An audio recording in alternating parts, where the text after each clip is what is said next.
Hello, ladies and gents, and everybody watching, and welcome to the EuropaHalo X NaVi Spring Series Finals. We've got our top 8 European teams all ready for action. It's a nice hot and summer day here in the UK. And talking about hot, I'm Joe Sketch, joined here by CptJamesForce.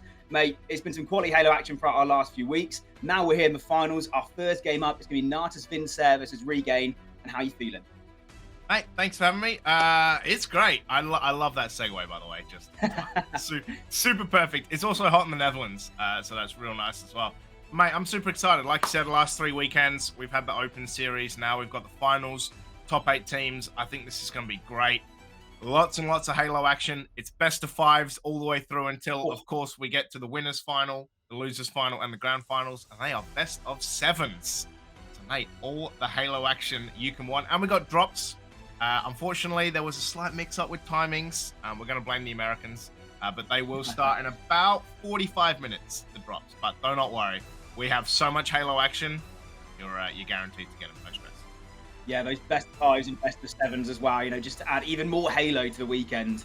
But Natus Vincere versus Regain is first up in our round 1 of our winners side of the bracket. Have a look at all the other teams there. You've got Wobbles versus Cat Smile Gaming. You've got BH3 Esports and Furious, and then Jumpout Gang and Marzuki Boys. But we're down on that lower side of bracket, Natus Vincere versus Regain. Just talk through teams quickly. Jimbo, Snaky, Mighties, and Snipe Drone, that's your Natus Vincere side. Pretty much staples all here now on the European side of things. Jimbo, Snaky, and Snipe Drone, they teamed all together. Beforehand, I remember Jimbo and Snipe Drone back on Epsilon, placing top 8 in the World Championships in 2016. Mighty, sort of up-and-comer during Halo 5, now made his way into pro side of things in Halo Infinite. But on the other side, Regain looking to cause an upset here. Valkyrie HCS, Desired CB, Nemains, and probably most notable person on the team, Shabby Dagger. He's been around for quite a while as well. Capital Punishment back in Halo 5. He played and placed top 6 in one of our Gfinity events. So definitely a two top teams here. It's going to be quite a close game, but I think Natus Vincere at the moment, looking at those game types, going to have the advantage. Yeah, as you can see on screen, right? Oddball Recharge, Slayer Aquarius, King of the Hill on Streets. We talked about it off air. Your favorite map mode combo. Favorite, yeah.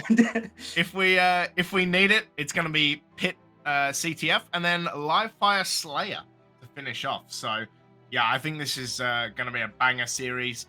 You're right, like with Dallas, literally next week, right? So it's kind of for NaVi. This is kind of the warm up. This is how you can get yourself going. Same with the Wobblebobs, right? So I know that Quadrant are already over in Dallas. I know that J-Lings are heading there as well. I saw a tweet from Baxter about getting some scrims for Monday. So yeah, it's all kind of building up, all kind of getting ready. And mate, I'm super excited for this to kick off.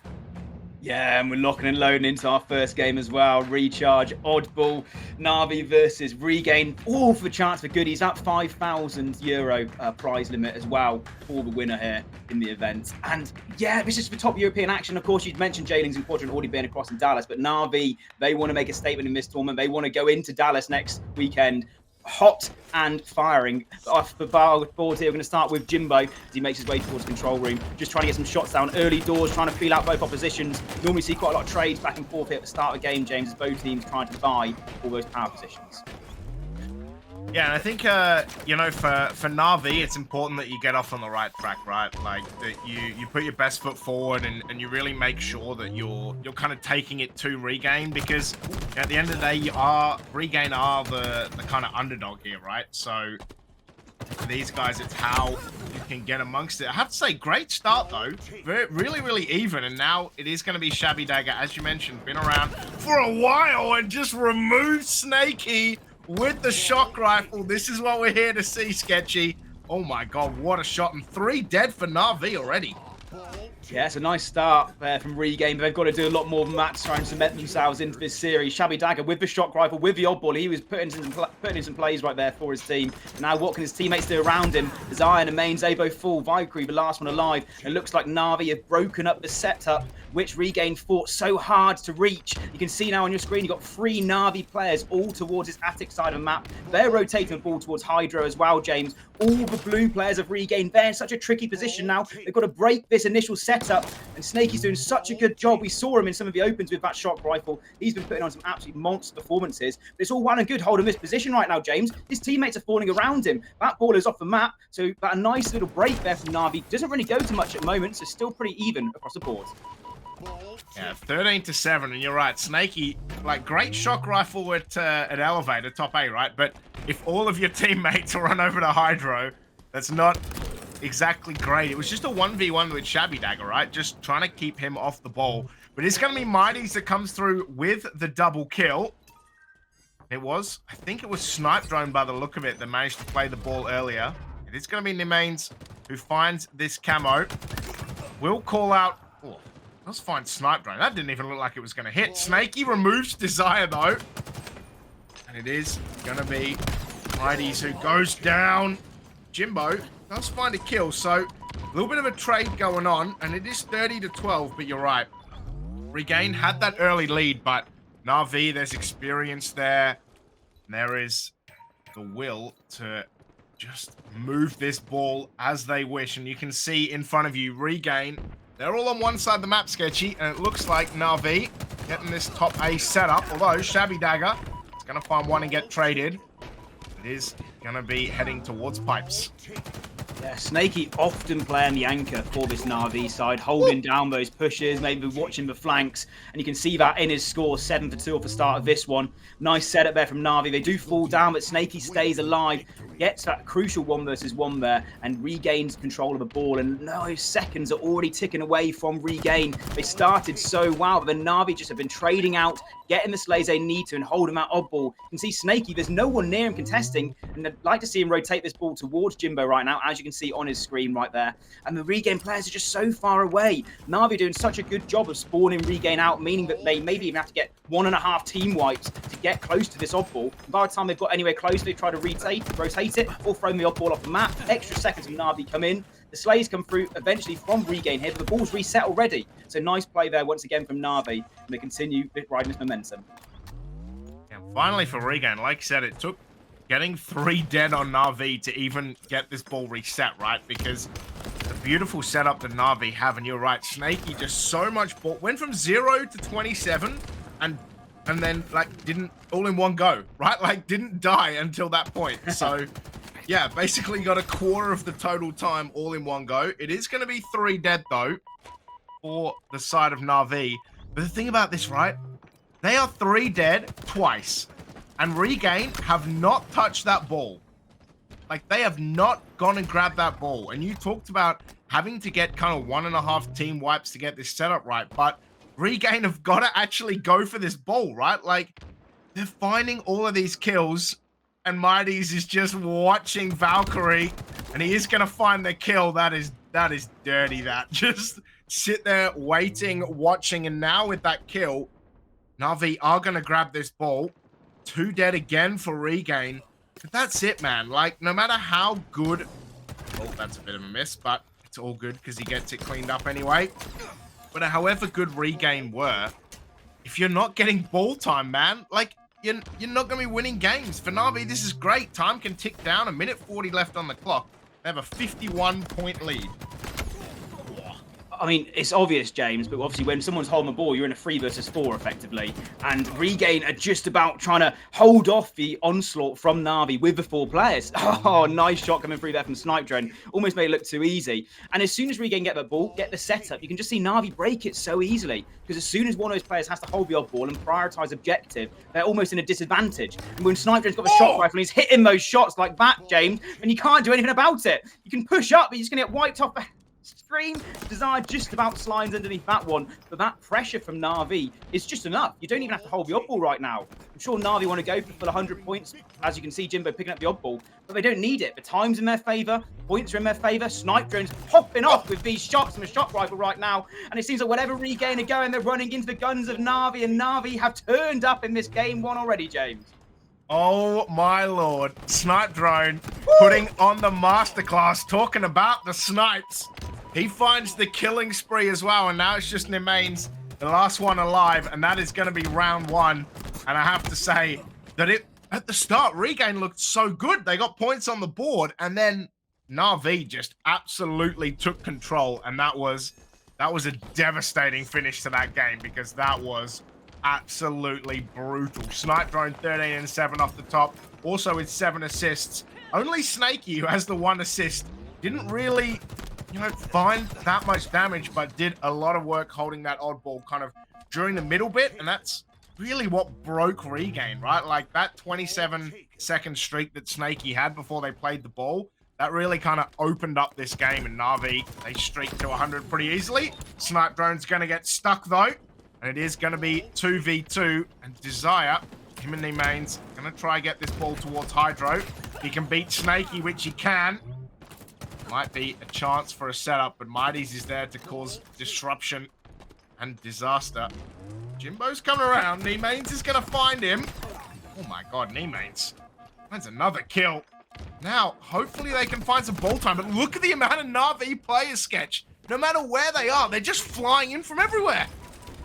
Yeah, it's damned if you do, damned if you don't for Regain right now. Try and slow the game down, and it plays into NaVi's favor. Try and speed up. You're running into bullets of NaVi. It seems like whenever Regain have that setup and they have control, NaVi just switch a gear, get the slays they need to, and break it straight away. They never allow Regain that breathing space of any control of the oddball. They do the current lead in this round, but it's not really much to go off of, and all the battling from Regain to get those 9 seconds, NaVi have already overtaken that. Seems right now that NaVi are definitely playing their way, and Regain are almost reacting to how NaVi are playing. It's not really working out right now. You can see most of Regain players are just stuck in that spawn trap, not really working as a squad.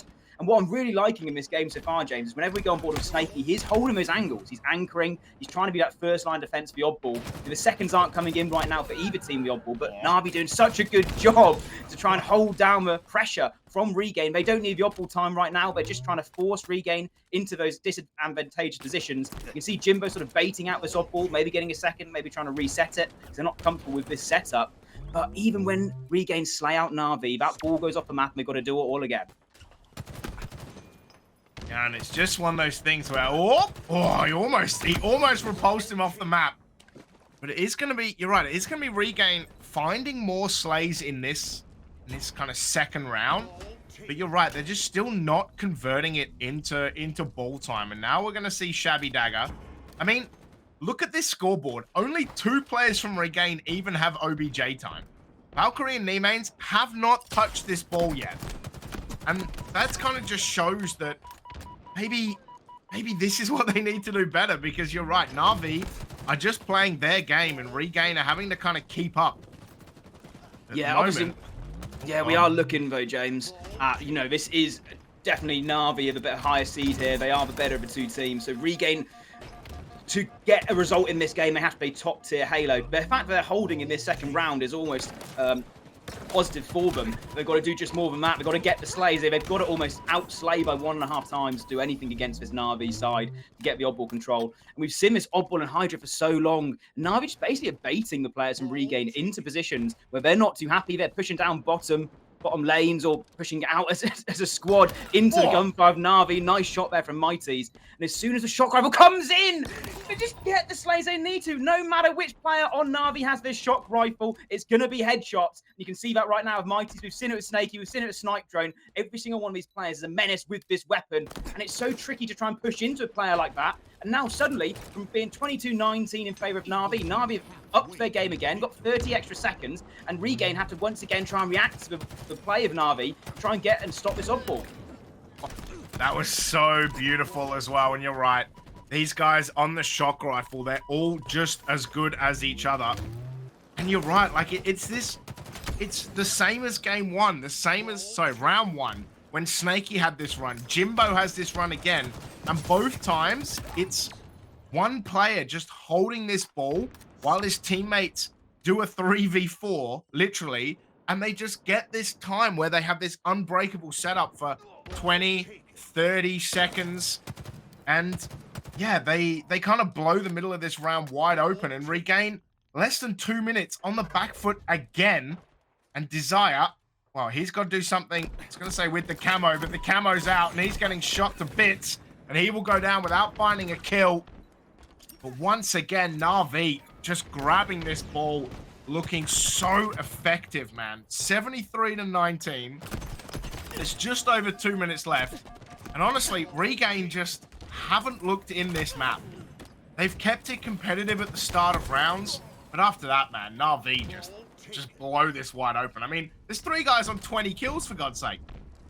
Yeah, I think the scary part for NaVi is when they get this lead, they just look so comfortable on the map. They know they don't have to touch the odd ball. They know they don't have to sort of force any positions. They can sort of let Regain have maybe 10 seconds and then decide to push through as well. The optimal setup. You can see that happening right there.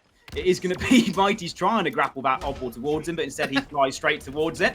Doesn't matter either way. He's escaped into the pipe side of the map. Doesn't have any support, so nice reaction there from Mighty. He's realizing if he's going to push up here, he's going to lose the odd ball, going to lose position of that odd ball as well. It's a nice flank coming through from Regain. They do have odd ball once again. They had a setup in Hydro. They couldn't really hold it for much more than 10 seconds. They now have another setup towards Pipes, maybe rotating towards Turbine.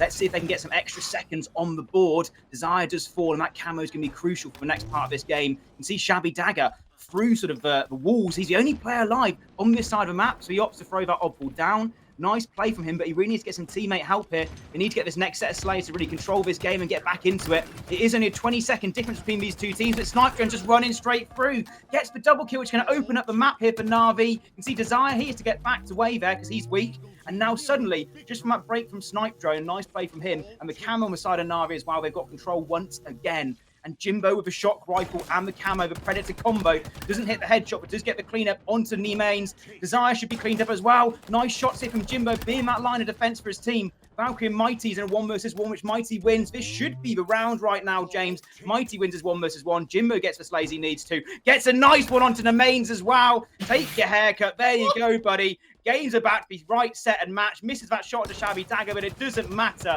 Natus, Vincere, NaVi, they win our round 1. Our round 2 and our game 1 in oddball recharge. They go 1-0 up in the series. Mate, he just blew the head right out there, right? Like, man, what a finish. Like, you had Regain, who finally, there was a bit of life. They started to kind of build back into it, kind of get nearer that kind of halfway and try to push up to NaVi, and they had this wonderful setup, 3 dead, and actually this time when they got 3 dead, right, they made sure that they could, you know, take this ball and get some points, but NaVi in the end just looking far too good. I mean, you look at some stats, Mighty's on 27 kills, Snipe Drone on 25, and yeah, I mean, Valkyrie on 20, he looked good, but in the end, man, just far too strong. Look at those KDAs, 13 KDA for Mighty's, 11 and a bit for Snipe Drone. Just, yeah, it was quality, man. The team shot was definitely there for NaVi, and I think that game was summed up in 2 different ways. Jimbo, he was doing the dirty work. He was basically the ground force for NaVi, getting the odd ball out of that respawn, trying to rotate it towards positions, holding the odd ball whilst his teammates have shock rifle in a better position and trying to rotate with it. But also, I saw a moment where Desire had camo. The whole seconds ran out of camo. He didn't die or anything. He lost the camo from the timer, but he couldn't get anything going because he never had any team support. You saw him sort of hiding down near bottom middle with 3 NaVi players just above him, but he couldn't make that move because there wasn't any team support there. Maybe a bit of cohesion, maybe the team just couldn't get together because NaVi were out slaying them quite heavily. They couldn't get positions on the map. But either way, if you regain, you've got to chalk off that map, jump into Aquarius Slayer. I always say it whenever we're streaming, whenever I'm casting, I say Slayer is the game for the underdogs. No objective to worry about where you can just use your pure gun skill, your pure teamwork to get things going. It's the game which you normally see the upsets in. And that is what Regain are probably hoping for going into this one. Yeah, and I mean, you talk about it, right? Like, we didn't even talk about seeds at the top of the show. That's probably one thing we should have talked about. But if we run down the 8 teams, right? So BH3 Esports, they're the first seed. Wobblebobs are the second seed. NaVi are the third seed. So all 3 of those guys getting a win in the opens.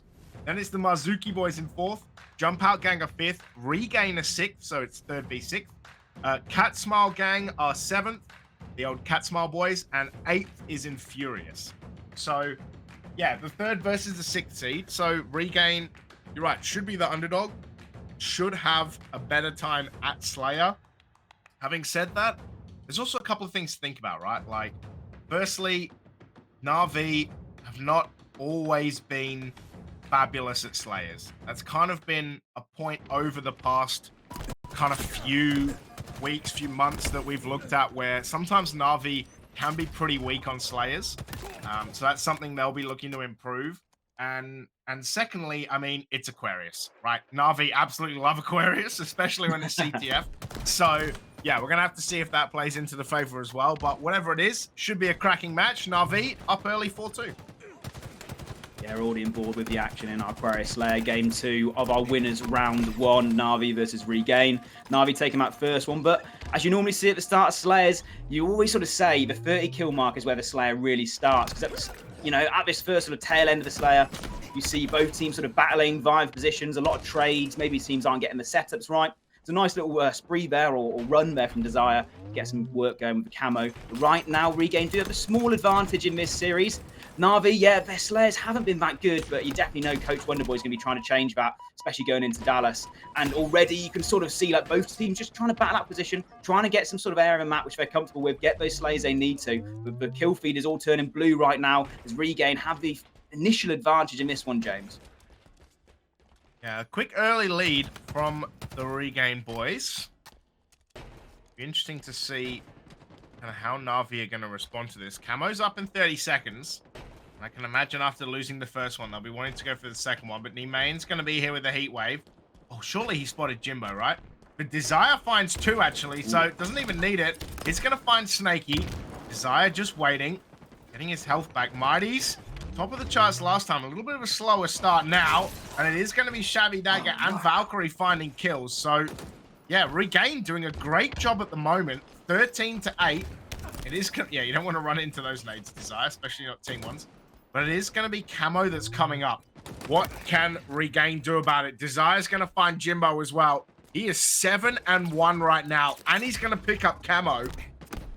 So at the moment, not a lot that NaVi have to answer for at the moment. It's 15-10. You'd have to say Desire has to put this Camo to good use. So far, hasn't done a lot, but is managing to spot these members of NaVi out. He will come and find Snaky, though. He will find 1 or 2 and does get doinked by Snaky. That is so important for NaVi. Still a 4-kill lead, though, but nothing insurmountable. Desire 7-2. Off to a rocket start, though, as Snaky's going to find Shabby Dagger. And it was, what, a 5-6 kill lead? Now back to 2.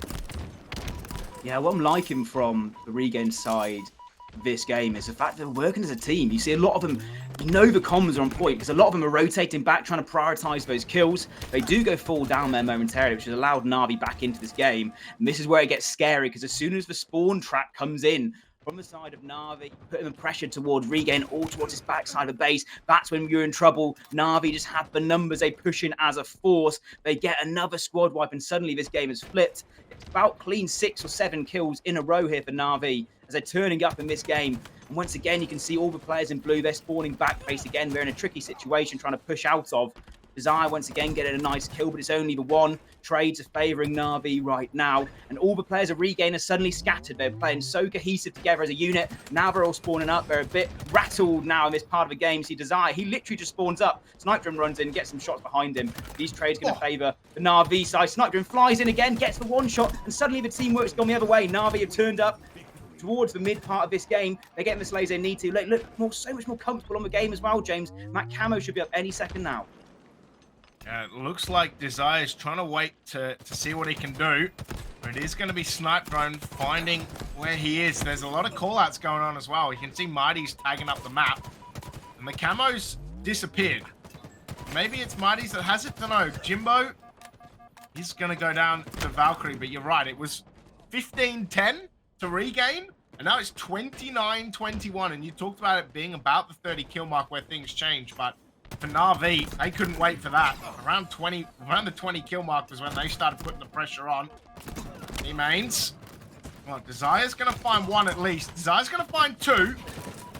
Can he find a 3rd? No, he is going to get shut down by Snaky, who gets traded. But beautiful double kill from Shabby Dagger. They still have an 8-kill deficit. Desire has 12 kills, Sketch. He has half of his team's kills right now. Yeah, he's doing work he needs to. His teammates, I can see them quite a lot of times. They're just caught out in tricky positions, maybe spawning away from the rest of their team. NaVi doing a good job of controlling the map in this middle part of the game.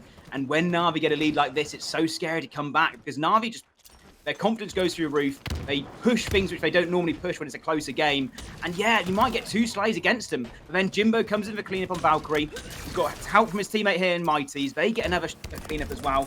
And Regain just seem a bit scattered. They can't really get anything going. NaVi are playing a bit chaotic, but it's suiting them right now because all they need are trades at the end of this game. Teammates in life and teammates in death by that shot, as both Jimbo and Mighties are just going to die together from a beautiful double kill from Shabby Dagger. Speaking of the Dagger, he's going to find Snaky as well.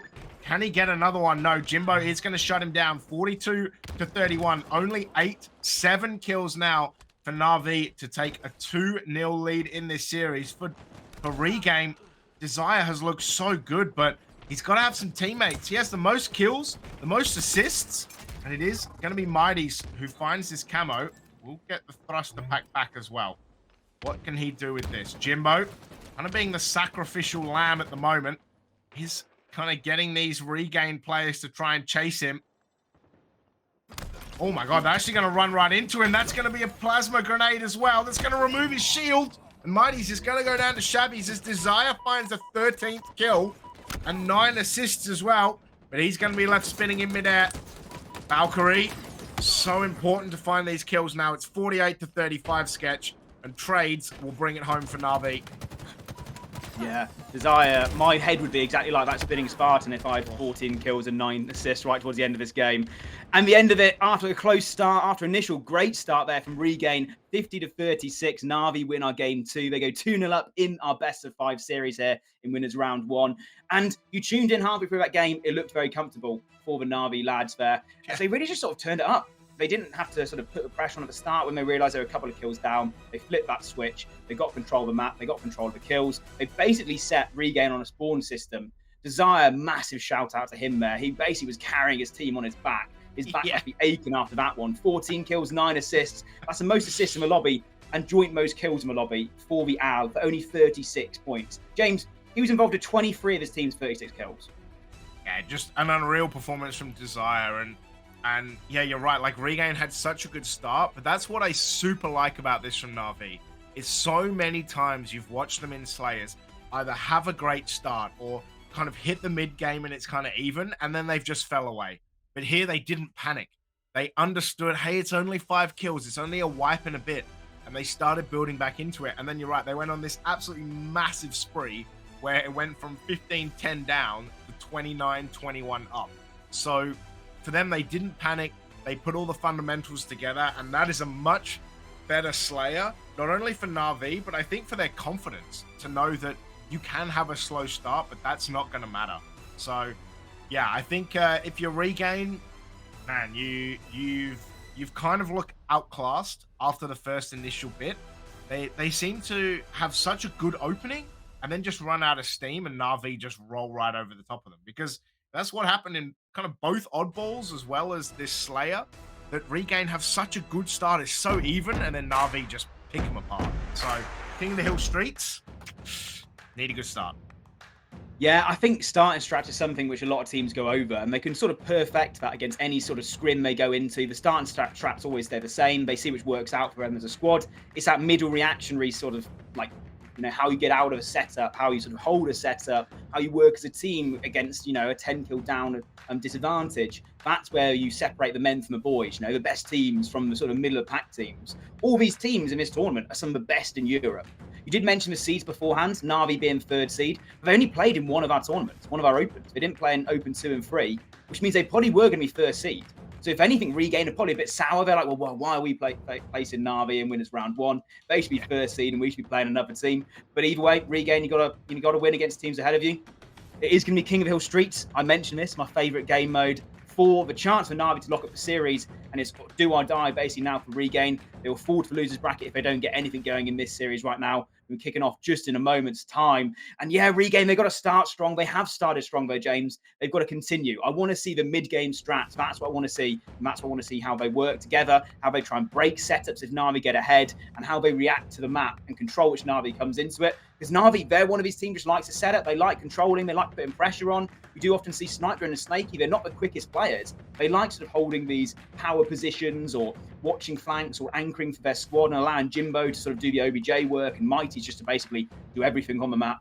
But the worry for NaVi, worry for Regain is the fact that NaVi, anybody can pop off in any game. So you can't sort of like single out one player. You've got to basically single out the whole team. And for Regain, they've got to play perfect Halo to even have a chance into this one. Jimbo straight away, he gets a rocket. And around him, his teammates are getting the slays they need to, so he should break out of his life here. Early control for NaVi. This is not what you need if you're Regain. We talked about needing a good starting strat. Well, it's 4 dead for no traded kills off the start of this one. NaVi in control. Yeah, and you talk about Mighty's being everywhere. Mighty's with the perfect 3-0 start. So fantastic for him. And Jimbo, he might not even use any of these rockets. Oh, he's going to try punch. Oh, Jimbo, no! Oh, he does manage to find the kill just in the end, but the rockets are going to go unspent, and one is going to find damage enough to get Snipe Drone down before Mighty's just gets the killing spree by removing the face of Desire. And it's going to be the rockets now. Shabby Dagger is going to get deleted, and it is going to be hill number 1 in what feels like a heartbeat. We've barely had time to say anything. Mighty's is 6-0 and NaVi have a hill on the board. Yeah. What is happening? 10 seconds of game time, which the hill wasn't contested, and that's basically NaVi running off of spawn towards that hill at the start of this game. Mighty's right now, Jimbo's playing campaign with a Sentinel Beam. He's trying to channel his inner Forerunner there, trying to get some shots down and some pressure down for the map. And you can see Jimbo's weak there. A good team would try and sort of prioritize that, maybe bank some nades, try and take him out, realize that he's out of the game and try and get the shots down. But Regain, they're all trapped towards this B side of the map. See the mains and Valkyrie trying their best to sort of rotate around. They're nowhere near the hill. And right now, just a couple of slays is away from NaVi getting control of this hill once again. The only person in a position to do anything is Desire. How many times have we said his name so far in this series? He seems to be always in the spots, trying to make plays for his team. Doesn't get the slay onto Snipe Drone. One of the best shots in Europe there, Snipe Drone there. You can see why, cleaning out Desire. But so far, this one's a bit more contested. And seems like Regain, they're getting the slays they need to. They're pushing up the side of the map. You can see Valkyrie, he's going to get into this hill. Get some seconds down here, at least for the time being. But the Regain players, they're spawning around the hill. So it's up to NaVi to sort of break this setup. Oh, Mighty's must be absolutely molding. And Snakey should have done better there. But Mighty's was about to get a killing frenzy and he died. No, he was 9-0. That's so tragic. But Jimbo, he's going to get rocketed by knee mains. And that is going to be the rockets out. Snipe Drone just leaping around. And Mighty's, Hunts in the mains looking. But you're talking about how Regain were probably a bit miffed, right? That they had to play NaVi in 3rd seed. I mean, the other 2 top seeds are BH3 and a Wobbabobs. I mean, neither of those 2 teams would be kind of better / easier to face, I think. But yeah, especially against NaVi, that's always the tough one. But you're right about Mighty's just running around the map. 10-1 right now. And he's just sitting in this hill, just doing work, right? Like, he hasn't had to fire a shot. The entire time that we were just on him right there, he did not fire a single shot. And now we have, I think it's this hill that's different, right? So now it's kind of this mid hill. So yeah, they changed hills slightly, as Mighty's is going to find the mains, and Mighty's going to find Shabby Dagger. Mate, I tell you what a performance this is. 12-1 for Mighty's. He is absolutely killing it. He find 2 more. Backs away. Nice play in his life. No. I wish I could, when I go into rank, just sit in the hill and not have to fire my bullets and just get the points. I wish that happened to me. Maybe I need to play with Snipe Drone, Snake, and Jimbo. I'm sure it happened then. You know, when you have teammates who are just sort of roaming around the map, just doing all the dirty work, that's what you really need. I love this middle hill, which is one of the reasons why I absolutely love this map, because it's so difficult to get any sort of advantage. It seems like a few seconds you're in there, you have to jump out again because a teammate will slay up, and sort of it's so hard to hold it. Right now, Desire on your screens once again leading away for slays for this Regain side. He's trying to make something work. Snipe Drone's running away with those rockets. Should get cleaned up. It's a nice prioritization of those rockets, but it's going to fall to a NaVi player right now. Slay's going in favor of NaVi. You've got Mighty's right now with rockets in his back pocket as well as a BR in his hands. The seconds favor Regain, but only momentarily, and these rockets could change the tide of this hill. There you go, Desire, he's wiped off the map.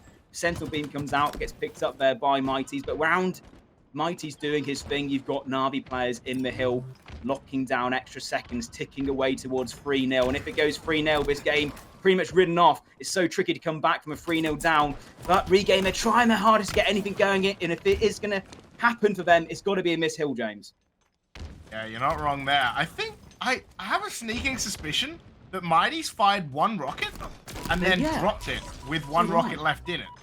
So maybe my eye caught that, but yeah, he went and picked up the Sentinel Beam instead, but it's Snakey and Jimbo. They're going to find kills before Desire just removes Snakey with the Sentinel Beam, fizzes him into nothing. But you're right, this third hill about to go the way of NaVi as well. 2 members of Regain dead, nothing that they can do. Shabby Dagger, he's almost going to die to Jimbo as well. But Mighty's 16, 1, and 4 has been putting on a beastly performance. He's going to find kill number 17 as well. In fact, Desire, he's trying to come up and find Jimbo. He will find him with the Commando, but it's already halfway through this hill, and Regain have not even got close. They're still trying to go up mid. The Spanker's 10 seconds away. If they can find this Spanker, then they should be able to deal some damage and find some time in this hill. But it's over halfway done already for NaVi. 2.5 minutes left on the clock, and counting would suggest that it looks like NaVi has this in the bag as Jimbo is going to find that Spanker. How did that happen? How do we Regain with 3 guys in mid let Jimbo take this Spanker? But it's going to be Mighty's with the 20 bomb. And it looks like he's going to have someone else capping while he doesn't have to fire his rifle. He will get it eventually, but it's NaVi stomping to a 4-0 victory in this King of the Hill. Mighty's 20-5, and they are going to take this 3-0 against Regain. They're going to put Regain in the lower bracket, and they are going to move on to face one of a Wobbabobs or Cat Smile gang, if I'm not mistaken. Yeah, Regain have to Regain in the losers bracket. Oh, I felt bad saying that as a pun. Like, thought I was low. Either way, NaVi definitely putting a statement here in our winners round 1. Talked about it. Mighty's definitely having a quality game. Whoa. Across the board, you can see Desire once again leading the way for Slays for Regain, but it is a team game, Halo, and the team for Regain just didn't really get anything going. We're not gonna mention Valkyrie's stats this game, okay? Right? We're not gonna mention. I only just saw that as well. Tricky plays, but that can be down to anything. We've all had those games where you sort of spawn away from your teammates, you're getting shot off your spawn, you basically load up into the game, you're already weak and you're going to fall down, try and get something going, and then just nothing seems to be working. The comms sort of go out the window for that one. And when you're playing NaVi, when you're playing Natus, Vincere, one of the best teams in Europe, when you're having those bad games, it's going to be even worse against the opposition like that. But this is only our round 1. Both these teams will live and play another game. NaVi going through to our winners semi-finals, and then losers round 1 for Regain. When we come back, we'll have some more Halo action, everybody. So ladies and gents, get some tea, get some coffee, get some popcorn, whatever you want to, and we'll come back after the break. Absolutely.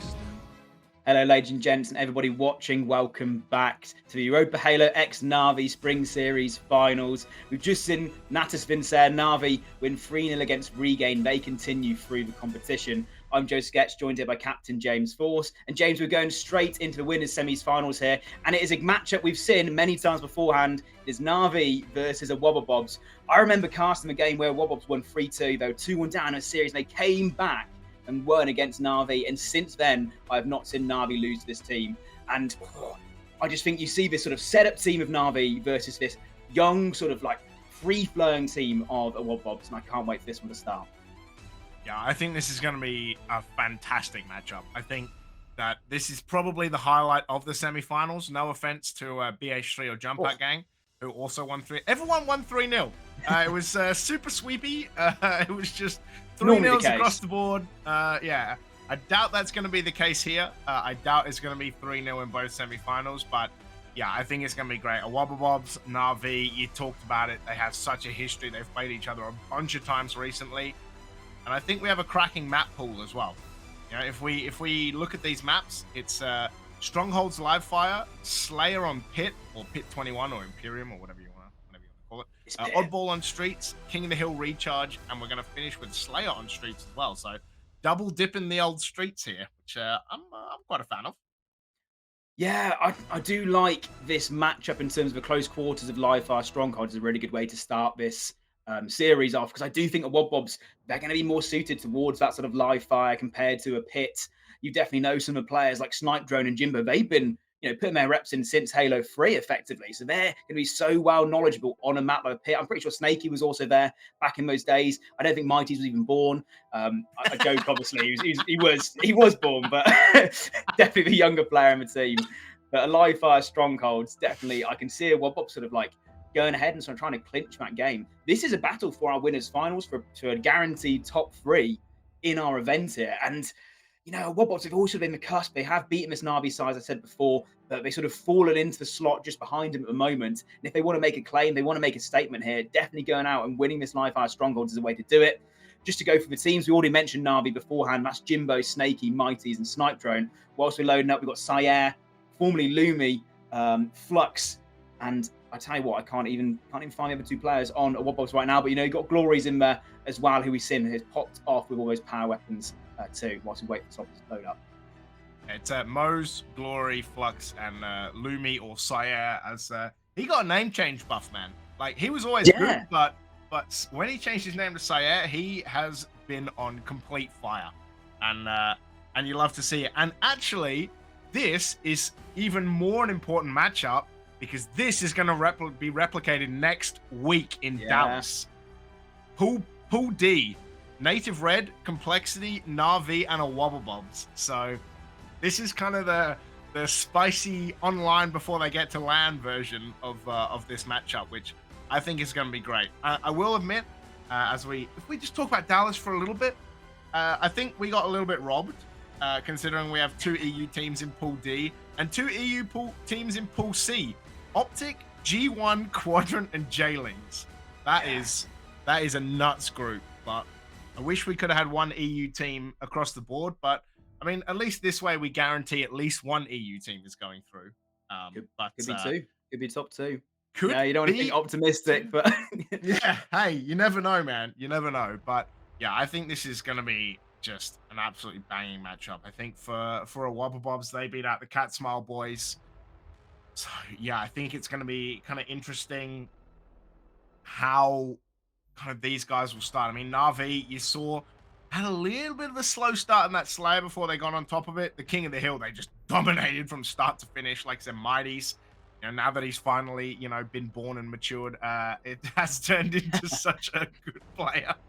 But yeah, I think, a Wobblebobs, this team has taken NaVi to the fence and back repeatedly, right? It has been one of these close matchups that we've talked about it a long time, that Quadrant and NaVi have been kind of the top 2 now that we lost Ascend.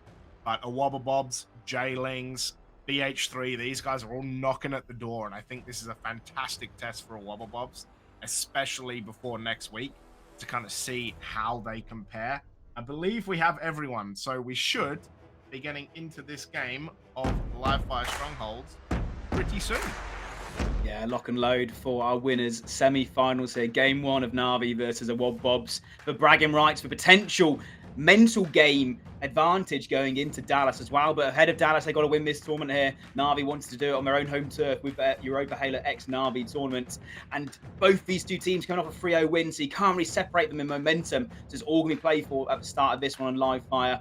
And it's one of those ones where you want to see strong odds, you want to see aggressive teams sort of come out of the gate, maybe up the speed, and the Wobbops definitely can do that. But NaVi, they want to sort of play into their own game, get that set up potentially, and sort of hold out against the onslaught of the Wobbops. Both these 2 teams have many reps against each other as we load into our game 1 of the semi-finals. I can't wait, James, from Halo action here. Jumping on board with Mighty straight away. And I tell you what, curse for Caster, because as soon as we load into that game, looks like we're going to go back to the waiting menu, because all teams and all players are not quite ready yet.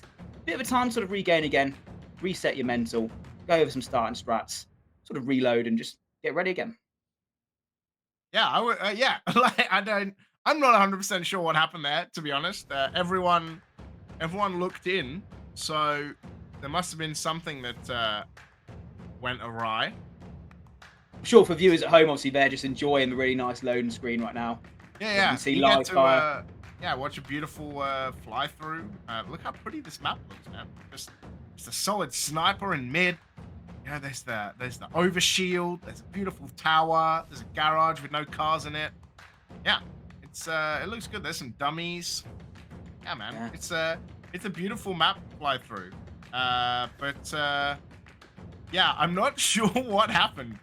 I don't think everyone was ready. Is probably what happened. But yeah, we will bring it back to you as soon as possible. But yeah, like you said, good chance to kind of just consider what's going to happen. I know, for example, that NaVi, Wonder Boy is in Spain today. Ooh. So I'm not actually sure how much Wonder Boy is helping out today. I know that he is casting some eFootball. So yeah, maybe he's managing to get on the phone in the breaks and talk to the guys. But I know they're kind of flying solo at the moment. So it'll be interesting to see how they do kind of without Wonder Boy's kind of oversight, and then how much that's going to bring next week as well when he is there in Dallas. He's going to be racking up some air miles, mate. Spain, England, Dallas. Yeah, he's doing it right by the sounds of it. Either way, I think both these two teams are like veterans enough to sort of reset, not really focus too much, just chill out. Doesn't, when you get into the later stage of the tournament, you might want to be speaking about the game quite a lot, but winners semi-finals, they're probably just having a nice chat. Maybe someone's gone to go get like a quick drink or something like that whilst they're waiting for the players to start and sort of just not focus about it. We'd much rather have this at the start of the game where all the players aren't ready, then midway through the series and sort of resets the momentum of one team. But for viewers at home, I'm hoping you're enjoying this nice fly through of live fire. Get well accustomed with the map right now. You sort of see all the corners. See, maybe you can start making your own strat plays, what you're going to do next time you play into live fire. I mean, I try and make stat plays or strat plays whenever I try and go into a game, James, and then it just goes out the window as soon as I get killed off the start. And then I go on about 4 death spree, and then suddenly I get a kill. And I'm just, I've suddenly become the most confident player in the game, and then die straight away afterwards. And that's about how my strats normally go. Especially on like a game like live fire, much more sort of slower paced. Get the pit back on board for me. That's definitely one which I'll be suited to. But yeah, whilst we're waiting here, whilst everybody's sort of loading back in for this game, I do think that just sort of looking across the board on the other bracket, we've got Jumpout Gang versus BH3 in our other semi-finals, and you did throw a bit of shade saying this is the more lively of the two semi-finals, but I do think that one is a very closely fought affair, and really some big sort of bragging rights and some big sort of moment there for one of those two teams to break it through into our winners finals, to have a chance to play NaVi or Wobbabobs as well, but guaranteed top 3. Both BH3 and Jumpout Gang will be licking their lips at that one. And also down in the bottom side of our lower bracket, you've still got teams like Regain, you've still got teams like Cat Smile Gang. They're going to try and get some licks in. They're trying to get some kills their way, trying to get some maps on the board and sort of break it their way through this losers bracket. That's what I like about these top 8 sort of European tournaments, where every single team can beat every other team. They probably also scrim a lot against each other. I can guarantee that both Wobbabobs and NaVi most likely have been scrimming up until the announcement of Dallas, and then they find themselves in the same group and they maybe have stopped and sort of, held all the strats back. So it's one of those ones in this one as well where you want to win if you're NaVi, you want to win if you're Wobbabobs. Do you go all out against the other team, knowing you're going to play them next weekend as well? Because there's sort of a mind game there. Between those two teams, Wobbabobs might want to hold some strats back. Maybe they got something cooking, or maybe they might, go, actually, we're not going to play live fire when we play against them at LAN, that sort of thing. Either way, we do have all 8 players in the lobby. I don't want to say anything else yet because I don't want to curse the cast. You're still enjoying the live fire fly through right now as we are loaned into the game for our winners semi-finals. Once again, Natus Vincere. I've almost been NaVi Vincere there for a second. NaVi versus the Wobbabobs. Naughty NaVi versus the Wobbabobs right now. All players are locked and loaded. We're going to jump on board as soon as this game starts. Our winners semi-finals for our game 1 here for the bragging rights for the early advantage in the series. And you definitely want to be grabbing that first game if you're either of these two teams, or to cement yourselves in the series. We're locking and loading on here with Mighties. All players are moving. All players are ready for action. We're going to jump on board at the start of this one to see who's got the initial starting strat under locks. Mighty's right now rotating his way towards this nest side of the map, trying to get the shots down on players bottom middle. As you can see, power up in 15 seconds as well. Glory GG's got that side of map control already. Slays back and forth right now, as you expect at the start of this one. Both teams trying to cement themselves at the start of this game, James. Yeah, OS about to come up. Flux is right there. And beautiful use. I like how teams, now that they only have one use of this kind of shroud shield, the smoke, as we like to call it, that most teams now only will use it on the OS. They want to block off kind of that vision. They want to be able to grab OS and take a hold of it, and the Wobbabobs are going to do that. And it's going to be Flux, who is going to find himself with the OS. Can he do anything with it, though? He's going to get picked apart 1v2. Has no OS any longer. But so far, it's NaVi who do have the lead, 34-0. Oh, and they're actually going to find a trip cap as well, straight off the bat. Some beautiful defense as Flux is going to go down A. And it's going to be a Wob spawning on that side to retake it. But can Snaky get in there? He can't. Glory's going to find him. Does have the sniper as well. And he's going to miss the shot onto Jimbo. Pretty sure Jimbo's not going to peek the same angle twice. I wouldn't. Against the sniper. But 61-0 already. And this has been a fantastic start for NaVi. Oh, and the reset. Oh, the reset from Mighties as well. How important is that going to be?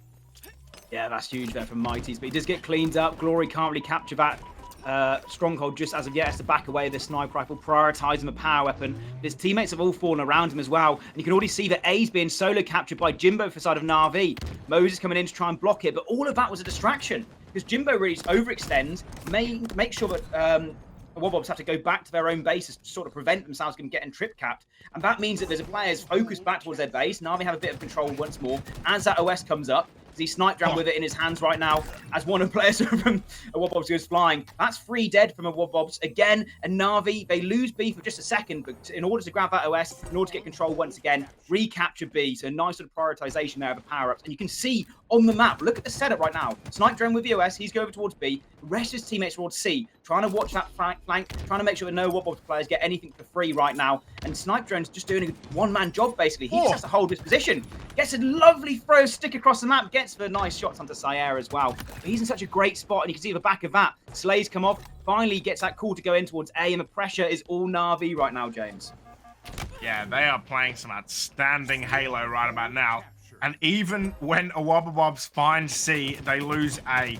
So NaVi already in the triple digits. And right, they are just looking outstanding. And look at these kills, man. 4-4, 5-4-3-3 versus 7-6-5-3. They're just getting out-fragged by NaVi as well. They're finally going to find the AC setup. It's quite difficult to hold, but it does mean they're probably going to force NaVi to spawn somewhere in the middle. Actually, Snaky's going to find the first kind of foray into this A site, and he's going to cap it. We're on board with Mose, who has this sniper. Is that the quad sniper?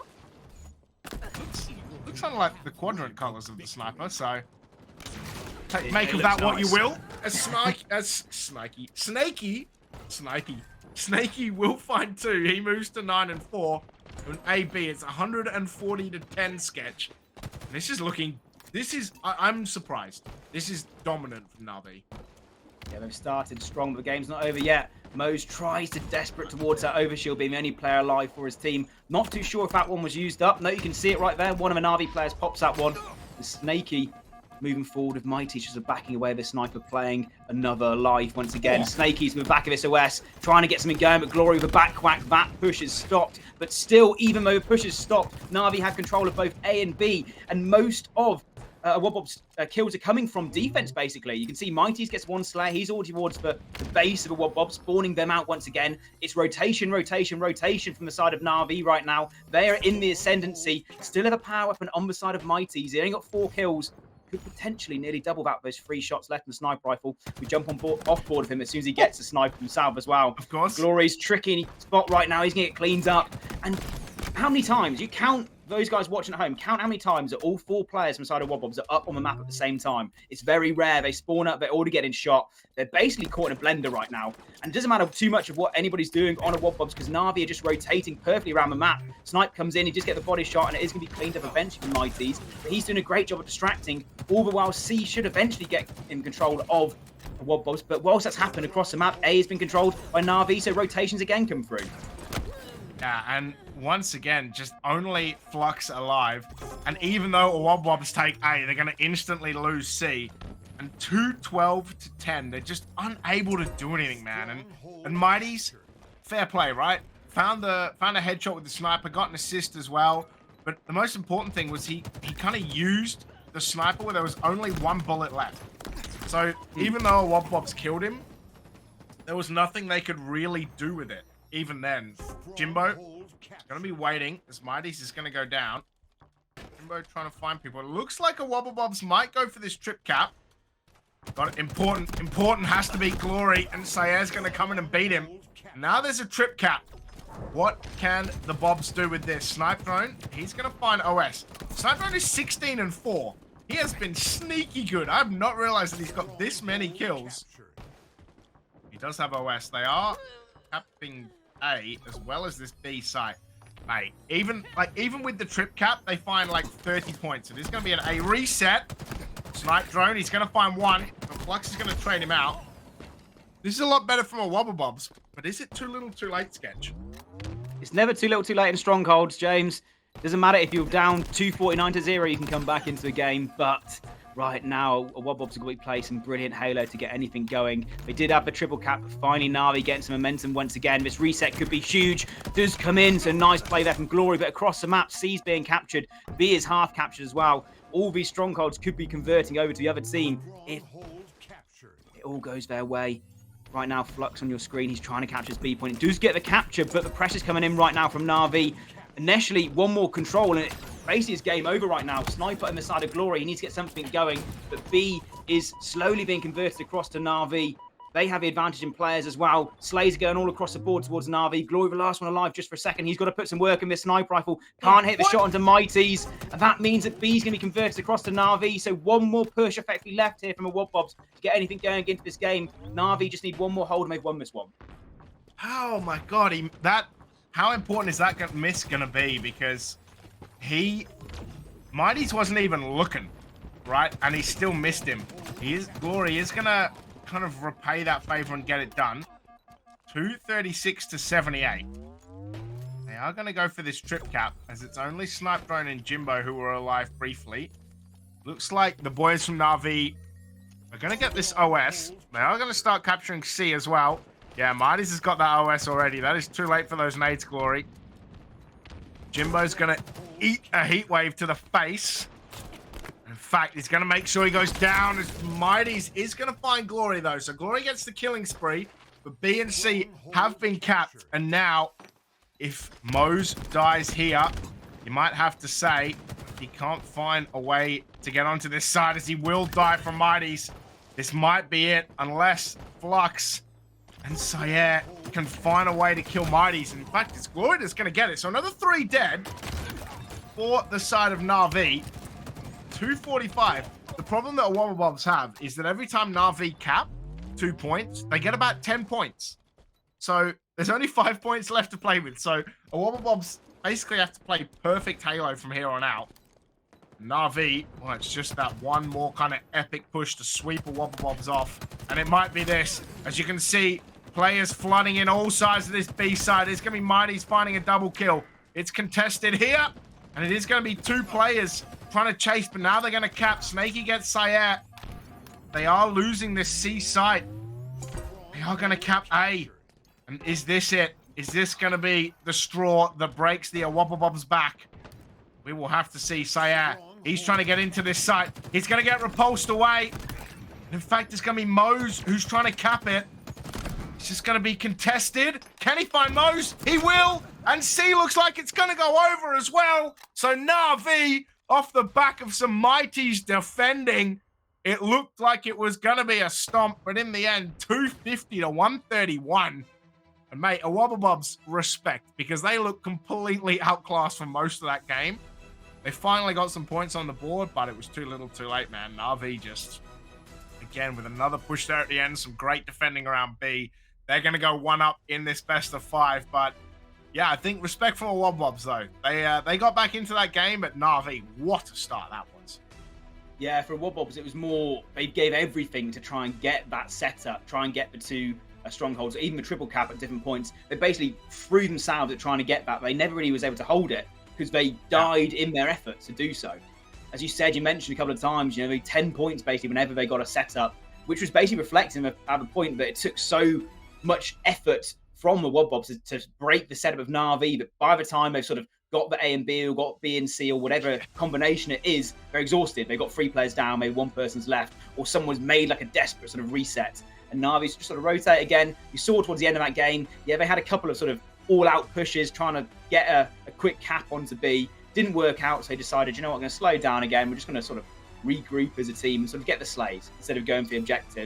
And that's what NaVi prioritised at the early start of the game. That's what helped them to get that initial start. I also love the fact that NaVi were happy to give up B control, give up C control in order to get the OS, to then collapse again onto one of the players or all the players of Wobbobs. So they sort of allowed the Wobbobs to get, maybe 5 seconds, maybe 10 seconds, get the OS from NaVi's side, and they jump back in, get control of the map once again. And map control was prioritised from NaVi, and you could see that in the game, you could see that in the score. Wobbobs did a great spell towards the end, but realistically, NaVi definitely looked the favourites in that one. We load up into now our round 2, our game 2 of our winners semi-finals. It's the pit, it's Imperion, it's whatever you want to call it, but we all know it. And it's going to be a Slayer map on this one. I actually love Slayer on this because it does play towards that setup. I want to see some sniper action here, James. I want to see some rockets being used, get the power-ups and power weapons in play. And you've got some snipers in this lobby. You've got Glory GGs from a Wobbobs. You've also got Mighties. You've got Snaky and Snipe Drone. He literally has Snipe in his name. That's how good he is with a sniper. Mate, I want to talk real quick about the other side of this bracket. I just flicked over to Sunrise's stream. Jumpout Gang BH3, right? They're playing the same maps and modes, right? That's how it works within the semis. Jumpout Gang 250 to 247. Oh, wow. In game 1 against BH3. So Jumpout Gang gonna go 1-0 up, but whew, 250 to 247. That is close, man. That is super close. But yeah, we are gonna get into this pit. Slayer. Snipe Drone. Well, it's Mighties with the snipes. He is gonna find Sayer's head as Mighties also finds Flux as well. You can see the two Wobbobobs boys kind of dead together. Jimbo, what can Mose do? He can only find one. Mighties and Snaky going to go down. So 3 dead for NaVi. This is going to be the repulse from Snipe Drone. He is going to find this heat wave, but there are 4 members approaching. And in fact, what can this heat wave do? He's going to find one. It's going to be traded, but 7 to 8. So a small lead for a Wobbobs as Glory, last one alive, and 1 shot. Yeah, and Glory's got a sniper rifle now, though, James. If he can break out this setup, if he can kill the aggressing NaVi players in this sneaky side of the map. Oh! Take that, Snaky! What a no-scope! That's why Glory's scared of a sniper rifle. He's now opened up some space. He's got some potential angles to try and help his team out right now. He's just playing his corners, trying to maybe absorb some pressure, know that there's going to be players from NaVi, knowing where he is, and just sort of hold down this angles. He's got the heat wave in his hands as well. So 2 power weapons on the side of things, but he can't get anything going. Yes, he no-scoped Snaky, but Snaky came back for revenge. That sniper rifle now potentially off the map, or no longer in the hands of Glory at least, as NaVi are trying to get things going with this map. At the moment, it still is a slight lead to the Bobs, but it's only a 2-kill lead, and we've seen how Slayers can slowly just sort of, or quickly even change in the blink of an eye. Both of these teams right now are trying to get some setup. They're trying to sort of get the initial set of Slays before they can hold something going. Snaky playing his corners right now. He knows there's going to be players from the side of Wobbobs all around him, and he's just trying to get the angles he needs to support his team. Yeah, and we talked about it in the last game as well, right? Like when one player just kind of does so much for the team. I think it was Desire in the first map, right? But Mose is going to find Jimbo. Mose has 7 kills. So again, half of his team kills just on one guy. But yeah, I mean, Sayer, 5 assists. He's been looking quality. And Sayer is that one player who, against kind of NaVi, and for some reason, especially against Jimbo, right? In the Nations Cup, it showed as well. Always seems to do well against NaVi. Always seems to kind of turn up and do work, right? So be looking for him to step up again. 16-16. So pretty even so far. No, it's kind of been scrappy, hasn't it, Sketch? Like no one's really kind of taken control of big parts of this map. Oh, the whiff! Oh, what is this? Oh, Jimbo! How does he win that? There is no... Oh, my God! No! That can't happen! James, that can't happen! That's... PG-18 misstream. PG-18 misstream. Jimbo somehow Houdiniing his way out of a tricky situation.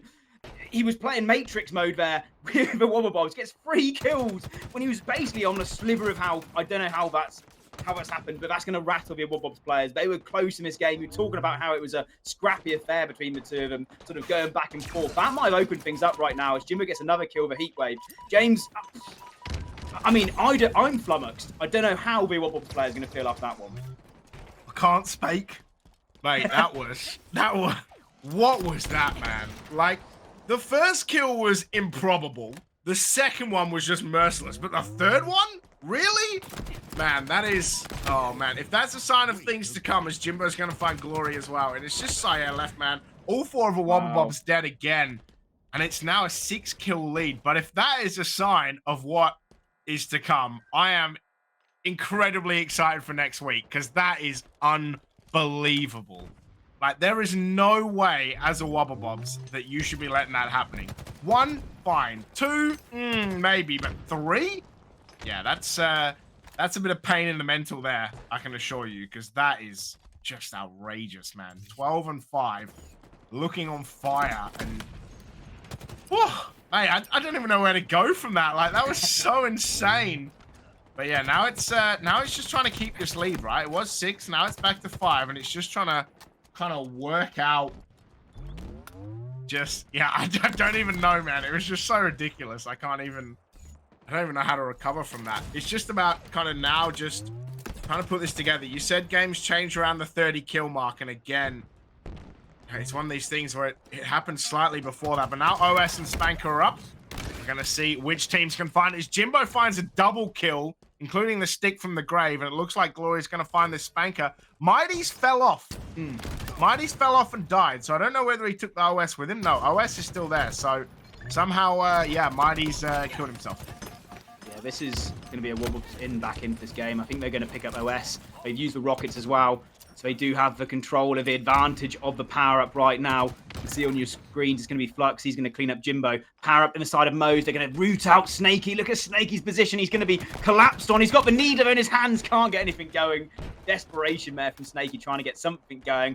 But off the back of that OS pickup, it's going to be a Wobbobs coming back into this game. What they needed, they take the lead once again, 35-34. And the brilliant side from the Wobbles right now, they realise where the spawn is going to come in from NaVi. They're already pushing once again, James, towards all these players coming off a respawn. Snaky's cleaned up. Mo's on your screens right now, 14 and 7, double digits. And he's got players all around from NaVi. Somehow nearly takes down Sniper with a 180, but he's cleaned up. So yeah, left in a tricky spot. Once again, some nice shots from him. He's going to back down Jimbo momentarily. Jimbo does a sniper in his back pocket as well, so you might be able to see him pull this one out in a second. So yeah, we'll do so well to get a kill, and he does. Nice trade there coming through. We're getting to almost that crunch time of the game right now, James. When the score hits 40, you know that it's going to be that extra step to get any extra kills right now. And right now, Snipe Drone with the sniper rifle, just trying to find some angles. He does have 8 shots left in this sniper rifle as well. So just trying to get some shots down. Gets one onto Moe's. There you go. He'll happily take that body shot, but he's still got 7 shots left, and his teammates around him are getting the slays they need to. Glory and Flux, the last 2 alive for Wobobs. They have to retreat right now, and Flux, the other sniper rifle, could have an old-fashioned snipe-off right here for a second, but Flux opts to back away. So right now, Snipe Drone not really get anything going. It's a nice play there from the Wobobs to slow it down. They realise Snipe Drone's going to be a menace on this map. They're going to try and figure out where he's going to go next. But there's going to be a player just sneaking around the corner. I didn't even see Glory's in that position, let alone did Snipe Drone, but he backs away with his life right now. And you do normally see a game sort of slow down at this point, especially at 41-41. Yeah, especially with 2 teams that are as good as this, right, and know each other as much as this. You see it as you get the more top tier. You see it kind of slow down more and more and more. And it is going to be 42-41. Moses caught out in the open, though, as Flux is going to find Snaky with this sniper. Oh! Snipe Drone just removes 2 and finds the Spanker, but can't put it to use. But it doesn't matter because his teammates are there to clean up. 44-43. So, yeah, he's just going to escape out of that one. Will they be able to find him? It's 45-44. This is getting tight. It is going to be a double kill for Jimbo, but Glory's going to reply with a double of his own. What can he do here? He's going to have to move forward. Snipe Drone is going to find him, but Flux gets the trade. It's 48-47 now. Flux, he's trying to get away. He's doing the 360, repulsing the nades away with the heat wave. 49-49. Oh, last kill here, James. Could be anybody's. Last kill gets it all. And Snipe Drone's there, but he's the only one alive at the moment. They kind of all know where he is. Interesting to see where he collapses. And it's going to be Sayo who finds Jimbo. And even with 18 kills, it is not enough. 50-49. We talked about NaVi and the Slayers, but man, not even that ridiculous Jimbo triple kill can get him across the line because, Man, Sire, what did I say at the start about Sire loves playing against Jimbo? Gets that final kill, 50-49, mate. There was a lot of stuff in that game that was pretty ridiculous. Woo! I mean, you talked about the 250 to 247 on the other winners semi-finals being Jumpout Gang and BH3, but 50-49. That's as close as it's going to get. And it was 49-48 to NaVi as well. And then we saw Snipe Drone. He was in such a tricky spot. He backed away with his life. Not too sure what happened to Jimbo at the end. It's just one of those ones where he's caught out in the open, jumping off a tower. So yeah, hitting the shots he needed to. He might have gone 9 for 16 in the game, but he gets the most crucial kill of that whole game. And if you go 2-0 down against NaVi, that's so tricky. That's basically an impossible mountain to climb. But now 1-1 in the series, Wobob's already taken a Slayer. So they know if it goes to that game 5, they're going to be sort of licking their lips thinking, oh, we've already won 1 Slayer. We can do it again. But there's 2 objective games in the way right now. And NaVi, they were in it right to the end. They had a relatively decent control at one point in the game. And then that OS pickup came in from the Wobobs around the 35 kill mark. And they got 6 or 7 really uncontested kills to take the lead once again and sort of basically put NaVi on a spawn trap. And from the back of that, it was back and forth. What we like to see in Halo, especially in a Slayer where both teams are trade now. Every single player who gets a kill is then cleaned up. Perfect comms are coming across the board as well. And now we're going to be locking in our Game 3 Streets on Oddball for a chance to maybe Wobobs to go 2-1 up in the series or NaVi to answer back. Yeah, and you talked about it, Sire, didn't have the best of games overall. I ended up 9-16, but actually got both of the final kills.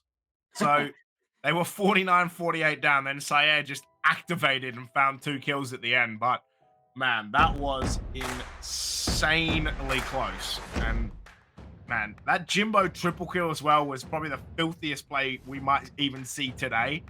But just a Wobblebobs managing to clutch it up at the end. And I'm excited to see, not only what they can do for the rest of this best of 5, but we talk about it next week as well. I think it's going to be an absolute banger when we get onto LAN. We are going to get into this Streets Oddball game. And we are going to keep you updated on the other side of the bracket as well. I'm watching along. I'm making sure that I understand what's happening. So we will keep you updated with the BH3 and Jumpout Gang scores as they come through. They are still playing the Slayer right now. But here we are. It's going to be Mose with this Sentinel beam. And Slapdown's going to trade him out early. Yeah, Glory GG's gets away with a rocket almost for free. We'll be thankful for that one. Just trying to bait in any of the players from NaVi pushing up this purple side of the map. There goes Mighties. Can't get an easier kill than that. And a nice sort of hold here from Glory. He's just basically stopping NaVi aggressing up this side of the map. Teammates racking in the points. Somehow Houdini, Snaky, basically dips his shoulder to the side to dodge that rocket and gets the kill. That's me frustrating from Glory, but it was a close range one. He wanted to get the trade into that side of things. And from the back of that, though, Snaky gets another slay. And suddenly NaVi break his setup where Glory had rockets and they're all in a good position. NaVi break through. I don't even know if they lost a player, but now they have control of the oddball. We saw it earlier against Regain, how NaVi just basically allow at the start, maybe Regain get a couple of seconds, maybe 10 or 15 seconds, then NaVi break the setup, they hold the oddball for the rest of the game. Wobobs are going to be a different caliber right now to play against. They're definitely more aggressive, and you can already see that as you see one of the players from Wobobs. It's just a repeat. Jimbo once again in a whiff battle against Glory. This time Glory gets the slay onto him, and he cleans up Snipe Drone as well. So nice shots there from the Wobobs man. He's trying to do it all right now in this police station. He's just basically trying to play his life as much as possible. Finally loses, and this sort of allows his teammates to come back into this one, get some slays. They're back on the map to contest this oddball once again. It's scrappy at the start of this one, but right now that does favour Wobobs as they have it currently. Yeah, just flick over to the other side of the bracket. Jumpout Gang getting the victory in the Slayer after being down like 40-34. They come back and close it out against BH3. So Jumpout Gang now 2-0 up in this series. That is a bit of a rip right there. After being up by so much, it ended 50-44. So Jumpout Gang pulling 16 kills to 4 at the end as they go up 2-0 on the other side of the bracket. But we are here 31-20, I should say. Jimbo with 5 assists. Oh, great rocket from Snipe Drone as well. And he finds a second into Sire. And now he's going to pick up this oddball. It's just Glory left alive. And it's going to be NaVi at this back tower. Try and do some work. Snaky just going to walk up behind. Oh, this is so sneaky. He knows where everyone is. He finds gun, gets on the killing spree. As Mose is going to try and get forward here. And he's going to kill him as well. And it's just Sire with this. And he's going to find the grenade. And Jimbo finds him as well. And that is so good, man. Just Snaky coming up behind. The man is 10 and 2. And absolutely dominating. And now NaVi, they're going to rotate this ball back down to Subway. That's the thing we always talk about with this map, right? Is there is nowhere to play the ball. So you have to get your rotation spot on because you can't just throw this ball away. More often than not, especially on streets, we see it come to time just because of the way this map works. I need to have a chat with Snaky, James. What does he do in oddball? He always seems to be just rotating across the map. I said before, being that anchor for his squad. Every single time we see him on oddball, he has, you know, most of the time he's got low seconds and then has the most kills in the lobby. So you just sort of allow him to hold those angles, allow him to sort of do his own thing.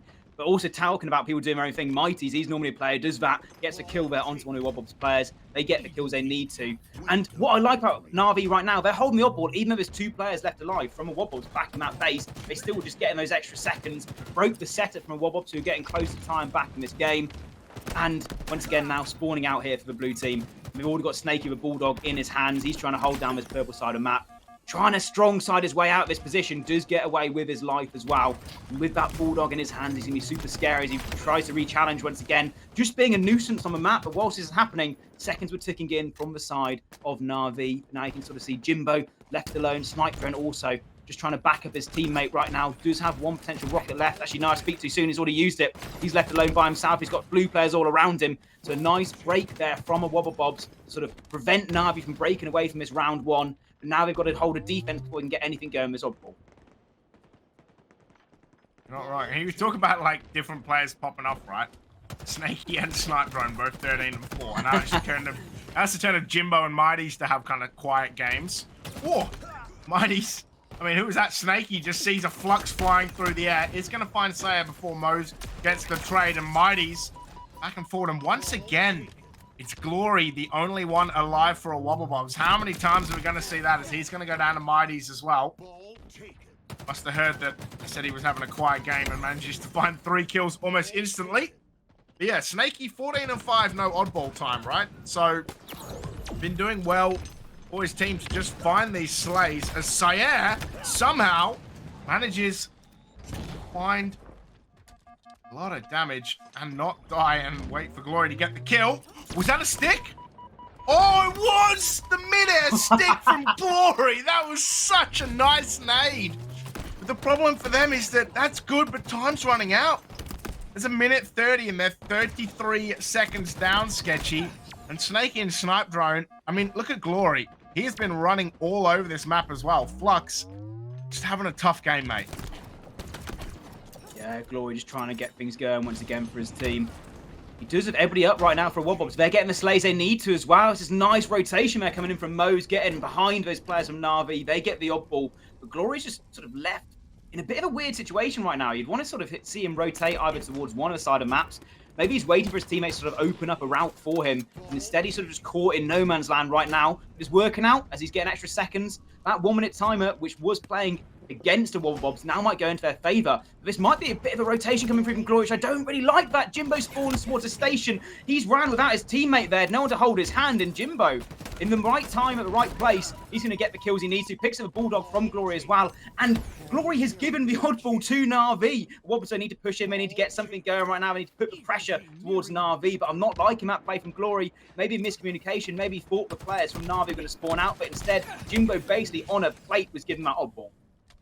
Yeah, just kind of rocked up and was like, hey, here you go, thank you very much. I want you to have this. Yeah, not the play, if I'm honest, I think, to be fair. But yeah, I mean, 81 to 65, and there's 30 seconds left. So, you know, if you're NaVi, you know that a Wobbobobs are going to be coming for you. Snipe Drone finds one, but Mo's there to clean it up with the trade.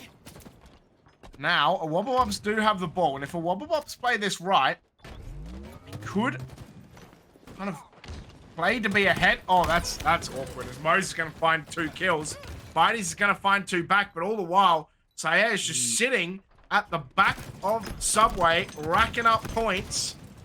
He's finally going to put the ball down, and if a Wobbobobs can find kills, they've given it right to NaVi. No, I was going to say, because now each team is just playing if we can get ahead and have time run out. And NaVi, they're going to be 2 points up. They got to have these slays, and they are going to find the trade onto Mose. And now it's just Glory again being alive, and he's not going to be able to find this ball.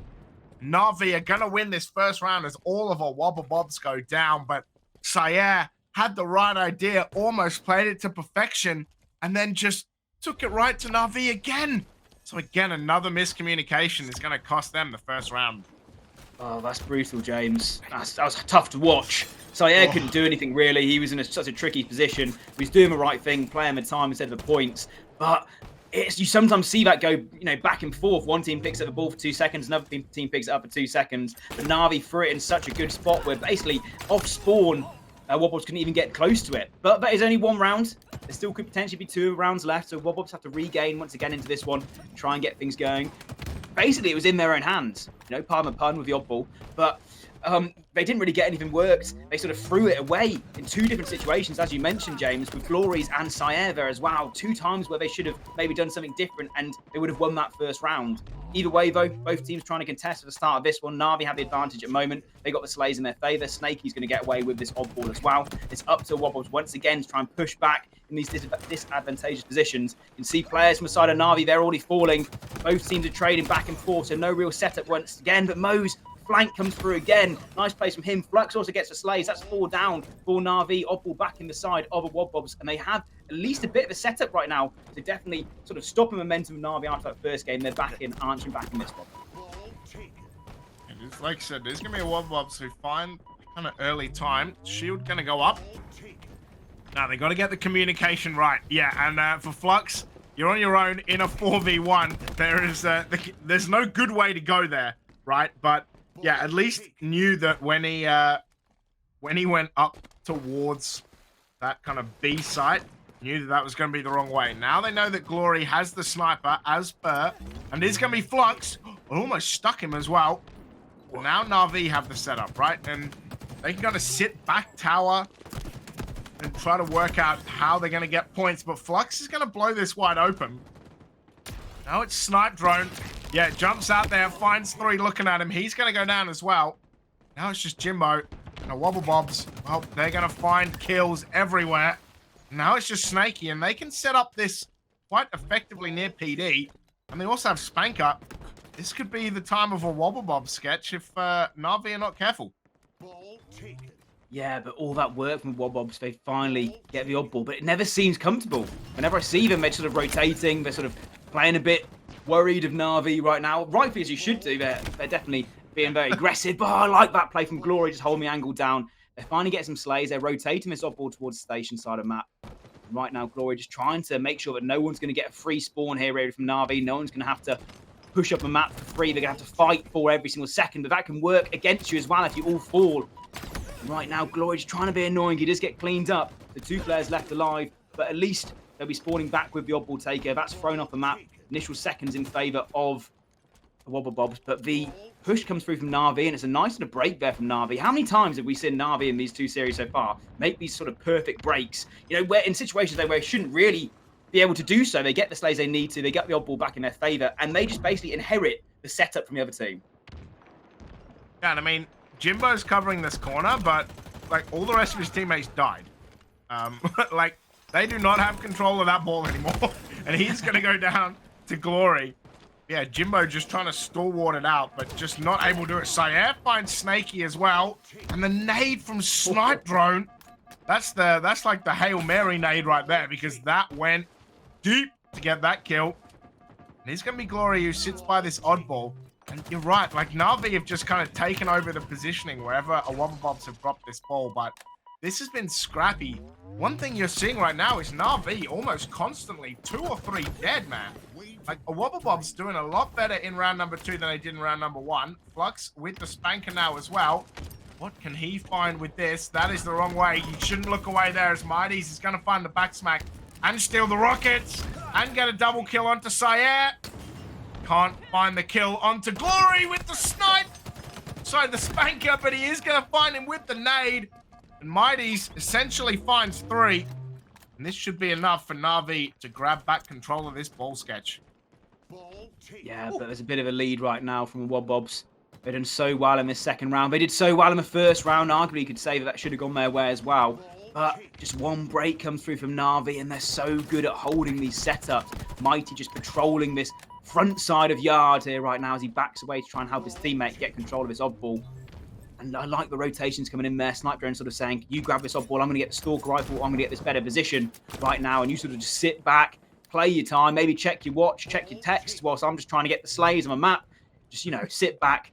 And soon it's going to be a close game once again.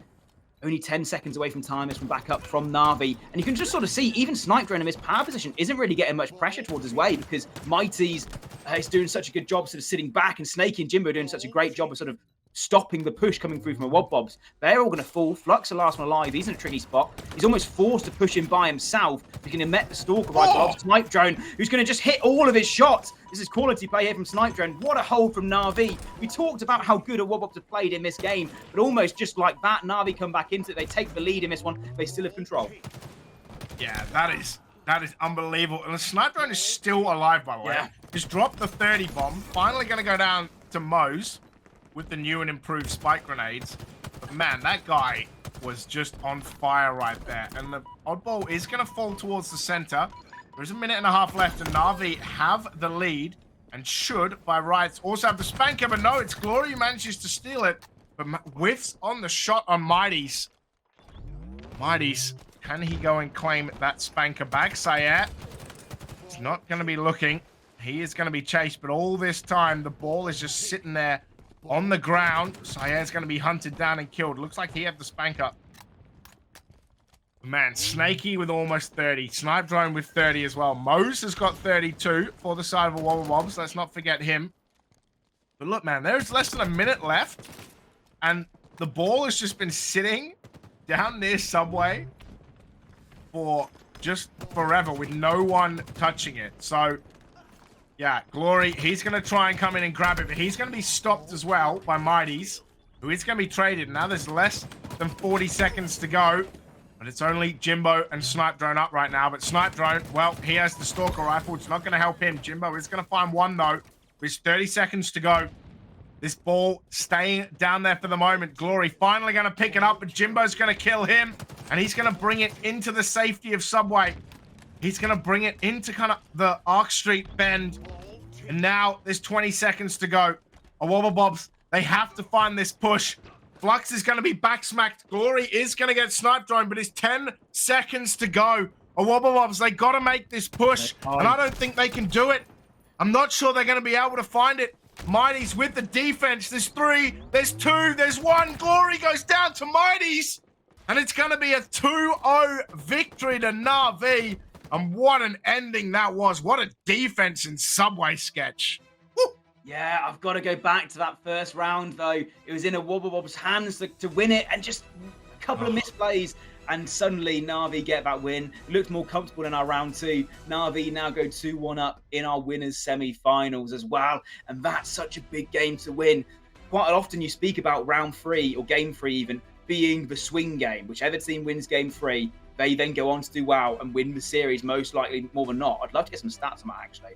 Across the board, you can see some stats, though, in that game. SnipDrone, 33 kills. You mentioned him getting that 30 bomb early doors. He was holding that tower side for a very long time with the Stalker Rifle, the BR, getting the shots he needed to. Across the board, you look at Mose, he's got 31 kills, but 34 deaths. Sort of being that sort of breaker player for his team. First one in, gets maybe some slays, also dies, sort of trying to break those setups. Across the board, though, I really can't say that NaVi were too heavily the better team because the Wobbobs definitely played very well in that game. A couple of the plays went a different way, and it could have been 2-0 to them. I mean, look at that score, 158 to 144. Like, this is not a blowout 2-0, right? This is like, you had to work. You had to absolutely grind for this 2-0. A little less in the second game, I would suspect, because in the second round, because that first round was, that was really close. And like you said, a Wobbobs, just those couple of missed plays, just not able to get it done. But we are going to go to recharge King of the Hill. And we have a little bit of an update from the other game as well. Currently, it is 1-1 in the oddball on streets. So, yeah. BH3 taking the first round. Jumpout gang taking the second. So we're in round 3. BH3, remember, they are 2-0 down. So do need this to continue on. But for us, NaVi have the chance to put this to bed. But you talked about it before, right? When the Wobbabobs beat them 3-2 and they were 2-1 down. So is history going to repeat, or are NaVi going to clutch up, take this recharge King of the Hill? One of these hills has moved, of course, right? Yeah. So they moved the second hill kind of out of long haul, kind of in front of C, just to kind of make it a little bit more challenging. Because if you remember, it was always that team that took that second hill, which was near one of the spawns, right? It just looked so easy to hold that it was almost pointless trying to attack. So now they've opened it up. They've made it a little bit easier to get a hold of.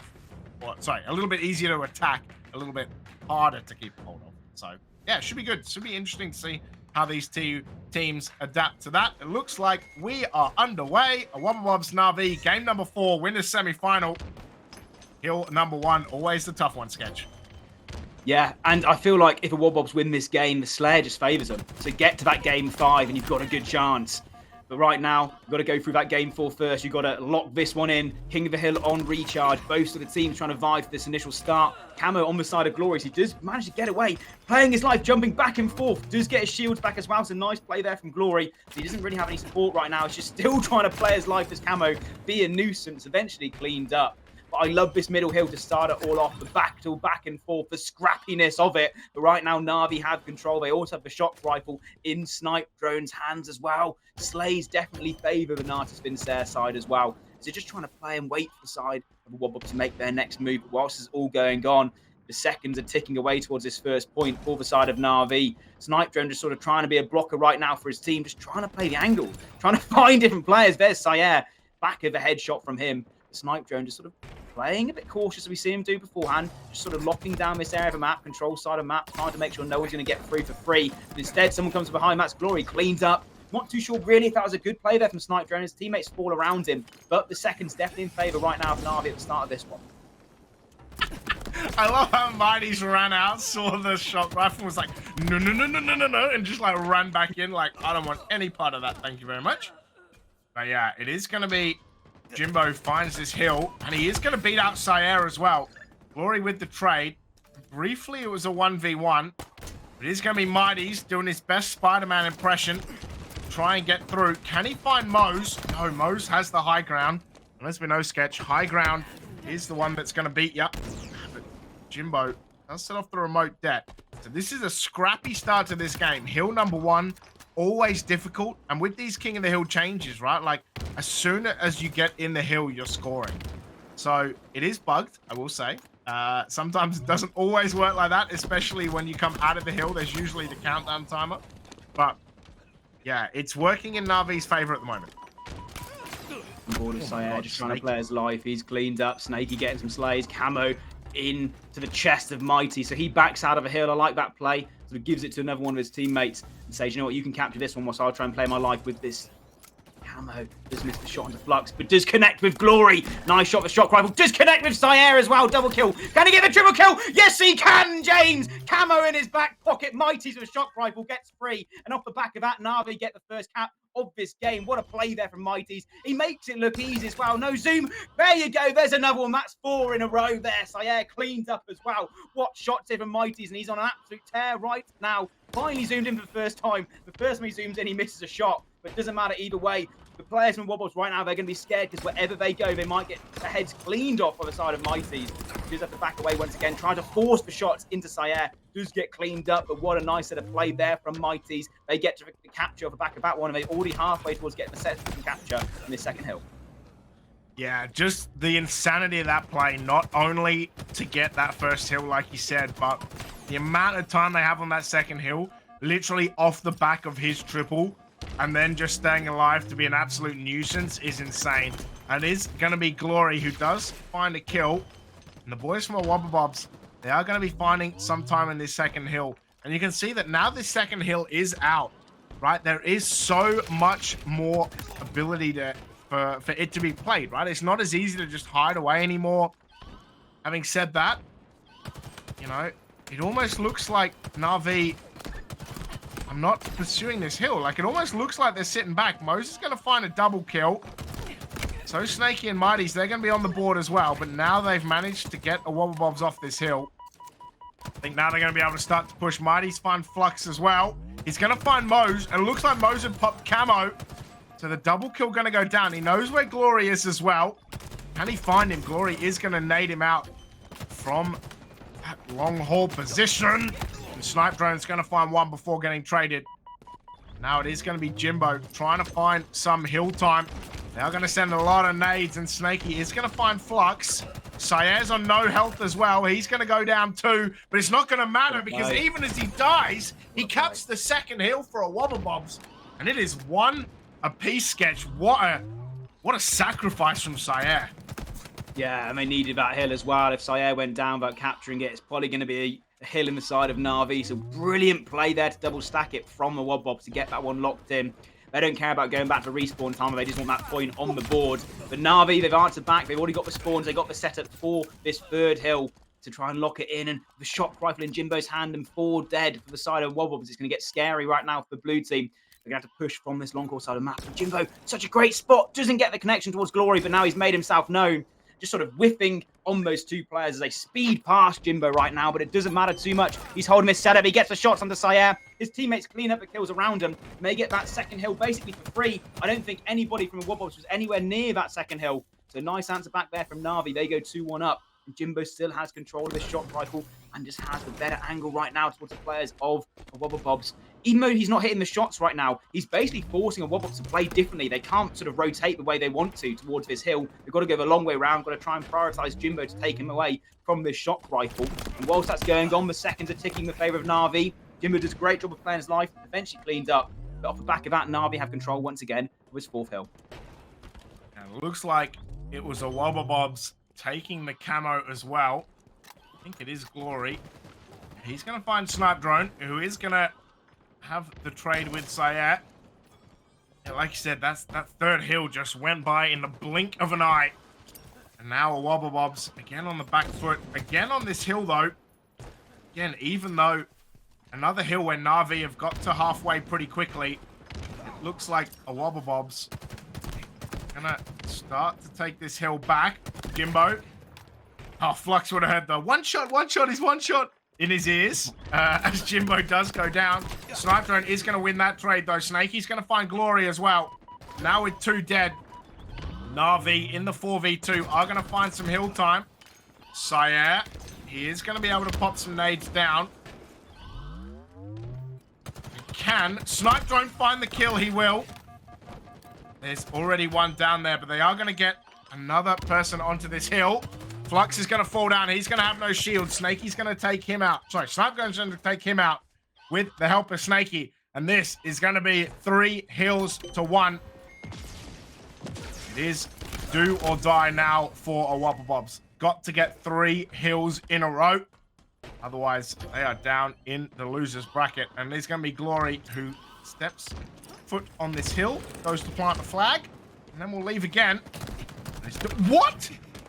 Oh my god, Snaky absolutely saving the bacon of Mighty's right there. And how important is that going to be for this hill? Because, oh my god, he was like mid-melee sketch and then he got backsmacked. I think you need to call the paranormal detectives there because that looked like a ghost melee to me. I don't know what happened there, but either way, control's still roughly in the hands of Wobbabobs. They try and root out Snipe Drone from his power position. He's cleaned up. Scrappy back and forth here for both teams. But Wobbabobs definitely favouring it right now. They do have control once again of this Turbine Hill.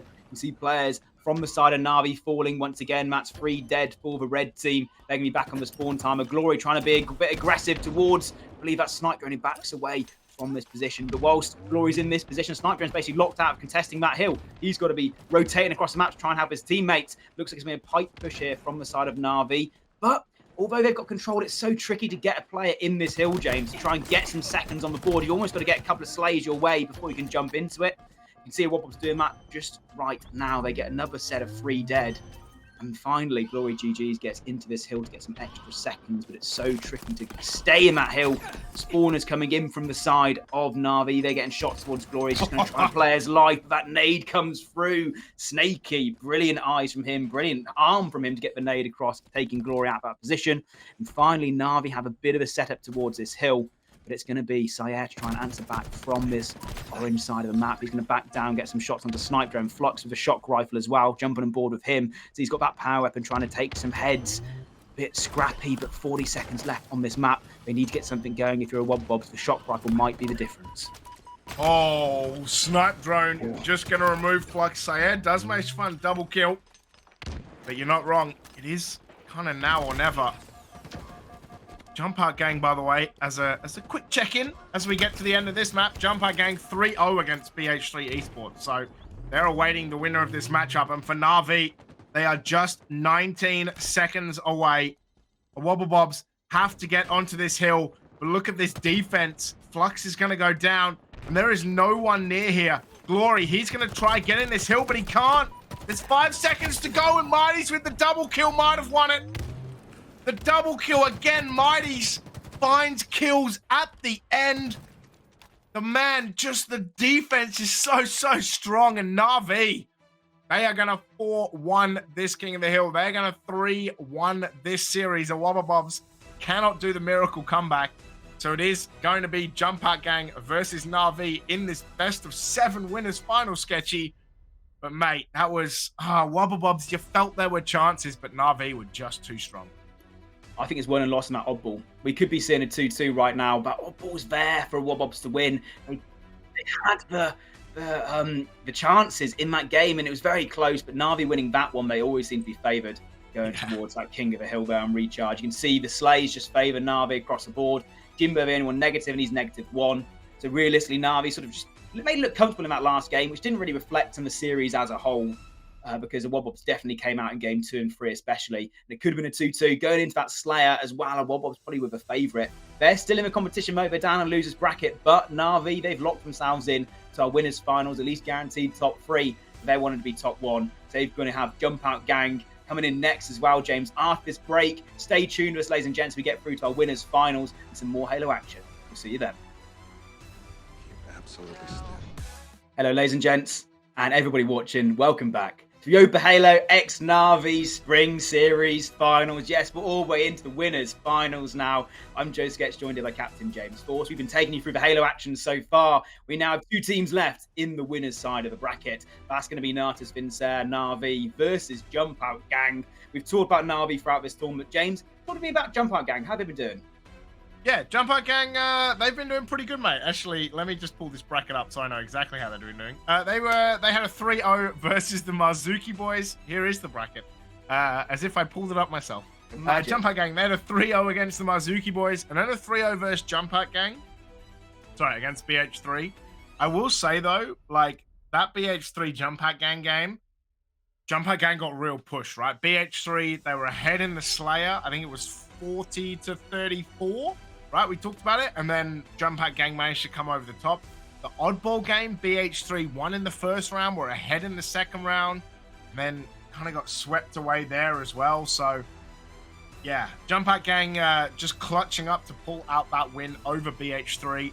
So it is going to be this final Jumpout Gang versus NaVi, our best of 7. And if we look at the lower bracket, hopefully we can do that. If we can't, all good. I have a lower bracket on hand. Hey, lower bracket. Here we go. It is, Cat Smile Gaming. They won, Cat Smile Gang, sorry. They were 3-0 against Regain. They go against BH3. Infurious, that 3-2 against the Marzuki boys ended in a 50-48 Slayer. And Infurious, I believe it was a reverse sweep. Oh, that is what I heard. So crazy that they were, yeah.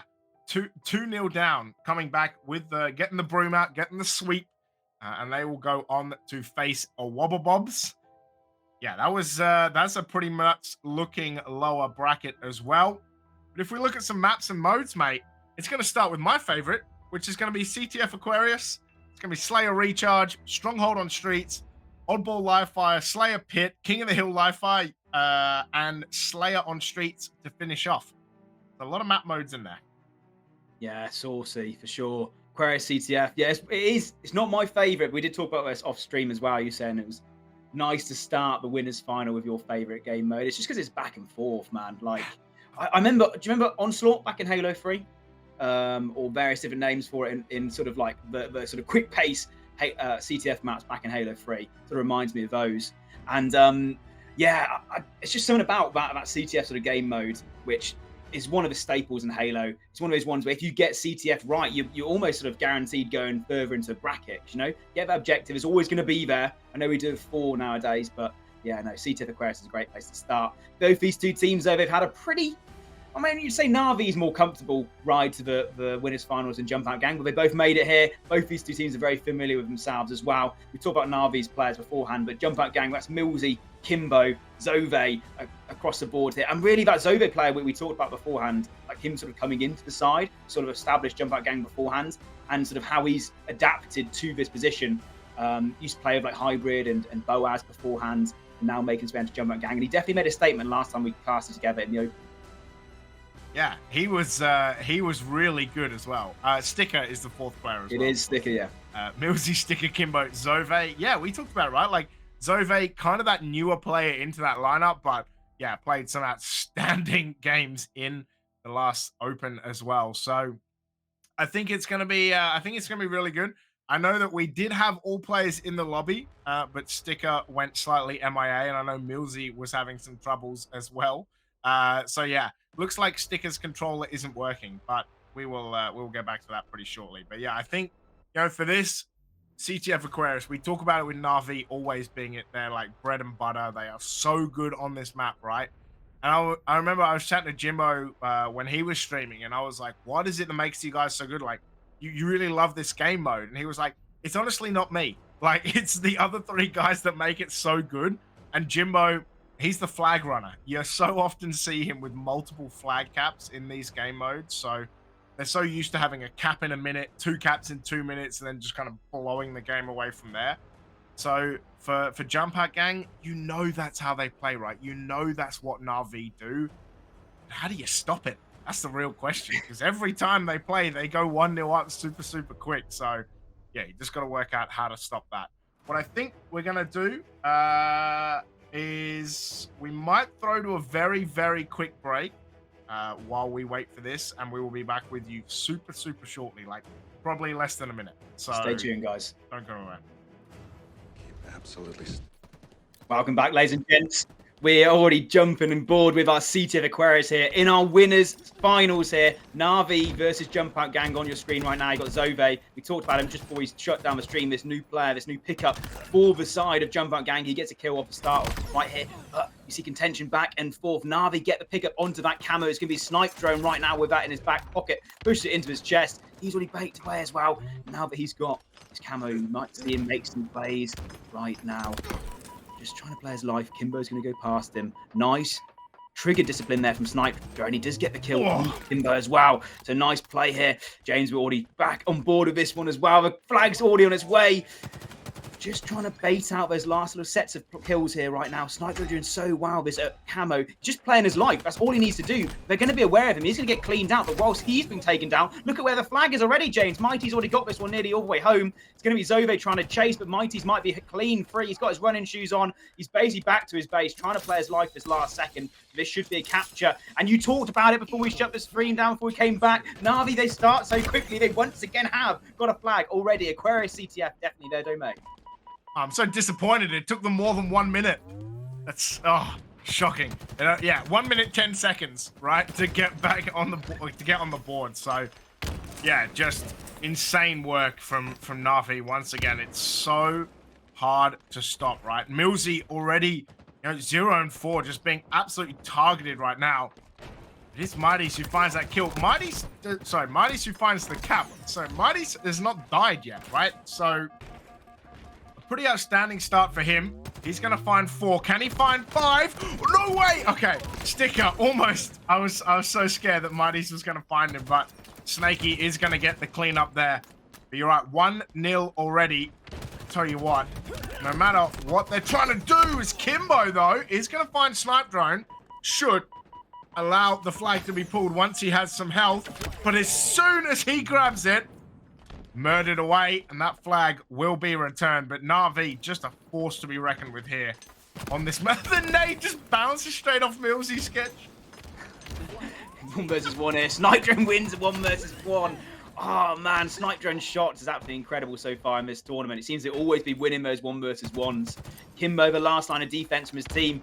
Best defense is a good offense right now as he tries to hunt down the players from NaVi. Gets the shots onto Snaky he needs to. Just trying to play his life and get away. He's dodging all over map. He's played sneaky. He's got away with him as well. Gets his shields back for a second. Should be cleaned up here by Snipe Drone. Prey to come in. Reset comes through. So nice play there from Kimbo. Playing his life, making sure that he has to be taken down for NaVi. Try and get that flag going. He plays his life just enough for his teammates to come back up and get the reset onto that one. Now pressure for the side of Jumpout Gang. You talk about Millsy, he didn't start very well. Deserve a kill to his name, is near NaVi's base right now. Just got Mighty to contest with, but he's getting naded, he's getting peppered all over the place. And it seems like there's a split. There's 2 on defense and 2 on offense of both teams right now. Nice shot there from Millsy. Can he get the second? Yes, he can. Nice 180 turnaround. Should be cleaned up there by Jimbo. Back and forth battles right now, but 1-0 still the lead for NaVi.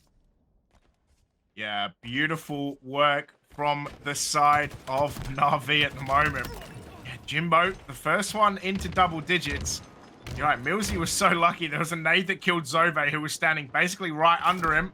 Beautiful killing spree for Jimbo. And he's just going to lead into a flag grab. Doesn't look like it is Kimbo. Coming to find his old teammate. Snipe Drone. He's going to find Zove, though. All is just starting to settle slightly down.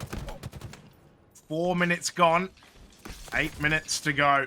NaVi just 1-0 up. Oh! Kimbo trying to ninja and getting it all wrong. Millsy is going to find that kill. Here's the last one left, though. So Jimbo is going to find the camo. And Snipe Drone's got this flag. Important kill onto Millsy as well. And this flag looks like it's almost all the way back already. It's pretty close. It might be that it's going to be a score for Snipe Drone, and it will be. He just ran that flag when only Millsy was alive, sprinted the whole way through. Jimbo here causing ruckus. He's going to die to the nades as Mighty is going to get the trade. Another 2 down for Jumpout Gang, but man, it might take them a while, Sketch, but when they get hold of this flag, it runs real quick. Yeah, you'd almost talk about the perfect set of slaves there, really, from NaVi. They had 1 player left, and it was Millsy, and he was in such a tricky position. Snipe Drone came into the enemy's base. They get those 3 dead, run the flag, and the spawners are just going to be too far behind them. But already pressure comes in once again. Mighty's already into Jumpout Gang's base. He backs away, using that thrust to make sure he plays his life. Has the heat wave, close quarters, gets some shots on the Zove. Jimbo's there with the trade. All players in blue towards the back of their base. They're trying to staunch defense right now, but Mighty's are just peppering, so sort of picking at them, prodding every single second, every single touch or shot that he gets towards him. That's another weak player for the side of Jumpout Gang. The Slays do go in favour of Team Blue right now, but Mighty's is getting the shots he needs to. Gets this flag towards the 1/4 mark of the map, but decides to back away. All whilst this is happening, all the players in blue have to turn back to their own base. I'm not too sure why that wasn't a stick. Mighty somehow plays his life very well there, eventually gets cleaned up by Sticker, but all of those kills coming from the defense from Jumpout Gang, they still haven't even got to the halfway point yet. Man, that was absolutely fantastic from Sticker. Like you're right. They really should have stuck that nade, I think, but in the end, got it done anyway. So it's gonna be all right. Sticker is gonna help find Snipe Drone. Yeah, active camo coming up, and Mighty's is there. Mighty, look how quick he is, man. He grabs it, he runs around the corner, he thrusters away as well. Does he manage to pop that camo, actually? Still up. Oh, no, it's still there. Oh, he had the thruster pack. Oh, no. Mighty's going to find the back smack, though. He's going to find the double kill as Millsy is going to get Jimbo, and Zove's going to find the flag. But Millsy with the... Sorry, Mighty's with the triple. Millsy coming in with a double as well. He's going to find this camo and pop it. But Mighty's with that triple to stop that flag run, and that flag looks like it's going to be returned, and it is. But man, what a play that was from Mighty's. Millsy wasn't too shabby either. He's found Snaky. This might be the killing spree if he can find Jimbo. Jimbo is better than that, my friend. And it stays 2-0. Only 5 minutes to go. Yeah, brilliant kill onto Zove from Mighty's and that triple kill to stop that flag going anywhere. And you could say with Millsy grabbing the camo, that probably would have been a capture. And now for back of that, NaVi, they've got the flag out once again, being a nuisance in Jumpout Gang's base. So they just get the return, but again, lots of defensive kills are coming through from the blue team. They've got to get things going in the offense. Jimbo right now just playing his life well, and he has played his life well so far in this series as well. 19-8 in this game. He tries to soar towards the middle side of the map. Bit of a curse. The caster right there as he does get cleaned up. Slays do eventually come in favour of Jumpout Gang. You can see right now, all three players of blue towards that B side of the map. They're trying to make things go in this way. Mills is the only player on this side, just trying to play the angles, make sure that no one's coming through on the flank, no one's trying to rotate across. Brilliant use of a map here from Millsy and Sticker. I really like this play. They should get this flag all the way back if they get a couple more slays. There's Jimbo down, should be the kill onto Snaky. Either way, it doesn't matter if Snaky gets that slay. The cap comes in. That makes it a 2-1 game. Nice reaction there from the side of Jumpout Gang, but they still have to get that cap once again. And you can almost say, James, that cap in the first sort of 1.5 minutes, that's the difference in this game. Yeah, as always, NaVi with the incredibly fast start. And, you know, you're right. It does end up making the difference sometimes. Usually, I must say, NaVi are very good at getting 5 flags. But when they aren't, it's always those kind of initial ones. Oh, the thrust to use from Kimbo. He's going to find himself on a killing spree, and he's going to be able to grab this flag. Mighty's still dead for NaVi. Jimbo is there, though. Doesn't look like he has any shield. Just trying to play his life around this pillar. Can he get this flag back? Now it's Kimbo, the one with no shield. The sizzle stick's gonna come out. But all this time, this flag is returning. And now, he's gonna try and take it. So he's at least gonna touch it. Sticker gonna find Mighty. Snipe drone's gonna get found as well. And this very well could be a second flag cap. Jimbo beating Kimbo in the Battle of the Bows. Which is good. Oh, no, he throws the flag past. Okay. Oh, man. Oh, my God. I thought that was going to be a whiff. But Zobe, he's going to find the flag. But look at this response. Jimbo and Sticker, they're here. Kimbo finds Jimbo. I'm going to get old saying that, I think.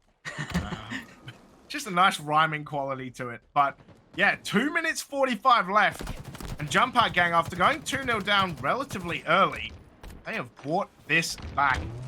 We talked about Jimbo top fragging on 22 kills, and well, I saw him in Twitch chat earlier. He was playing on 200 ping in a couple of these games, so glad that he has fixed that.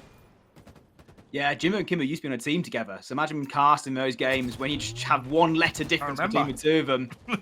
Either way, 2-2 in this game right now. First game of our winners finals. This is such a big game for Jumpout Gang if they can get the win on this one against NaVi. Kimbo gets the double kill and the heat wave for his spoils as well. Makes his way towards Yellow Utility, trying to find his way into the base here of NaVi. No one around him, no one waiting. He's checking his angles, but no one's home. So you think all the NaVi players there push towards the Ben side of the map. They've also aggressed. They've playing aggressive. Nice reaction there from NaVi. They spawned up, realized that the over-aggression, the overextended came in from the side of Jumpout Gang, so they're going to push towards the opposing base. Got a bit of an old-fashioned flag standoff here. Try and say that 4 times in a row. But either way, Kimbo gets another double kill whilst his teammates are falling. It's trades across the board. Zove in such a crucial position, but no nades from Jimbo. He can't get anything going. Get the back. Wow, I don't know if it was a ninja. Either way, the flashy plays come in from Sticker. He gets the kill onto Jimbo, and off the back of that, the flag cap comes in with 1 minute 20 left on the board. Jumpout Gang takes the game. Almost reverse sweeping flag caps right now. They go up 3-2 in this game, but the counter is already back on again. You can see Snaky on your screens. Kimbo, the last one alive, just for a moment. Sticker spawning towards that blue fridge area of the map. Looks like it's going to be Snaky trying to get his way out, but Kimbo, that last person alive, as we said, he's making plays. He's getting the shots he needs to, getting the damage down. Doesn't get the kill on the snipe drone, but helps get 2 other slays. And whilst that's going on, that allows his teammates to come back off spawn and regroup, reset, and return this flag cap. Oh, can Zove get this flag back? It looks like he can as well. Less than a minute to go. Jumpout Gang, they've taken the lead, and what a topsy-turvy. This is like a mini reverse sweep right inside one of these, and he's going to be sticking to find snipe drone. But now NaVi, they have to go and get this flag. 2 dead for the side of Jumpout Gang. There's going to be no better time to grab this flag. Millsy and Mighty's trade, though. It is going to be Jimbo. Can he find this kill? He is going to find the kill onto Sticker, and he actually is going to run down this hill. Sorry, down the stairs. Down the hill. And then try and get this flag out, and he will. He'll make it towards blue side. He's going to try come through Hydro and push it towards the flag. Hits the ceiling, though. And there's 10 seconds to go. And Jimbo, just this undeterred. What can Sticker do? Sticker finds the flag. It's going to be sudden death, surely. They've got to try and return this flag. Can they get it back in? They will. He's going to score. It's going to overtime. What a clutch by Jimbo. Oh, my God, NaVi. They get one in the first 70 seconds. They get one in the last 10 seconds. And we are going to overtime. And can NaVi Get another cap inside a minute, but sketchy, what a finish!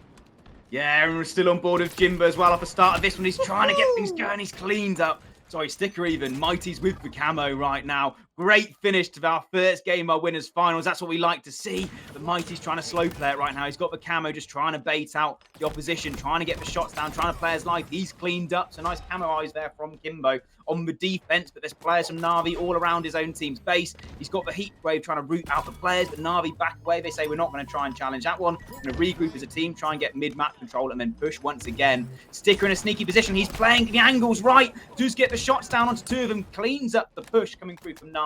The Mighty's, he's still there. Sticker's aware of that. He's going to try and play his life in this corner. Jimbo also pushing towards him. He's trying to back away with his heat wave. Sticker gets a kill onto him, but Mighty's, as I said, still in the base of the blue team. They can't get anything going, and whilst Mighty's there, the rest of NaVi has spawned up. They're already pushing once again, James. They're definitely trying to win this game as quick as possible. But look across the map. Zove's got a flag away. Both teams aggressing. Both teams overextending. Zove does get cleaned up off our screen, so that flag should be returned. And just for a moment now, bit of breathing room for both teams. They both sort of reset and try and re-challenge this mid-map. Yeah, man, what a hectic game this is. And usually you see it so often as Mighty's is going to miss the melee. Kimbo's going to make him pay. But you see it so often, right? That these games, when they go into overtime on flags, they're just over in the blink of an eye. Not the case today, though. There is going to be a little bit of waiting time as Millsy is down there, but Kimbo's going to find... Yeah, Mighty's who finds Millsy. So a little bit of trading going back and forward. And, oh man, Zove finds Snaky. Don't think Snaky should be losing those. But Jimbo does manage to get the camo, but gets backsmacked. And now it's going to be Sticker with this camo. What can he do with it? Mighty's is going to find Millsy. 2 dead for Jumpout gang. And Snipe Drone just removes him, even with camo. Check the vac. How on earth did he see him?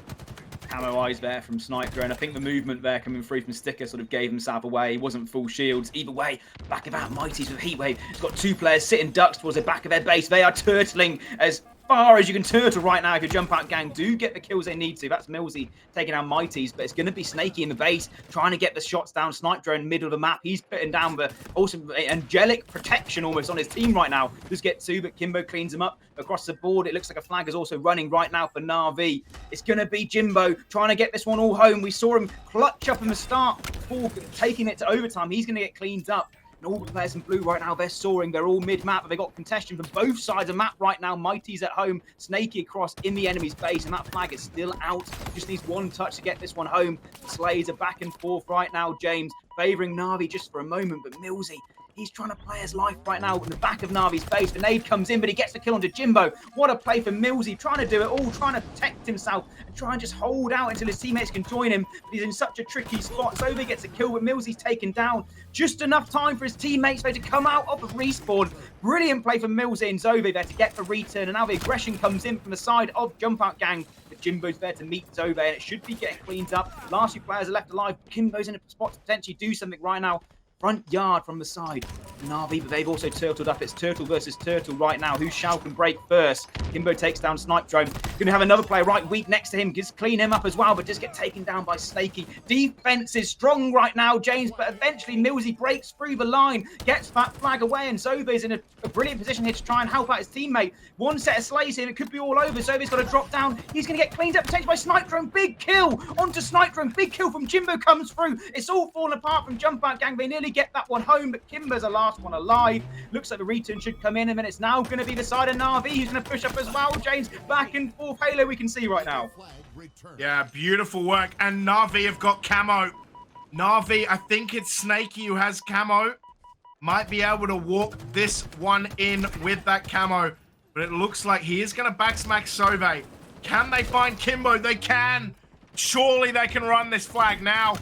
It's Sticker here. He's going to find Snaky, and Sticker's going to find the double kill. How important is that going to be? And Mighty's, he's going to try 1v2, but Zove is going to kill him. This flag is going to sit here, but Jimbo's going to find a double as well. And it's only Kimbo left alive. Jimbo, you got to touch the flag, and Snaky gets 2 as well. Again, Jimbo, all of Jumpout gang are dead, and surely Jimbo's going to cap it in, and he will.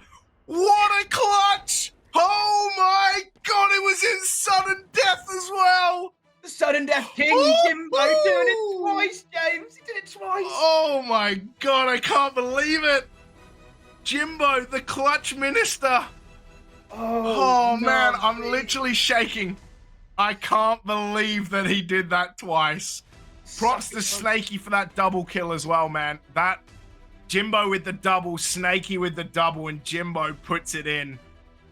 But props to Zove, man. Got a hat trick of flags, but NaVi, it's not as easy as it usually is on CTF Aquarius for them, but 4-3, they get it done. That was spicy. That was only game 1.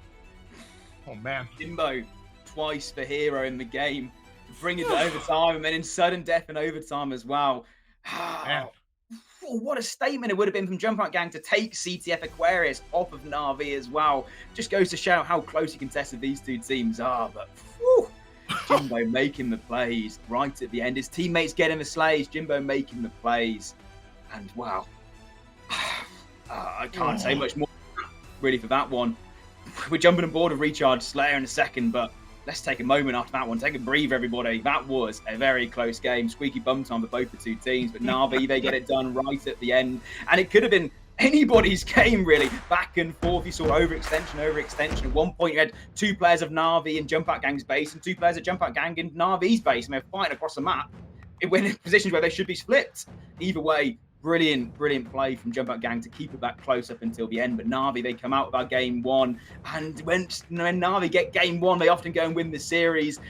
We're going forward with our Slayer and Recharge. We've talked about NaVi's Slayer so far. And Jumpout Gang, they've got to regain as quick as possible. They've got to focus up again, chalk that last game over, just sort of say, we were so well and we were so close. But let's go and focus on this Slayer as we load up. Man, the like mad props that you're 2-0 down. You pull it back to 3-2, and then you get sudden death and sudden death again in overtime. Like, just madness. But like you said, it is the reset. It is this Slayer game. It is going to be Mighty and Snaky who find kills early. But Kimbo with the camo is going to get a double kill, but Snipe Drone's going to remove that camo out of here. It's an early 3-2 to NaVi, but mate, I'm barely even calmed down from the first game. Never mind about this one. Imagine the comms. Imagine the comms from NaVi, James, in this game right now off the back of that one. I'm sure we're just hyping it up and we're hyped, and they're just going, yep, one shot. Yep. Yeah, no, knew I was going to cap. It was fine. Yeah. We knew we were going to win that game. Like, no stress. But either way, all tied at the start of this one, 4-4. Often see this in the Slayers where both teams are trying to eke out that initial sort of advantage, maybe a couple of kills in their favour. Trades across the board. It looks like it's all blue pushing forward right now. Millsy gets the kill on the first one. Kimbo getting the second one as well. Clean out pipes for the side of Jumpout Gang. And now they've got a bit of better map control right now as they look towards Snipe Drone and Jimbo, who are caught sort of tricky back in the defense. Snipe Drone's cleaned up. It looks like trades once again across the board here, James. Millsy trying to find and root out this player, but it's back and forth from Snaky. This player, he's got away. He's trying to sneak away, Snaky. Using the barriers as his best friend. He does eventually get cleaned up, and Millsy falls as well. So just dodging and diving everywhere from Snaky just to play his life. Yeah, that was nuts from Mighty's as well. It's a beautiful stick from Zove onto Jimbo. Yeah, Mighty and Millsy just playing ring around the rosies before Snaky wanted to get in and be a part of it as well. It's going to be Sticker on the shock rifle. What can you do with Kimbo? Off to a great start, 6 kills. It's going to be a 4-kill lead to the Jumpout Gang. It's Jumbo amount of kills. Jimbo does manage to find Sticker. They should be able to pick up that shock rifle. Take what was left. But yeah, Snipe Drone finding a double kill as well. Snaky getting Millsy. And you're right, man. Like, so many times we talk about these leads. It was 14-10, and it's now 15-15.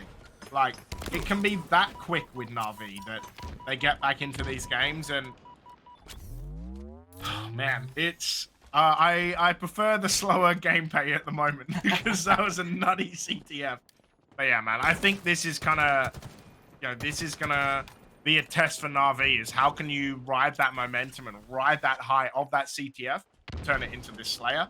The Jumpout Gang, it's really like how can we, you know, have been so close yet so far and turn it into a win in what is usually the underdog game, right? So Yeah. Yeah. I'm sure as well, Jumpout Gang aren't even thinking about that. They've gone over, they've basically closed that one off in their mind. They're all focused on this Slayer, and right now they have the lead. I don't know if it's NaVi or if it's just the underdog story right now, but it seems like every single nice shot there from Jimbo, every single time we see NaVi on Slayer, they're always put up against it, especially towards this 20 kill marker, and suddenly, normally they flip a switch and get back in their favor, but right now, looks like Jumpout Gang, they're definitely trying to find a bit of comfortability in this game. It isn't comfortable so far, a lot of trades back and forth.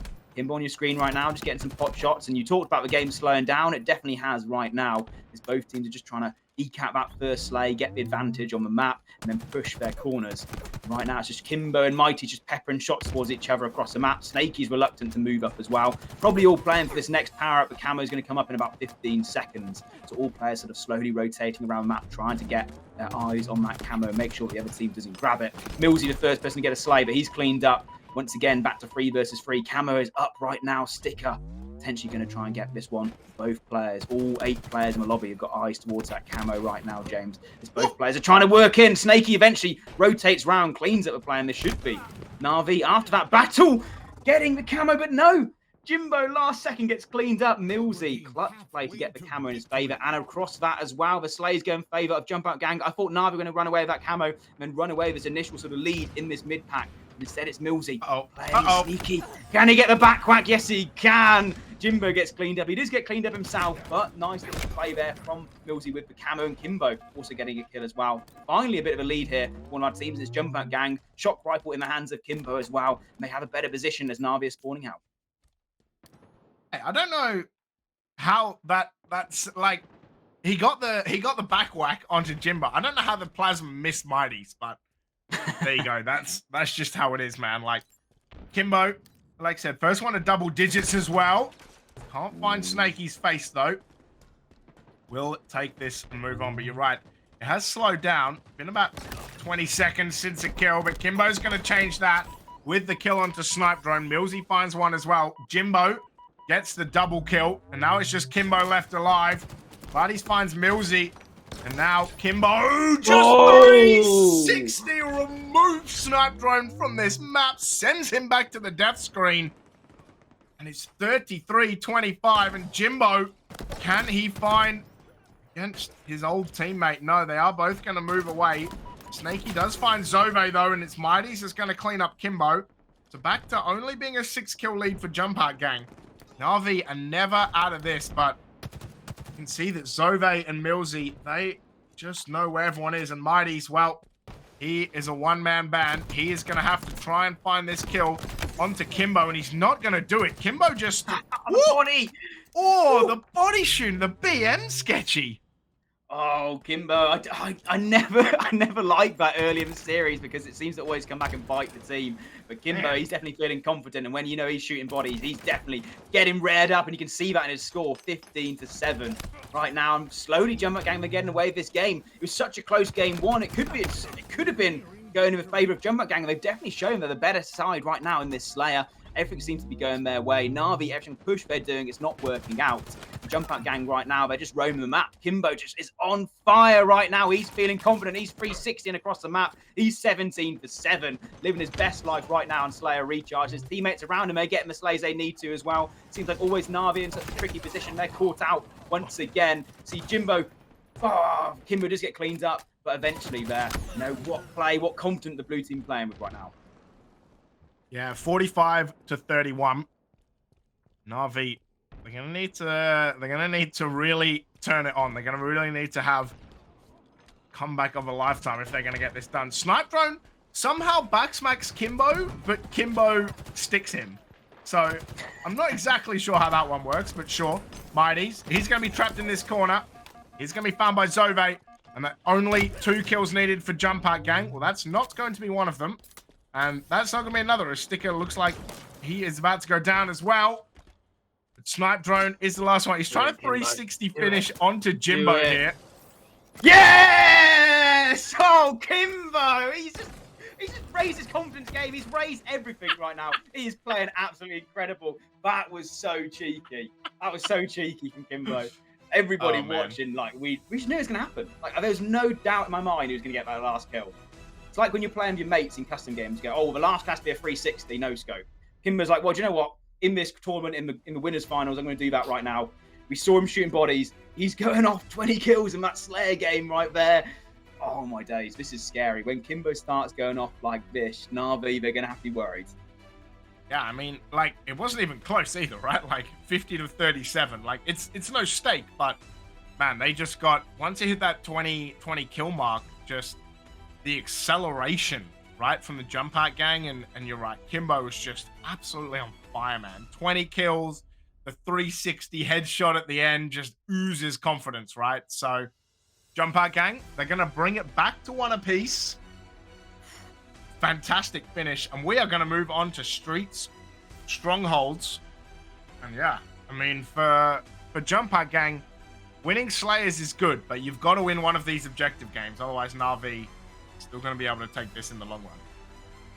Yeah, but it could have been 2-0. Jumpout gang could have won that first game. They were up in regular time, the CTF Aquarius, and Jimbo makes some moves and gets things going, and then he does it again in the overtime. That was a closer game than that second game where Jumpout gang come out and win. We've talked about the Slayer for NaVi though beforehand, and you know, Slayer's one thing, but these objectives games, they've been confident, they've been definitely thorough so far in this tournament, and going on into strongholds on the streets here. I feel like NaVi, even though they just lost that game, they definitely still have a bit of an edge going into this one. But Jumpout gang, I'm very impressed with how they played so far. Every single player on this team has definitely stepped up in this game. You know, looking just towards Sticker, but Kimbo just put his team on his back in that last game. And that shock rifle play, 360 across the map. Some people might say it's overconfidence, but when Kimbo's playing with that confidence, anyway, it's going to be scary. But the only way to qual it right now is a good start here from NaVi. Yeah, 100%. No one gone for this B site just yet, as Zove does have the spanker. Was that me? Like, this is just the casual visual glitches as per in Infinite. This map looks a little weird to me. I don't know if that's just glitching or it's just odd. But yeah, it is going to be, you know, NaVi trying to find this B. In fact, they're going to find B and they're going to find C. So it's going to be a momentary trip cap as they're going to find points on this board. It's not just me, right? This floor looks weird, doesn't it? I feel like I'm seeing it fine, James, and we're watching the same feed, but maybe it's just the way they're playing. Maybe Mighty's are just playing so quickly that you're so blurred right now on the screen. But either way, he's got the stalk rifle in hand. He's just trying to play with different angles. That sort of power position towards the top side of C. You just get cleaned up eventually, though. The last player alive for Jumpout gang is Millsy. He's going to jump on towards this C side, but across the map, it's another triple cap still in favour of NaVi. Yes, you capture C, but you've got to capture B or A to get any points going. And right now, NaVi, they're looking comfortable. They've sort of bounced back from that second game, and the objective seems to be on point once again for our red team. Jimbo yet to get a kill, but he's got 4 assists as well, playing the assist man. And it looks like Millsy, just even though he's playing his life, his teammates are falling all around him. Once again, this could be a push which is thwarted from NaVi. They still control this B side of the map. Snaky does really, really well on that kill as well. They know where Kimbo is. Can Mighty's finish it off and chase it down? He will. Jimbo finds Sticker before Zove is going to get Jimbo. And Snipe Drone denies Zove those rockets. And 3 dead for Jumpout gang. And it is going to be the stronghold captured. It was a momentary trip cap. It's going to be the A cap for Jumpout gang. But so far, unable to put any points on the board. And you're right, NaVi, they look like they've just kind of got rid of, they've pushed that Slayer out of the mind. Because they are looking on point. Oh my God, how has he missed? Wait, what? It still counts as a rocket kill? Oh, that was dodgy, that was. I don't know what happened there, but sure. I mean, yeah, Snipe Drone got 2 kills with rockets. That's what the feed is going to say. But it's 111-0 right now, Sketchy. And yeah, it's looking ruthless from the Jumpout, from NaVi so far, but can they hold on? That's the question. Well, so far they're doing a good job. Bit of defense here from NaVi. That opens up B, though, for the side of Jumpout gang. Potentially the first sort of control they might have of this map. Both Kimbo and Sticker, they're sort of rooted in this stronghold. Should be the capture. But can NaVi react to this capture coming in? Sticker's weak, Kimbo's weak. Zobo's there for the assist, but he's already backed down. Kimbo in such a tricky spot right now, just trying to play his life. Does get out, so nice play there from the side of Jumpout Gang to sort of stop this point going out of hand, or at least getting an even more from NaVi. But B still being contested from both sides. Millsy and Kimbo get some great slays. A good hold here. One more player for NaVi left. That snipe drone he's cleaned up. C could potentially be converted as well. This could be the first triple cap from the side of Jumpout Gang. And if you get this triple cap going, you might come straight back into this game, hold this for a few extra seconds, and those score just gets flying in your favour. So nice start there from NaVi, but Jumpout Gang, eventually when they get control, they've looked to hold it so far. Backed away from Kimbo though. He's just trying to hold this B side. I like this play here from the side of Jumpout Gang, not being overzealous, just saying, do you know what? Push towards us. You can capture one of the home hills. We're going to try and hold B and hold one of the others. But right now, Trade's coming back and forth. Sticker just trying to bait this rocket. Maybe Combat Evolve it. Doesn't quite get it to work. Either way, he's going to be one of the last players left alive on his team. Kimbo, the only one left. And finally, the slays come in the side of NaVi. Rockets in the hand of Jimbo, trying to get things going. But around him, he's got teammates already capturing B. There's a nice hold. And look at that triple cap. It's already gotten back to 90 points. But once again, NaVi, they're trying to get control. Yeah, and I mean, you're right. Like, NaVi, such a good start, right? Like 125-0.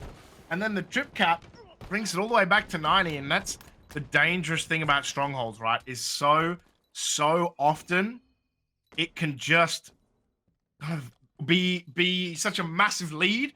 And just one trip cap, one hold for like, you know, half a minute to a minute. And suddenly the game is back on. But NaVi, they've shored up this B and C. Once again, they are scoring 160-92, trying to stretch this lead back out. It is going to be this C site being contested as Kimbo is going to find snipe drone. And again, the A and B were capped from NaVi, but it looks almost like it's going to be a trip cap towards Jumpout Gang. Thankfully for NaVi, they are going to find the A site. Kimbo's there with the Bulldog. Can he find more kills? 162. Jumpout Gang are going to pass into the triple figures. They are on 100. And Kimbo, I don't know what happened between game 1 to 2 and 3, but he is on absolute tear right now. Having said that, of course, he is going to die to an 8. Yeah, still control momentarily for Jumpout Gang as it flips over to NaVi. But Millsy trying to catch the home base right now. The team in red just gets backed away. Can't really root out snipe drone. Jimbo's there for the help. He also backs away. So nice bait and switch here coming through from NaVi to clean out Millsy. He's taken down. Now on board with snipe drone. That rocket's coming up any second now. All of his teammates are towards the B side of the map. They do have control still of that area. And snipe drone just playing a bit of defense right now. Maybe potentially going on offense as soon as he can sure that his team have cleared out his base. He knows that Kimbo's around somewhere, just playing a bit sneaky. Should be cleaned up. So now that the go-ahead's there, the base is clear. He's going to push up with his rockets, trying to get some slays. There's a bit of jumping over. Jumped over a sticky grenade, but didn't connect with any of the rockets. Millsy getting the kills. The reset does come in for B, and you can see Jimbo already trying to mount that triple cap. It does come in once again. NaVi looking scary towards the end of this game. Yeah, the A site not being held at all. So another trip cap. Briefly getting them some more points, and how valuable will that be? A gets capped as Mighty's finds a double. Kimbo's going to find Snaky, and now they're capping A, even though they're losing B. 223 to 111 right now. NaVi, they just got to keep this up. Only 20 points away from victory. And if they can keep doing what they've been doing, having said that though, Sticker and Millsy are going to find kills. If they can keep kind of going at the pace that they've been doing, and even though they're giving up this kind of A-B holds, if they can just find ways to pick up B, if they can find ways to get Jumpout Gang into the respawn, then I think this is going to really work. Some great movement there. It's going to reset this B site as well. As Millsy finds Snaky. Can he find Snipe Drone as well? Jimbo finds Sticker. And Millsy, fantastic job to get Snipe Drone. He's going to hold on to B a little longer. And it's a 234 to 136. So they're within 100 points. And Millsy is just being a menace right now. Unable to... not letting... NaVi are unable to get onto this B or this A side. But Snaky, what can he do against this? He's going to do nothing! As Millsy removes his head, and Millsy is playing the life. Just incredibly, mate. 161 now. No, don't. Oh. I mean, this is what they have to do. They have to play this level of Halo to get back into this game. You know, all of this brilliant play, and it only takes one more push from NaVi and they've won. So you still got to play your best life. Zove, let alone in B by himself. He's got the Sentinel beam in his hands, but he's got to play some strong defense here. Gets the trade into Snipe Drone, but does he have teammates around him? Yes, the flank comes in from Sticker. There's going to be kills from him and Millsy. They're going to push towards this triple cap as they lose A. Sticker's already decided, you know what, mate? You can go and cap that hill by yourself even. I'm going to try and push up, try and put pressure towards the NaVi spawners right now. They're doing all they can to get back into this game. But Stronghold's going to be a harsh mistress sometimes because they're still 50 points behind despite this brilliant play from the team. Brilliant play from Millsy. They still have control just for a moment, but still just that one overarching push from NaVi, and this could be game over. Slay's going in favour once again of NaVi. Oh, Jimbo getting the kill onto Millsy, but you can see C being captured, B being captured. This could be the last. The dagger in the back of Jumpout Gang right now. B and C converted. A not even converted over yet. Got players of Zove pushing towards B, but he's got to get something going straight away. Should be game over. And just like that, what a play from Jumpout Gang to try and get back into this one. But NaVi, they clutch it when they need to. They get the W in our strongholds and they go up in this series. We talked about their objective play. And once again, despite that sort of initial late game surge from the side of Jumpout Gang, NaVi win an objective game. Yeah, Millsy just played around that B so well, right? Really forced NaVi to work. But right at the end, like you said, all it took was one push. There was a mini triple cap for just a couple of seconds, but that was all NaVi needed, right? 250 to 197. It ends. Yeah, you can see the scoreboard here, right? Just almost all of the NaVi guys just having more kills than Jumpout Gang overall. Jimbo chipping in 14 assists. You talk about how he was 0 with 5 assists. Ended with 14. Snipe Drone, he gets 10 assists as well. So fantastic work across the board for NaVi, but yeah, man, it looked so much easier to begin with. It was, what, 125 to 0 at one point, and then NaVi just almost, it was labored towards the end to get there, but Jumpout Gang doing a fantastic job to keep it close. We are going to move on to game number 4, which is going to be live fire on Oddball. Man, Sorry, I need Oddball to know, on live fire, I should say. I need to know what Snakey's breakfast and lunch routine is to be popping off as much as he has been during this whole tournament so far. 18 and 12 that game. Gets 4 assists, so he's definitely the cleanup crew. He's coming in, getting those weak players, maybe getting the shots from long range onto some of the weak players of Jumpout Gang. But yeah, nice play there for NaVi to go up in our series. And James, if you're Jumpout Gang right now, right, you've got maybe a bit of moment before live fire Oddball starts. What are you sort of doing? How are you prepping for this next game? You know, you haven't won an objective yet. You won pretty confidently in that Slayer game, but you've just been beaten out pretty much outright throughout that stronghold, apart from the last sort of surge at the end. What are you saying to your teammates? I think it's probably just chill. Like we know we got this, right? Like all we need to do is win either this Oddball or win the King of the Hill. Both of them are going to be on live fire. We know that we can win both of these Slayers. 50 to 35, we looked good, right? CTF, we were close. It was sudden death literally twice that Jimbo had to pull through to score twice when it was sudden death. NaVi, yeah, they looked good in the strongholds. I mean, they got off to such a good start. Jumpout Gang, you're like, guys, we took them really close in CTF. We had a great comeback in strongholds. We know we can win the Slayers. We've just got to find the Oddball or the King of the Hill. Play your own game. Like, try. If you don't win this Oddball, all good. There's still a King of the Hill. Like, there's no panic if you don't win this game mode. But yeah, I think it's for NaVi. Conversely, like for NaVi, it's okay. We escaped the CTF. Realistically, like we took it right to the edge before getting that done. The Slayer is something we need to work on, but you know, we put up a solid stronghold. We looked really good. We clutched up at the end. Let's take that momentum into Oddball. Doesn't matter what happens in the Slayers. There are 4 objective games. We just got to win those, and we're in. Yeah, I mean, to be fair, like I was getting inspired by that, James. Actually, like I felt like I wanted to play some Halo. I wanted to jump in some live for Oddball.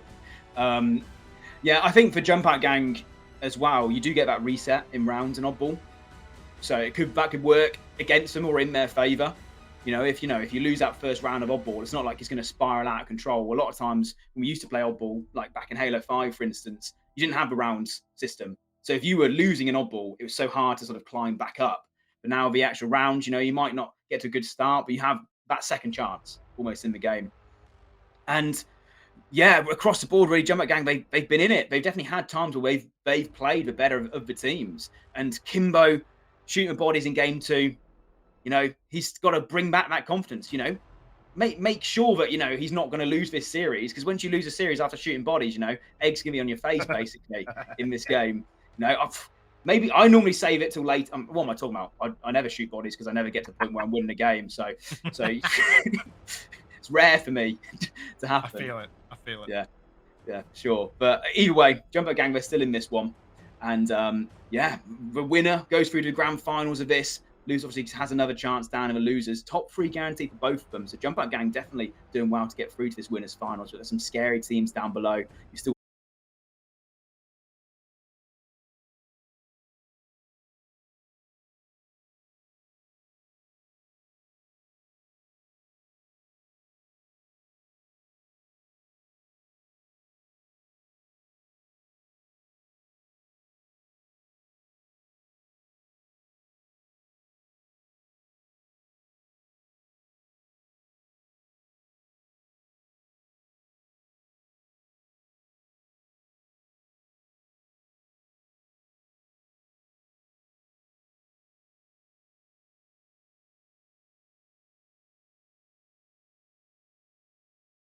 get some more shots, reclaims it. He's playing nice oddball right now, James.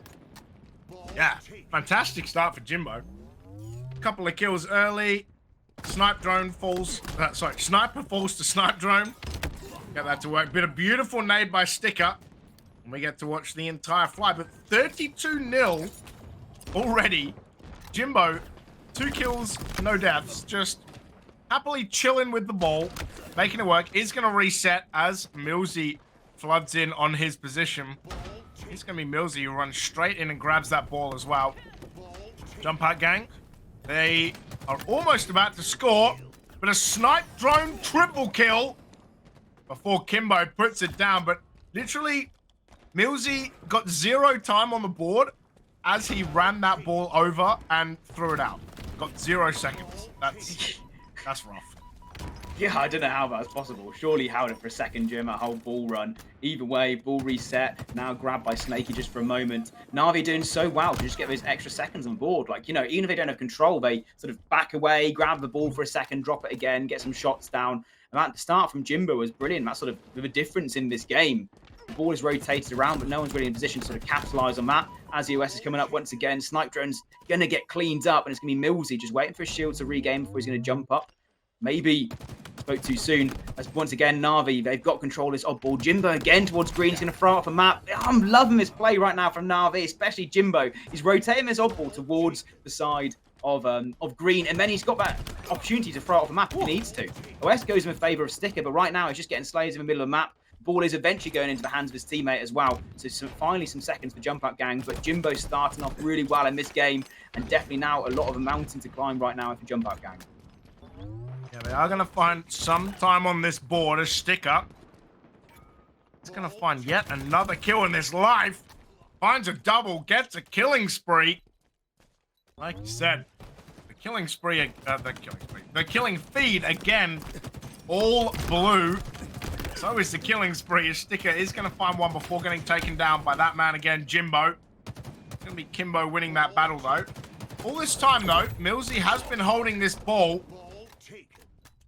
Man, just NaVi getting blasted all over the field right now. Constantly dying, it seems. The sniper going to be there in mid, waiting. Snaky, he is going to avoid the nades. And he manages to find Zove, who had the heat wave. That should be illegal. The ball has been played, though. And we are going to find... Oh, my God. I think the Mighties didn't get that kill because a teammate jumped in front. That's rough, sketchy. But the ball, 46-40 for NaVi. So a great lead. The Jumpout Gang just bring it back off the back of 40 points for Millsy.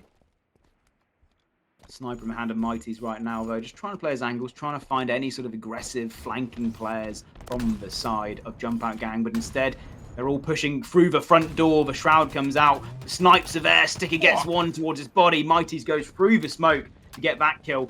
The Slay's go in favour of NaVi, which means the Oddball's going to go in their favour once again. Look and see if they have a rotate this one. They're going to go towards Tower. I think there's a player who's set up there. Actually, no, opting against going the other way. Not too sure where NaVi's going. Maybe because they don't know where the spawners are coming in from the side of Jumpout Gang. Either way, Kimbo's going to get cleaned up. Millsy should potentially be cleaned up as well any second now. Just play your best of his life. How's he playing alive right now? Millsy, what are you doing, son? What a play there from Millsy. But around it, his teammates are falling. Snaky with the Needler. He's playing a bit of campaign right now, just trying to play his life in the corner. Looking towards the wall. He's getting the shields back. Zove's getting cleaned up. Kimbo's also falling. And NaVi have control once again. They should get the off-ball into their hands, get some extra seconds. Yeah, that was insane from Millsy. Now it's just Zove alive. So it might be that Snaky rotates this ball around to back green. Little bit of scouting assignment for Snipe Drone, who just removes Kimbo from the map. What a headshot that is. I mean, the scouting assignment was sit there and see what happens. In the end, he finds a beautiful kill. Millsy on the back half, though. Is he going to be taken out by Mighties? He is. 82 to 40 right now. Snaky managing to just do a Jimbo, right? Sit back green. Watch his teammates frag this out. It's going to be a repulsor up the top as well. Snipe Drone kills Kimbo. And that ball wasn't played, which is fine. Snipe Drone gets the killing spree. It's just Sticker. It's 2 seconds to go. NaVi, they are going to win round number 1. You'd have to say pretty convincingly, 100 to 40. Nice. I love that start from Jimbo at the start of that game. That really was a difference. To get those first 34 seconds on board before anything really happened on the map, he sort of just went towards the oddball, grabbed it and rotated towards green. Almost by himself, he just sort of sat there and waited to play the oddball. That's why green's such a great power position, because as soon as you're getting shot, as soon as you're getting pressured, you can just jump off the map with that oddball, get an extra couple of seconds, get it reset for your teammates off spawn. And that's what helped NaVi win that first round. But we're back into our second round right now. Looks like off the start of this one, it's going to be Jumpout Gang with initial ball control. They get pressure and win the bottom map battle. But on our screen right now, Mighty's with a sniper rifle gets a nice body shot, cleans up one from Kimbo, but Zove, he's going to get taken. He's going to take down Mighty himself. OS in the hands of Snaky. He's trying to get things to work his way. And the Slays are going in favor of NaVi once again. They're not going towards green this time. They're going towards Tower. Snaky with the OS. Sniper rifle. Got all the toys to play with. Jumps for sniper rifle. Gets a shot into Kimbo. Backs him down. Still got a bit of OS as well. This is scary right now for Jumpout Gang. They had a nice start to this one for the Sniper and OS in Snaky's hands. This is where things could get dangerous. Gets a kill onto Sticker as well. He's just trying to find the angles of all these blue players. Knows they're spawning back towards the garage side of the map. Just waiting for anybody to come around the corner, constantly rotating. I'm liking this from Snaky right now. He's not just holding one angle. He's trying to find out where all the players in blue are, just trying to get those headshots. Just rotate round with BR, gets shots onto Kimbo, backs him down once again, and all whilst this is going on, but oddball time is ticking up for NaVi. Yeah, it's just been really, really solid, right? Like, you're watching Snaky. He might only have 6 kills, but also has 6 assists, and has just been doing so much work. Like, so much just Overwatch going on, basically. Before Zove is finally going to take him. Ball is going to be played, though. Zove finds another kill onto Snipe Drone. That ball just being slightly whisked away. Jimbo is going to repulse away the melee. But Kimbo going to win the battle of the bows.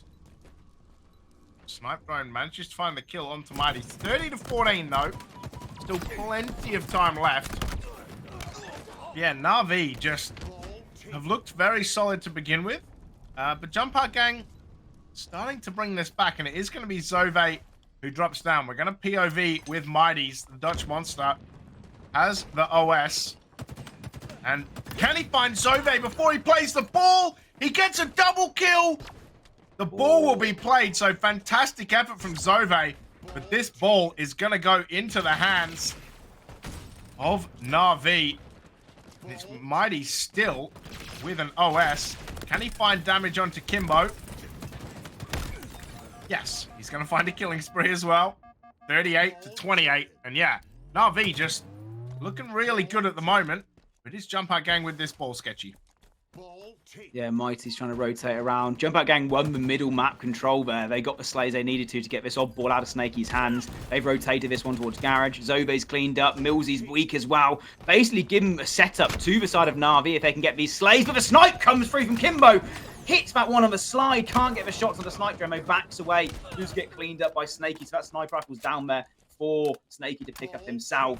Just trying to use that to his best advantage. Not going to pick up the odd ball because he's got his teammate with him right now. The second's going to go back in favour of NaVi. Snakey's just trying to play his angles, trying to look for any players pushing towards this open side of Garage. But no one's there. No one's taking the bait. Snakey's going to have to try and work to get some headshots in his favour. He's playing very, very reserved right now. Sticker coming up against him. Gets a body shot. Nice shots onto him. Can he get a second one? Another body shot comes through. Brilliant play from Snakey there. But whilst he's holding down the Garage, his teammates are rotating across the map. They're trying to get towards tower. They're just holding the outside right now. All players in blue, they're spawning towards this green side, maybe bottom C in the map. You can see all the blue players are sort of pushing to a corner. They need to get some slays in favour. And Snakey, he's just still trying to find the angles. 2 shots left in the sniper rifle. Can he hit any shots? There's another body shot. 1 more shot left. Kimbo's there. Doesn't get the shots, but doesn't matter.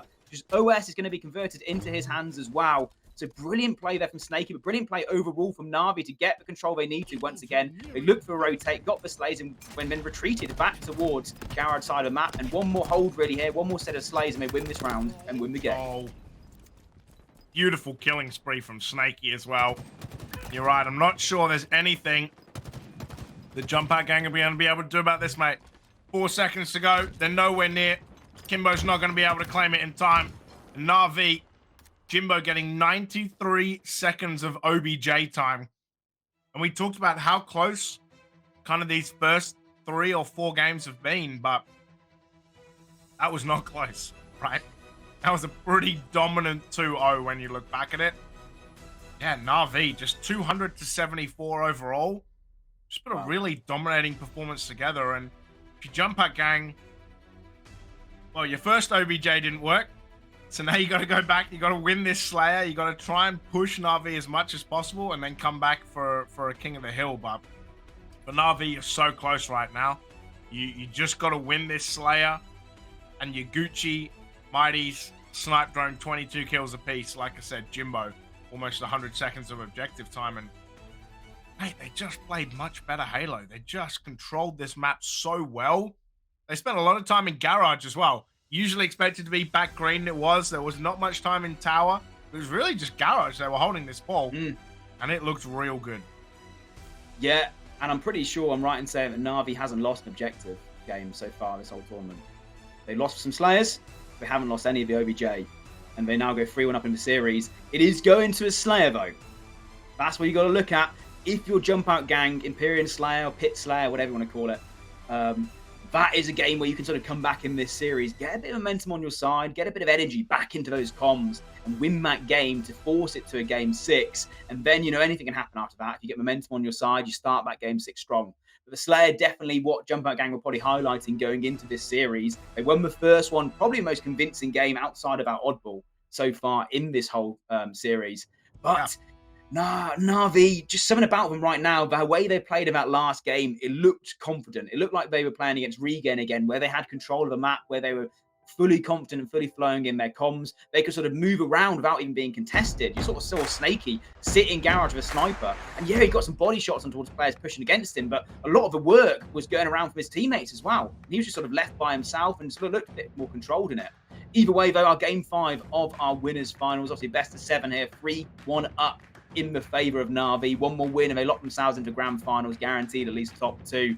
And it's going to be Jumpout Gang who trying to stop that from happening. They've got to do it here in the Slayer on the pit. We're all loading up into this one. If there's anything like the first Slayer, it's going to be a very hotly contested game. Stick it on your screens right away. He's pushing towards that OS. Sniper in Kimbo's hands. Who else would it be for the side of Jumpout Gang right now? He was looking confident in game 2. Can he do it again? Gets 1 shot, gets another body shot. Nice start here from Kimbo. Gets the rockets, the T2 combo as you call it. Throws that rocket towards his teammates and still pushing up with the sniper rifle. His teammates around him have got potentially that OS. Not too sure what NaVi are doing. They're sort of forced back towards their own base. As you can see the sea of blue come through. Slay's going in favour of NaVi on the defense, but Kimbo still has this sniper rifle in his hands. He hasn't missed with it yet so far. 4 shots, 4 body shots. Nice start there from Kimbo. Finally backs away because he doesn't have any help tries to rotate once again with a sniper rifle here. And as NaVi know that he's got it, they're going to be playing a bit scared, trying to find out where he is, trying to make sure they're not going to get their heads cleaned off. Man, that is a crazy start for Jumpout Gang. Not only do you get OS, you also find the Spanker as well, and you've got Kimbo just taking names as he's going to finally fall off this map. But look at this. 4 dead for Jumpout Gang, and NaVi take the lead. Like, the greatness of teams is not only like how good you're doing when you're winning, right? It's also how good you're doing as you're losing. Like, look at this. Look how many kill. The kill feed is all red. Literally, Jumpout Gang got wiped. Have been wiped technically twice now. Snaky has just found multiple headshots. Like, we're on Jimbo, but it's Snaky who's been absolutely slaughtering it with these headshots. And he's going to find yet another kill. The man is 8-2. He is on complete fire right now, and Zove is going to go down. Kimbo's going to get bodied as well. So is Sticker. This is a massacre right now. It was 7-6, and it's 15-8. They have found, what? They found, oh my god, maths. 9 kills in the time it's taken Jumpout Gang to find 2. Oh, I love what Jimbo did during that play. He backed up towards his own side to allow the players from Jumpout Gang to spawn, back Needler, or shotgun, or whatever you want to call it in this game, the variants of it. But either way, NaVi just seemed to play that comfortable game, which I talked about before going into this series. But they just seem to be confident with all their players. They know what everybody's doing on the map. They've got the control of the side of Jumpout Gang's map as well. They've got all control towards this tower side as all the power-ups come up. That rocket's going to be contested. Should be Kimbo's. So 2 players left alive for Jumpout Gang. Kimbo being the last person. He's going to have that rocket waiting and baiting. Doesn't get the kill with rocket, but does clean up Jimbo. So nice patience there from Kimbo. He's sort of the only bastion on his team really doing anything much in this game. And this kills are slowly going out of the way for the side of Jumpout Gang. They need to sort of clutch up, regroup as a team and get something going. Rocket's maybe the first start to that. Sticker's playing sneaky. Kimbo's trying to bait out someone grabbing the sniper, but Mighty's aware of it, so he backs away. Still one more rocket in Kimbo's hands. Can he connect? But whilst he's trying to find the slays, his teammates are falling around him. He's got to get something going. Zove's cleaned up. Snipe drone's there. Should be the kill. Rocket is utilized, but across the map, the rest of his team are falling. Now it's a 13 kill lead, 11 kill lead, 12 kill lead even. Sorry for Mighty as he cleans out Kimbo with that snipe. And Snaky has the other sniper rifle, so both snipers in the hands of NaVi. Yeah, Snaky. We finally go to him when he has a sniper and he dies, of course. Classic. Kimbo, lucky to get away with not having his head just obliterated by Mighty's there. It is going to be just 28-17. This is where NaVi need to not take the foot off the pedal, right? This is where NaVi need to kind of push on towards this and find this victory. Jimbo's going to find another kill. Kimbo and Millsy are going to find kills in return, though. Oh! Mighty sees ahead and removes it. And he's trying to remove Millsy from the equation as well. Doesn't have any bullets left in the sniper. But Kimbo might be walking up into some plasmas as Zove is going to find Snipe Drone. An 11-kill lead for the side of NaVi. And they've spotted Sticker already. Zove finds Jimbo. Snaky's just going to retreat while he has this heat wave. NaVi. I mean, Snaky, 12-5 right now. Mighty's 8-3. Zove already died 10 times. And they're just hunting, man. That's what they're doing now. Right, they know where Millsy is. Cool. They're going to find him. Snipe Drone's going to kill him. And it's just systematic. It's just systematic sketch. They're just wandering around this map in a circle, finding and murdering Jumpout Gang. And the thing with Empyrean as well, if you get in those power positions, you know where the team's going to spawn. You saw Sniper in there back towards the Needler side of the map to know that there's going to be a player, Millsy, spawning towards bottom tower. He pushes and collapses on that player. And it's really nice play from NaVi, sort of holding their angle. But right now, bit of battle down there. I'm pretty sure I saw Sticker maybe with the OS. Not too sure if he's grabbed that one or not. Either way, Kimbo's in a bit of a power spot, but gets cleaned up by Jimbo. I'm not too sure where that rocket was, but that's going to be a nice kill from Jimbo. Whatever Jumpout gang are doing right now. It's not working. They get a couple of sets of slays, but they need more than that to get anything back into this game. The lead is almost close to insurmountable. But Zove with the overkill off screen. I'm so sorry, Zove, we didn't catch that one. Nice set of slays from him. And doing all he can to get his team back into this game. This is where you need to get and collapse on these spawners coming in from NaVi. Sticker's going to clean out Snipe Drone. That's not going to be a trade coming through. Eventually, there's Jimbo to clean him up. But once again, Jumpout gang get another set of slays in their favor. They're closing that gap, but it's still an 8-kill lead right now for NaVi. Jumpout gang effectively have to do that twice more to get back into the game. Instead, NaVi break out. They've got control of the map. Slays go in favor of the blue team. But Smitey's, he's got one thing on his mind right now. It's that sniper rifle. You can see him soaring towards it. He's got to face Kimbo, though. Kimbo gets a body shot and cleaned it up as well. Body shots potentially there after he killed the kill. But Kimbo hitting shots with sniper rifle James in this game. He's now got away with this one. Going to try and help out his team. Ooh! No spawns are coming in. Mighties gets a clean haircut right there. And Kimbo with this sniper rifle could bring this back into the game. It's only a 4-kill lead right now for NaVi. All the pressure going in favor of the blue team as well. Jumpout gang trying to get the slays they need to. Kimbo in a brilliant spot with this sniper rifle. Has to be backed away though. 4 shots left in this one. They could all be connections, but he needs to help his teammates up who are pushed up on this side of the map. Zove's stuck right now towards bottom tower. He's got to get the help towards his teammate. Zove just trying to play his life as well as he can, but the players in red. Oh, nice shot from Kimbo, but answered back from Snipe Drone. He's got the sniper rifle right now. It's been closed down a 5-kill game, but NaVi have control once again. They got Sniper in Snipe Drone's hands. Yeah, unbelievable plays from Kimbo there. But yeah, the counter snipe doing absolute work. NaVi just, oh, the timing! Oh my God, Snipe Drone's gonna find it anyway. Thor here to whiff the timing, but it doesn't matter. Mighty's an important kill to try and find, and he will get that kill onto Kimbo. And it's only 3 to go now for NaVi. Zove, he finds Mighty's. Sticker. It's gonna need some help from Snakey, or he can do it himself. Snipe Drone on the killing spree. Can he find Kimbo as well? He can't, but Zove on another double. Maybe even a triple, but it's only 1 kill for NaVi now. 1 kill to secure a grand final appearance, and it's gonna be Snipe Drone who does it. Removes the head of Sticker, 50 to 41, and NaVi, they had a massive lead, and they almost choked it, but in the end, they clutched up, they got it done. Mate, they're moving on to the grand final, but what a finish. There was a lot of good sniping in that map, like, a lot. Yeah, it's scary for NaVi, though, because every single player on that team can pop off with a sniper rifle. Look at the stats, though. It's 3-14s for the side of NaVi. Snipe Drone, Mighties, and Snakey all getting the same number. Slay Zove trying his best. You did see him get an overkill off screen. Hello, ladies and gents, and everybody watching, and welcome back to the EuropaHalo X NaVi Spring Series Finals. And we are down to our last 3 teams. Now, BH3, they finished top 4, beaten out by a Wobbabobs. I'm Joe Sketch, joined here by Tudor for our losers finals. We've got Jumpout gang, who you saw last time on the screen. They're playing up against a Wobbabobs for that chance in the grand finals against Natus Vincere. How you doing, Tudor? Yeah, I'm doing really well. Excited to be here. We've only got 2 more games technically left for tonight's festivities. Obviously, the lower bracket, whoever wins this particular matchup is going to book their ticket into the grand final and has the opportunity to actually stick it to NaVi and potentially cause an upset by winning the NaVi tournament altogether. It would be hilarious if that happens to some, but either way, here's our map video that we're going to be starting off with. Obviously, Recharge Strongholds is map number 1, followed by Aquarius Slayer, Oddball on Streets. Then we've got, well, Stronghold, King of the Hill on Live Fire, and those are going to be our 4 confirmed maps in this best of 7 to kick things off. Everything after that is optional as well, but I'm really excited for this one. The Wobbabobs looked very comfortable, very great so far throughout this entire tournament. Both teams have in their own respect, but obviously this is going to be a very close affair. Yeah, we're going to jump on board with Glory GG's right now, trying to get things going for his squad at the start of this one. I feel like both these 2 teams, as you said, they're going to be very closely contested.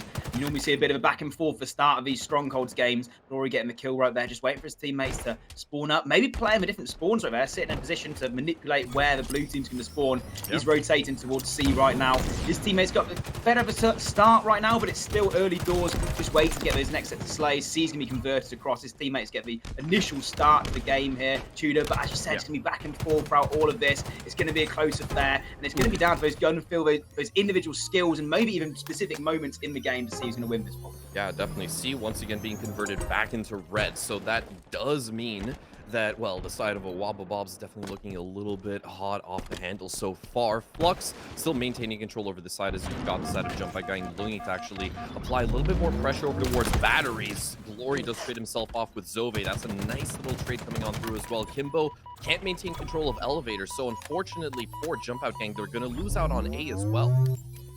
Yeah, it could be initial triple cap, but C should be converted across for Jumpout Gang, so at least they stop a bit of bleeding, stop that triple cap coming in, but they've got to be a reactionary team right now, Tudor. As you can see, Sire or Lumi, depending on how you know him, back in the Halo 5 days, changed his name, got a bit of an upgrade, but either way, he's holding down this A side, where the rest of his team around this B zone, just trying to block any push coming through from Jumpout Gang right now, and so far they're doing a good job of it.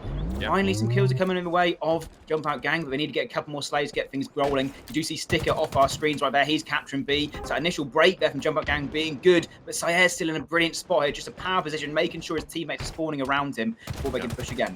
Also, credit where credit is due to Kimbo. He was the sole player alive on that C side, and it was actually being converted by a Wobblebobs, and he was able to reset all of that progress as well. And that means that, yeah, for the first time in this matchup so far, the very least on Strongholds, you do have the side of Jumpout Gang building up a little bit of a lead, at least starting to acquire points, but that's a nice little two-piece secured by Kimbo as well. He can make it out in time, tail tucked in between as well as he head for the hills, but he will get caught out by Mo's. Opts to be engaged, and that is going to be a costly mistake from Kimbo. Yeah, but nice neutral play from him. He did pop off on recharge earlier today when he got 20 kills in the Slayer with that shock rifle, and he's definitely making some moves for his team's early doors in this one. Now it's Jumpout Gang with control of A and B. They've got the setup, and it's on Mr. Wobbob's side to try and break it. On board now with Flux. He tries to make his way towards orange pipes. Kimbo's there in a position to potentially stop him, but the Slayers are coming through from his teammates. He's trying to break his way in. He knows Kimbo's somewhere around here. Got to really get these sets of Slayers so they can move on towards this B side of the map. Nice prioritization there to help his teammate Mose before he drops into this B. So nice sort of setup you can see here coming or trying to be made there from the side of Wobbob. But actually, as I speak a bit too early, it's going to be Zove and Kimbo getting some slays. Wow. So C being converted in exchange for B. And look at that, B's also being captured as well. All the players of Wobbob are spawning out toward this long wall side of the map. And it should be a triple cap once again for the side of Jumpout Gang. Brilliant play from them. Yeah, definitely so. Millsy getting caught out over towards lower blue. He does get away with the frag onto Glory as well. That is insurmountable, but it is Sire to clean him up rather quickly. Kimbo with the shock rifle struggling to find a connection on top of that. Frag grenades toss out towards Sire, but he still arises on top in that particular altercation. Now it is Sticka to try to regain control of C for the time being. It is hectic. It is chaos over the course of recharges. Well, Glory gets shut down. That opportunity closed in front of him, and he won't be able to contest that B side any longer. Kimbo as well cleaning up on Mose, and Sticka is caught in a very peculiar position on an island by himself, befriending volleyballs it seems, but he gets away with a frag onto Sire, and that creates so much space for him to start contesting A. Yeah, nice prioritization from Sticker, realizing that they prefer A over C. Don't mind if they lose that one as long as they keep B whilst in the process. And he's just been a bit of a nuisance right now, Tudor. He's just getting some shots down on players, backing out with his life, just making sure he's playing his life as much as possible, making sure he's a difficult kill on the map, and the fact that he's still alive up here towards his A side of the map, he's doing the job perfectly. Kimbo, the real difference in this game, though, 13 and 6. And off the back of that, once again, another triple cap comes in from the side of Jumpout Gang. The brilliant start from the Wobbobs, but right now, Jumpout Gang in the ascendancy. They've got control once again. The reset comes in at C as well. You can see Sticker flying in towards Mose, cleans him up as well, switches 180 towards Glory, should clean him up any second now, might get sacrificed here. He gets 2 kills for the price of 1. C not even been converted yet. Zove comes in and gets the reset as well. Brilliant play here from Jumpout Gang. They will eventually lose A, but they still have control of 2 strongholds, and they are running away with this game. Yeah, no, that was absolutely massive coming out from Kimbo and Zove as well to just ensure that that C hold remains with the side of Jumpout Gang, but they do succumb to a full team wipe for the time being. So now a window of opportunity is presented towards the Wobbobobs. They will now just flip the script entirely. They hold on to all 3 of these hills. They've controlled the spawns of Jumpout Gang. They're spawning over towards Long and C, and they're just going to tear their way through it. There is no one on the side of Jumpout Gang that can provide any modicum of resistance towards maintaining control of C. And B is also looking to fall, but in comes Sire with a nice little 2-piece as well. He has the freedom to go for a C cap right now. Brilliant stuff from him. Yeah, nice play there from Sire. does maintain C for his team. And his teammates are around A as well. So they've got a bit what I'd call the poor man setup right now, but they're still getting points and getting closer to that 178 score, which Jumpout Gang have right now. But they need to almost get another triple cap to get back into this game. Zove, he's running away with his life. Millsy also caught in a tricky situation. B should be converted. That triple cap is there just momentarily, but A should be flipped back on the side of Jumpout Gang. And C, stick of a lone man here against 3 sea of red players. He's cleaned up. Zove might fall there as well. They're all trapped towards the A side of the map. Saya's doing a great job of defense, just controlling this control side of the map and C side of the map, getting shots down towards players who are weak, cleans out Millsy, cleans out Kimbo as well, and around this side of things, they're slowly making their way into A now. Tudor triple kill comes in from Sayer, and just on the back of that, he's not being over-aggressive. He's still just playing his angles, making sure that his team still have B and C, not overextending into A and losing C. And he's doing such a good job right now with that grapple as well, trying to just get out of his life. His teammates are there for support as well. Should be a potential triple cap, and slowly and surely coming back into this game is a Wobbabobs. Yeah, now you can already see that you've got Glory starting to rotate back up towards that elevator side. It is Flux actually get away with the shock rifle, trying to maintain control over the course of this entire map. But at the very least, they have limited all of Jumpout Gang to merely playing from that turbine whirlpool area. Sticking now taking shots down range on top of that. And realistically speaking of Wobbabobs, they just need to hold on to these hills and play for time. That is really all that they need to do. Prevent any contention coming in towards B. That's a nice little clean on to Zove as well. Flux gets away with his life before being shut down and losing out on this crucial power weapon that can definitely find a couple of heads. Moses is going to try to contest. B will be converted. The cleanup comes through from Flux though, but he's getting absolutely harassed as Kimbo takes him down. Yeah, that was a huge capture there coming through from the side of Jumpout Gang to get that B almost in the last second. I'm not too sure if that was an overkill off the screen there. I'm pretty sure it did come in from Kimbo there. So nice place from him. He's got 20 kills for his team. Mose gets a double kill as well. He's moving towards his B side map, trying to recapture this one. He knows where the players of Jumpout Gang are. He's trying to shoot his angles, trying to make sure that he gets this capture. So brilliant play there from Mose, almost solo capturing that B side of the map. Should get the cleanup onto Zove. He does that. Glory gets a kill off screen as well. And suddenly triple cap comes in from the side of a Wobbabobs. They take the lead for the first time in this game, and at one point they're around 170, 180 kills points down or close to that at that point. And right now they still have control of C. They do still control of A. B's not even getting captured right now, so the triple cap is just coming in and slowly eking those points up for Wobbabobs. This game is flipped in his head, and if you're right now Jumpout Gang, you just got to get something going, got to get the slays you need to. Kimbo's going to start that one off. He gets traded, but no one really there to try and capitalize that one onto C. A and B eventually does get converted over, but it's a bit hectic right now as both teams are just trying to vie for this initial control. It is really, really tough to call. I mean, we saw total domination coming out from a Wobbabobs, and once again, Jumpout Gang reclaiming that all to themselves. Kimbo with the high ground, living up to the name of Obi-Wan Kenobi, takes down Anakin Skywalker. On top of that, he's got the grapple hook to just close off this space. He gets himself behind Flux on top of that, but the shots are a little bit messy. Well, shields are stripped, and he does get the trade off at the very least. And now hopping on with Zove, the mantle of responsibility not lived up to, unfortunately enough. So Mose has the space to once again regain control of that B side, and it will be a Wobbabobs just inching their way ever so closely towards utter victory. Only about 25 more points for them to go as Stick Up will hold down the fort over towards A, and once again it is Jumpout Gang just barely able to secure control of 2 of these 3 hills for the time being. It is going to be a very, very close one altogether, and it's just a race for map control. And for the time being, a Wobbabobs, well, they're struggling a little bit, but they are making moves over towards C. Something has to change. Yeah, Zove's going to make a big play here, but Flux knows he's here. It's a big one-on-one, and Flux wins it. C going to be captured by the side of a Wobbabobs. They're back in control, and effectively one more hold and they win this game right now, Tudor.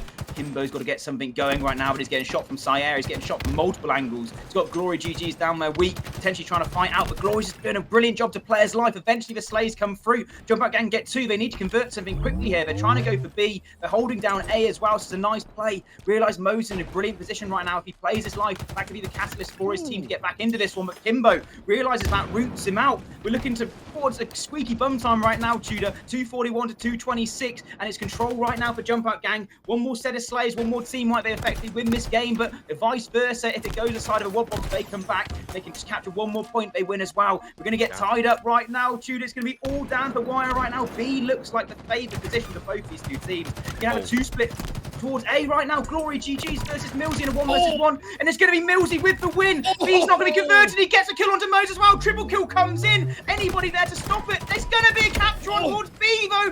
It's going to be Sayer who gets the kill. He's got the camo. Just 1 more second to hold out, really. 1 more kill, 1 more set of slays, and it should be all done from a Wobbabobs. What a clutch play from Sayer. But there's still going to be contention towards C. They close it out. They get the game as well. Tudor, what a win in the end from a Wobbabobs. Sayer, somehow, despite the fact that triple kill comes in from Millsy, gets the job done, holds out. His teammates spawn in around him, and that is a great way to start our Losers Finals series. Man, I wouldn't have it any other way as well. Obviously, I have to give credit to both Mose and Glory towards the very end, because they were just throwing their own lives over towards that C hill, just so that the rest of Jumpout gang that were trying to apply pressure towards that hill had to basically fight through those meat shields before they could even get access towards the hill. It was the catalyst to just speed run a conclusion to that series, to that game for the side of a Wobbabobs. Brilliantly played as well. And also, we cannot ignore Kimbo, because man was given so much space to cook. He nearly hits the dirty 30, 29 kills to his name, 18 deaths as well, just literally throwing the rest of Jumpout gang into his backpack and trying to drag them across the finish line, kicking and screaming, and they came so close but so far at the end of the day. 8 points ultimately separate these two teams. As we head into Aquarius Slayer, if that is what can we expect for the rest of this best of 7, then I am excited like through the roof, mate, honestly. Yeah, and Jumpout gang had a monumentous lead in that one as well. I think it's like 179 to 80 points or something like that. And the fact that the triple cap came in from a Wobbabobs at the perfect time, they managed to hold it up until about 150 points. Then we had this back and forth battle. I thought Millsy's triple kill was going to do it. I didn't know how Sayer stayed alive with the camo, sort of back B, ducking behind barriers and making sure that he just about gets away with that one. But that's just our game 1. Going to Aquarius Slayer.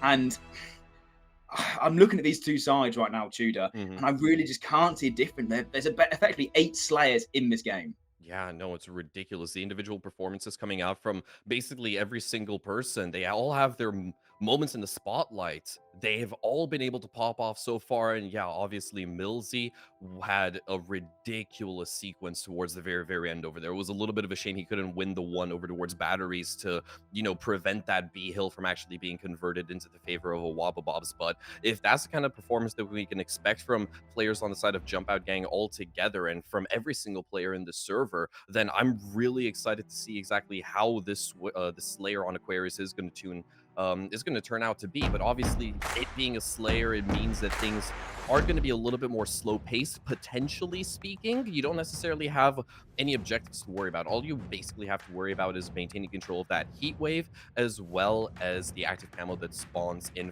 front of or down center in the map. Now, I'm not going to lie, I haven't really been keeping an eye on how the active camo control was actually sat for both of these two teams just a little bit earlier on recharge. It seemed like a fairly even 50-50 split of who was able to get those power-ups, but obviously now more than ever, we're going to have to put so much emphasis on the AC. Yeah, Wobbabobs and Jumpout gang both won a Slayer against NaVi as well, so both these two teams are very good Slayers. We jump on board in our second game of our Losers Finals, 1-0 up for a Wobbabobs. They do it in close fashion. Glory GG's momentarily on the screen as we jump towards Kimbo. He was putting the slays in, probably going to be the one to watch for the side of Jumpout gang right now. He was hitting some quality shock rifle shots earlier on in this series as well, and in the tournament, sorry. But right now, both teams, as you said, playing a bit more cautious, trying to eke out that camo grab. Mo's going to get cleaned up by Kimbo. Push comes in, Sayer slides through, gets that kill onto Kimbo as well. Camo not too sure where it's gone right now as both teams are battling for early lead. Yeah, Millsy already dropping 2 kills over towards Blue and now hopping on with Zove. He is trying to deal a little bit of damage down range, but an early lead already established for a Wobbabobs is going to put Jumpout gang in their place. And there's the answer to our question. It is Glory who's got the AC as well as the heat wave. This is basically just a ridiculously dangerous combination, and he finds Stigga essentially for free, but gets blown sky high. That is the AC completely nullified on top of that, so it heavily works out in Jumpout gang's favor, and with only a gap of 2 kills to close off for the boys in blue, it's looking to be a very competitive Slayer. Yeah, Sticker just trying to check all his angles right now. Maybe try and link up with his teammates. You can see Kimbo on your screens there as well. Pushes up towards P-side map, gets a nice team shot onto Sire. This is your chance to push right now. Mo sort of isolated in a tricky position here. He gets cleaned up. Sticker with the trade as well. It's a nice reaction there from the side of a Wobbob to get back some slays in their favour in a tricky situation. But map control right now on the side of Jumpout gang. You can see Zove just trying to hold down this top middle side of the map, try and regroup his teammates before pushing in. Definitely seems like the team in blue being the more aggressive of the sides. Mo's caught back base right now. Zove getting some shots down. Nice bait and switch, nice nade coming through. The trades are still there across the board. And so far, it's quite an even game as we just see more kills go to either team in this Slayer right now, Tudor. And it gets to that sort of 30 kill mark, and that's where you want to see one team sort of jump ahead. You saw on your screens right there, Camo's up right now. Glory GGs might be going for it. I think he's going to grab this one. Yeah. Might be able to get away with it as well. So Kimbo not really in a position to try and get anything going, try and take down Glory and now the Camo in his hand. He's got the Needler as well. I think maybe a bit Camo-ized. Zove pushes toward. Only the one kill, so nice sort of isolation there of Glory, and this game is still tied up. Not exactly the best potential milk out of that active camo, unfortunately enough. It is Flux, though, on janitor duty, cleaning up both the likes of Kimbo and Millsy on top of that, and in comes Sire to the rescue. He might be able to find a frag onto Sticka, but can he keep his life in tow just long enough? Yeah, he cleans up Kimbo on top of that. Brilliant team play coming out from the side of the WabaBobs as they reestablish a lead of their own. They do flip the script just a little bit, because up until this point, I saw a lot more 2v1 engagements being taken up by Jumpout gang, and it was a quick sense of realization for WabaBobs to think to themselves, yeah, these are the tactics that we actually need to employ. Have a buddy system going on so that you are always in favorable gunfights, and it's starting to work out for them. The gap now extended to 5 kills, and Zove caught with his pants around his ankles. Millsy falls victim to the heat wave of Sire, and that is a full team wipe as we have Jumpout gang waiting to get back into the action. Yeah, blink and you miss it. This game's gone from even to a clean 8-kill lead right now. Shots once again coming out of Sire's gun towards the blue players of Jumpout gang. Kimbo caught in a really tricky spot. He's going to get taken down. The slays, the team wipes are still coming in for the favour of the WabaBobs. They've definitely turned up the heat, not just for the heat wave, but with their own gunshots. Killing spree right now for Sire. And he's basically left to roam on this side of the map. He hasn't really had anybody shoot towards him. He's just getting pops of shots towards all players of Jumpout gang. Eventually, Kimbo does contest, but they both back away. Both live another day. And Sire just sort of playing his angles well. He's going to get caught out potentially behind with his heat wave. He's going to get cleaned up from Sticker. It's a nice kill from there. Maybe potentially could get something going with this heat wave if you're Sticker. But Zove on the screens right now. They're just trying to clear out their bases. A bit of a scat. A bit of a back and forth game, even a bit of a scrappy one, is what I'm trying to say, as we get towards this middle side of the map. There's potentially a power up in there from Sire, but he's going to get cleaned up as well. Finally, some Slayers going in favour of Jumpout gang right now. You can see all of the players from WabaBobs are getting cleaned up right now. Only a 5-kill game, but still those 5 kills are crucial. Yeah, no, honestly, just to quickly touch on that play coming out from Zobe, great job of him to actually isolate the active camo, and I guess he got kind of lucky with the fact that the AC was slapped onto a player that was just actually, you know, starting to have their shields recovered, so you completely nullify the effects of the power-up, and now, as you mentioned, Jumpout gang eking their way back into a lead. Only 1 kill separates these two squads, because we've got Zobe trying to make moves, following up on those nades. He's isolated Mose, but can't actually close them off. That is massive coming out from Mose to keep a WabaBobs ahead of JG so far. Kimbo will come back with a frag of his own and gets away with the trade on top of that. That is absolutely massive, considering the fact that he had absolutely no health to work with. Yeah, crunch time for these two teams. We saw the comeback come through from the WabaBobs in the first game. It might be Jumpout gang trying to get their own comeback going here in game 2. Millsy can get cleaned up. Sire could have a potential double kill. His teammates come in to get the trades there. So nice set of slays coming through from the Bobs close to the end of this game. You can see the spawns coming in from Jumpout gang. They're turtled towards the back of their base. They're trying to get a defense going right now. Tudor, Kimbo's going to get cleaned up. Millsy's getting cleaned up. Slays all in favor of the red team right now. They only need one more team wipe and they've won this game. Yeah, 46-39. What can Jumpout do? The Jumpout gang do to actually come back into this one. Millsy spotted out a couple of players, and Kimbo with the high ground does deal with one, but 2 more frags fall in the favor of a WabaBobs. They only need 2 more to close this one off. There's Kimbo, responds with an HE onto Flux, but Mose already shuts down Zove. Now it's just 1 more kill, and Glory gets up close and personal, pummels the last player alive on the side of Jumpout gang to close off this Aquarius Slaver in favor of a WabaBobs. They go further with a 2-map lead. Yeah, 2-0 now for a Wobbobs, and it could have been so different in both those two games, but eking out that lead and sort of just extending it. You saw Jumpout Gang nearly come back into it. At one point, I think it was 39-30 to Wobbobs, and Jumpout Gang came back to 39-37, but it wasn't enough at the end of the day. Just giving credit out there. Really sort of a teamwork coming across the board there from Wobbobs. You're going to highlight Flux with 15 kills, but everybody with double digits there for the team. Nice sort of basically not letting trades get away from the side of Wobbobs. They got the slays they needed to. They closed it out, and 50-43 maybe looks a bit more comfortable than it actually was in that game. But this is definitely still a heated series, and even though it's 2-0 up now for Wobbobs, you can still see Jumpout Gang winning any of these games. Yeah, definitely so. Honestly, one of the sort of most, I guess, disappointing factors about that entire series would have had to been Millsy's performance. He was absolutely popping off earlier on Recharge, but as the scoreboard technically just highlighted towards the very end, he finished off that Slayer series with 7 kills and 14 deaths. And typically we usually say that the maximum allocated deaths that you can sort of afford to have as an individual player, if you're not breaking even, is about 12. 13 is a hard max. He went over that and finished things off with an 0.5 KD ratio, so hopefully he'll be able to bring the goods right now on Street's Oddball. It is going to be a little bit more OBJ centric, and if they're going to be a little bit more sort of adaptable on the fly when it comes to how people are performing on previous series, then you might want to stick Millsy on a hard OBJ role right here to just keep his hands on the skull for the time being. But yeah, no, this is going to be a very, very cutthroat series ahead of us right now, and whoever takes this particular series, the opponent is either going to have their backs against the walls or stand a chance at fighting back in this best of 7. Yeah, this is definitely a swing game, really. If the Wobbobs go and win this one, 3-0 up in the series, that's such a tricky mountain to climb for Jumpout Gang. But get this one, and they're only 1 win away from tying up the series.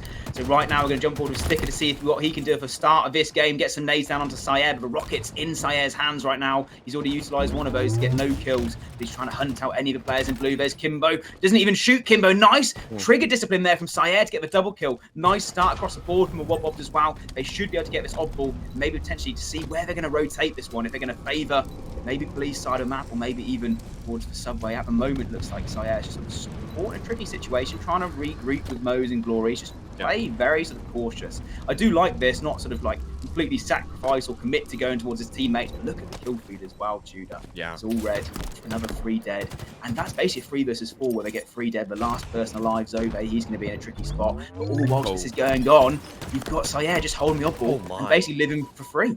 Yeah, Flux as well. I was just about to comment on the fact that Flux was very disconnected from all of the action, being over towards his lobby side. He has been able to actually hold on his own together with that stock rifle and the BR in combination. He cleans up Kimbo as well, and he's still maintaining control over this balcony area just to cut off all of the rotations. He will get peppered and bombarded by a couple of HEs. Zove is going to rat him out though, but he actually can't close off the engagement. Not yet. Finally gets it done.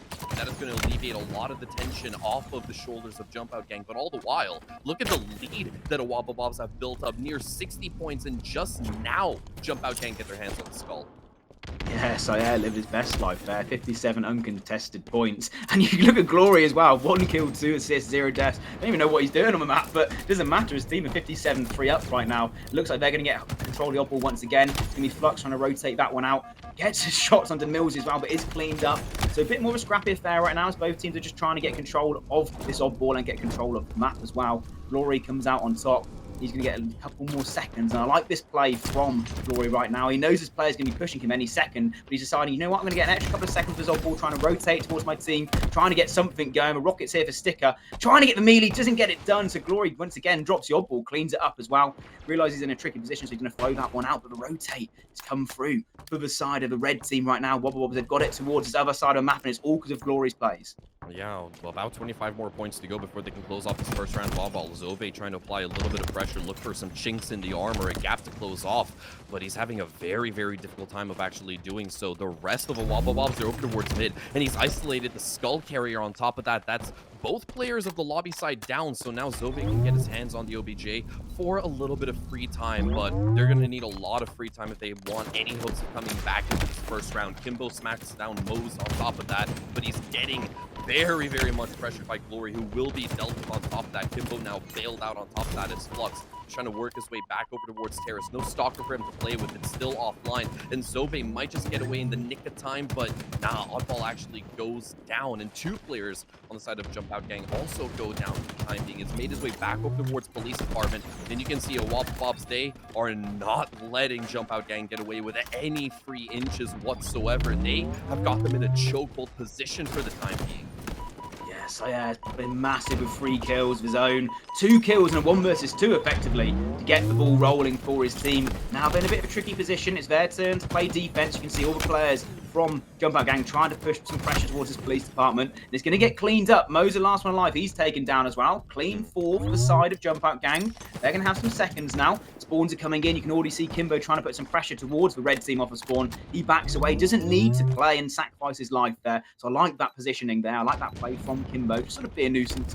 Make a Wobble second guess their push as well. He's still up on the map, still going to cause some nuisance right now, but it looks like a middle push from the side of Wobble's trying to capture and try and get Millsy out of his power spot, but these seconds are ticking in the favour of Jumpout Gang. They've still got a lot to do. Rockets in the hands of Mose, does clean up onto Millsy, potentially a 4 squad right there itself as well, and now once again control and back in the hands of Wobbobs, and they look to rotate straight away. Yeah, they still got 1 more rocket in that Spanker. It's going to net a kill on Kimbo as well, but Millsy's going to secure the trade on top of that. Suddenly, the cavalry has arrived, and the rest of Jumpout Gang, they're going to join in on the fun. They get their hands on the OBJ just for a little bit longer right now, but obviously, it is going to be a mountain, a steep one at that for the rest of Jumpout Gang to climb in this first round. They're still very much trying to determine what strat they want to employ, where they want to rotate this oddball off to, but for the time being, it's kept relatively safe over towards B, and Zove is trying to ramp up the aggression, literally speaking towards ramp, and he shuts down Flux on top of that. But in before, you've got Sire to just absolutely beat him down, and that means that the rest of Jumpout Gang, they have got to retreat and go further back into PD, but they've lost control of the Skull. 10 more seconds, and a Waffle Bobs will take this first round unless Stick has anything to say about it. He gets shut down on top of that, and the rest of Jumpout Gang too far away from the action to even be part of the conversation. And you have Waffle Bobs closing off round 1. Yeah, Millsy was just stuck by himself in police department, and the tricky part of streets is nowhere to throw the ball off the map. There's nowhere to reset it. As soon as he gets cleaned up, you're basically given a setup to a Wob Bob. So they take our round 1, and they're 1 win away from going 3-0 up in our series as well. On board with Mose, he's already 15 kills to the good. Got Mills in front of him, got Sticker behind him. He's going to get taken down. But Sire across the map trying to rotate this oddball towards Subway. Right now, both teams are just trying to vie for control, trying to get the shots down, trying to get a good map position. I think the Slayer's going to have to come in before that oddball gets moved again.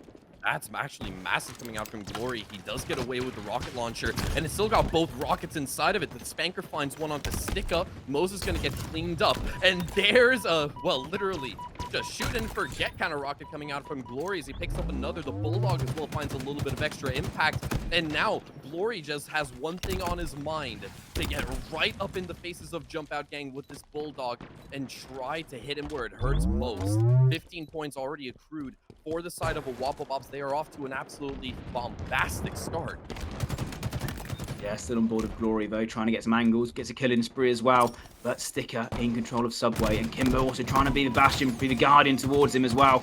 Not really getting any seconds there. Your Jumpout Gang, we need to get the slays in order to get anything going. Kimbo's cleaned up. Sticker stuck basically between all the players of the Wobbobs right now. Does get 1 slay. Does get the help of Zove, but he gets cleaned up. Zove's weak as well. Natus connect there with Glory, but Glory's going to back away. Try and regroup this team, try and get some extra seconds on the board. It's a great play. Zove backed away, didn't get killed, eventually was cleaned up. Glory said, you know what, he's not going to challenge me, I'm going to try and grab the odd ball, try and get some extra seconds. Across the map though, looks like all this fight's going towards the spawn of the side of Jumpout Gangs. Trades across the board, that's going to stunt any push going forward. And you can just see Glory right now, he's just sat pretty at the back of Subway, getting extra seconds. I mean, this is all that a Wobble Bobs effectively need to do, just break even on the frags and secure trades. And at that certain stage, I mean, we've already touched on this a little bit before earlier in the broadcast. While you're holding onto that oddball, you're effectively leaving your team in a 3v4 scenario. And a Wobble Bobs, they still somehow manage to rise atop, even in a disadvantageous number position. Oh, that's a nice little trade coming out as well to nullify the Spanker that's kind of just gone cold in the middle of no man's land, along with the Skull on top of that. So a little bit of a stalemate, a puzzle for both of these two squads to try to solve as well. And Jumpout Gang sorely lacking the pieces necessary. Sire isolates Kimbo, but he will be traded off on top of that. Sticko secures 1 frag. Plugs gets his hands back on the Skull for the time being, and they have rotated it back towards Terrace. And there's the Spanker, the coveted one that was lost for a little bit of time. Zove's been isolated, cleaned up as well by Glory, and he's just looking for a victim to shoot this rocket at. Yeah, look at this. He's just phasing Sticker out. The Sticker's not going to fall for it. He's going to get cleaned up by someone else. It's a nice trigger discipline there from Glory. And look how far advanced the side of Wobblebs are. They've sort of left Flux in no man's land. Glory sort of realizes that and decides to back away, potentially worrying about spawners spawning in behind them. They're so far up on the map, just basically putting the pressure off the spawns of Jumpout Gang. This is what you like to see in Oddball, which just allows Flux to just do nothing, really. He's just sat back there by himself. Rocket's used to good use there for Glory. He's going to rotate across the map with the Bulldog.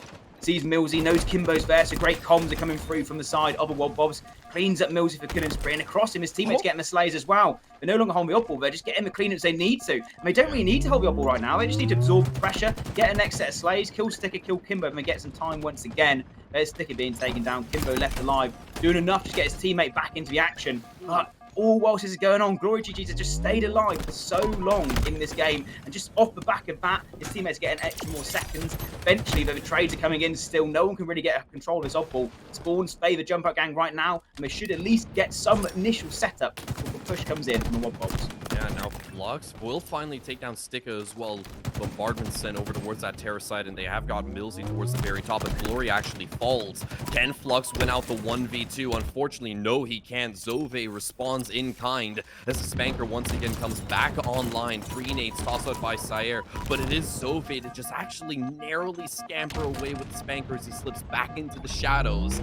Obviously, the kill department is looking a lot more valuable on the side of a Wobbobobs and Jumpout Gang. They can now start to mount a comeback, but I fear that it may be a bit too little too late right now. They've got a gap of about 60 points to close off before we can even start worrying about a third round, but Zove, at the very least, will do his damnedest to try to maintain map control. Spanker is good for a second on top of that, and Kimbo has enough space to work with. As the Bulldog comes back online, Zove is just going to immediately nab that one all to himself, but he gets pummeled and shut down by Glory now. Kimbo is left to clean up the slack and the pieces that have been scattered over the course of Street so far. Then, yeah, Jumpout Gang left with no options but to retreat, and they are falling like flies. Yeah, they're all falling, they're all collapsing. Kimbo did so well to play his life and get his teammates back in the fight off spawn, but it looks like the sea of red comes through. They get the shots they need to, and you talked about being so tricky for Jumpout Gang to get back into this game.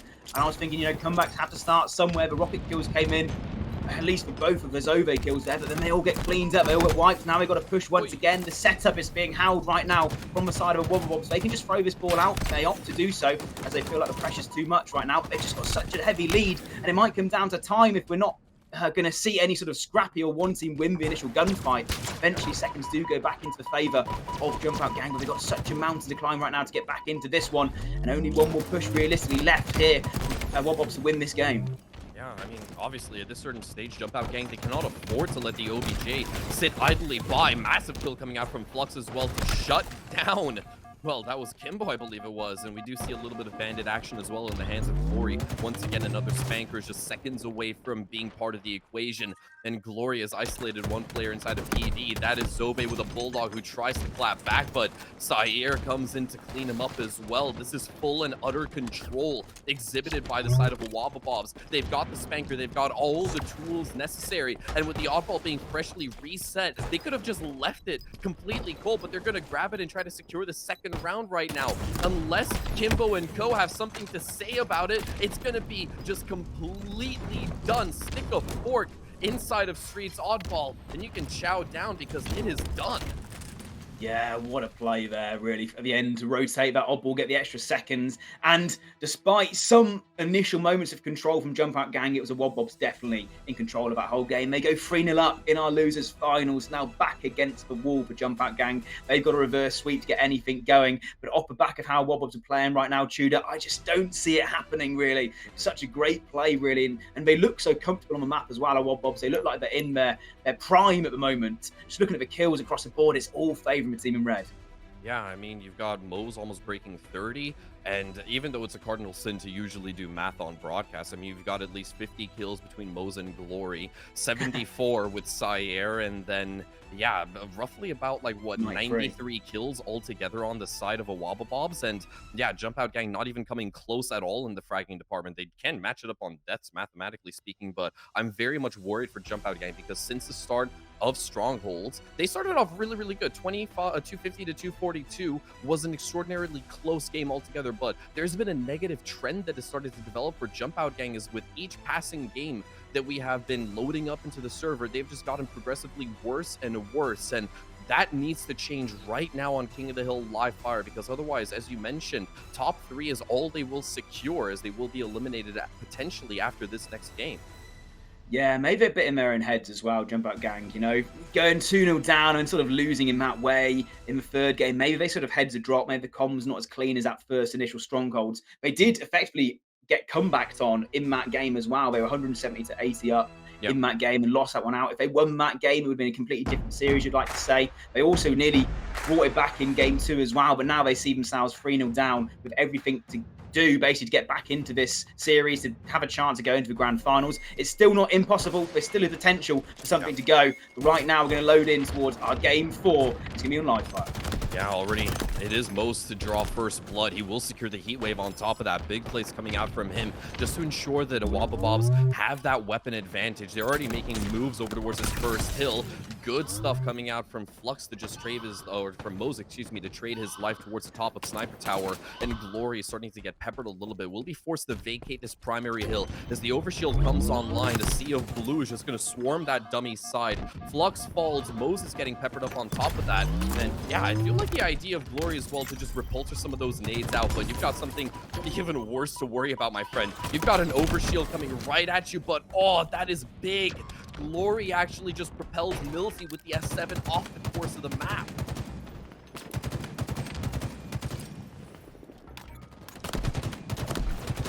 There's Sire also getting taken down by Sticka. Narrowly just locks horns, but still gets away with the frag onto Flux somehow. I don't know how he's managed to actually get away with that one, surprisingly enough. And Wobblebobs, they are just moments away from locking in this first hill. Kimbo is trying to contest. Sticka now has to make his own move. They've got Glory over towards the edge of the map, and he keeps himself from falling off, but he will eventually go down. A full team wipe on the side of Jumpout Gang means that a first point will be locked in and secured for Wobblebobs.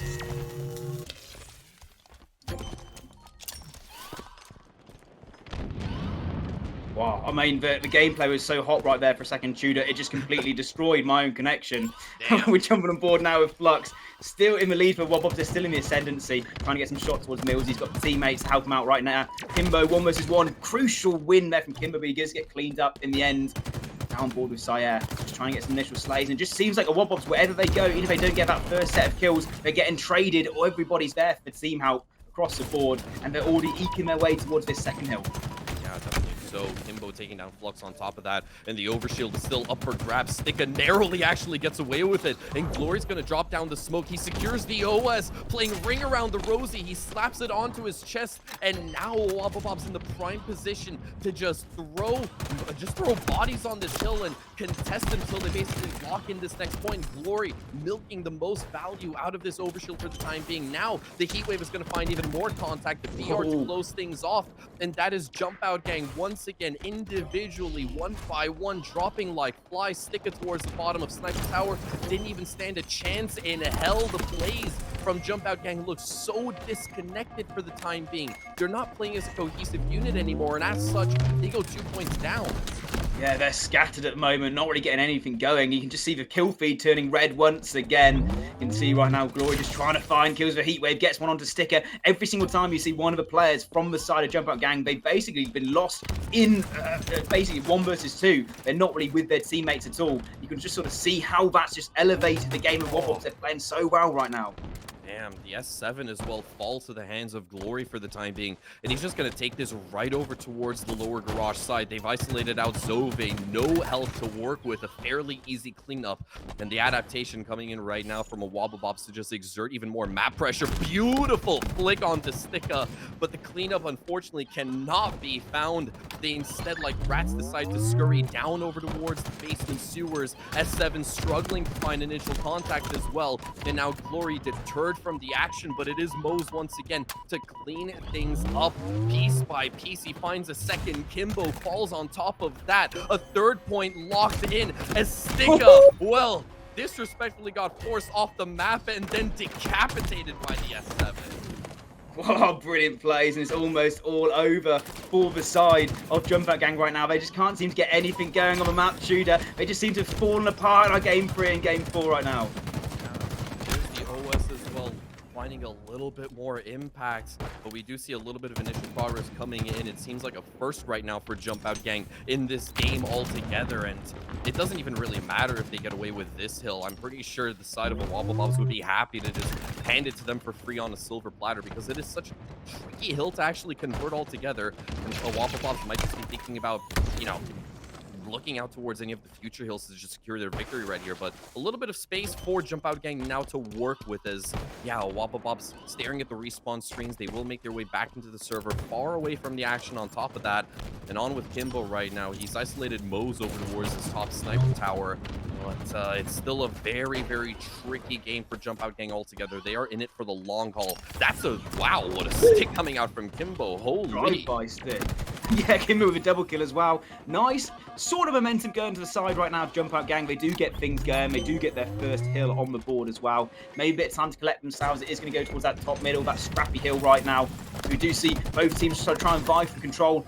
Sticker there with a kill of his own. Maybe a bit of control momentarily here right now for Jumpout Gang. What you need to get back into this game, just find yourselves on the map where you're not just getting pressured off the spawn. We can get things going and working as a team. Sticker right now just get some shots towards the spawners of the Wobblebobs, and they do have initial control of this hill, but it's going to be slow and steady with this one, as it always is. Get a couple of kills, jump in there for a few seconds, jump back out. But right now the blue team, they've turned the switch in this game. They've gone into fifth gear themselves. They've basically put the Wobblebobs on the spawn. We've got to do so much to get back into this one. Yeah, Sticka is not going quietly into the night either. He is currently leading the server in raw kill count. He will be naded down below. And I also do believe we have a rare instance of the Overshield and S7 spawn being nearly perfectly synced up, as both power-ups will start to go online. Nice nades coming out from Kimbo as well onto Sire. Then he's going to regain control of the hill for a little bit. Smoke to cover his exit down in towards the basement. And he does isolate out Glory as well. He knows where the S7 is looming about, but he actually can't quite secure the kill, unfortunately enough.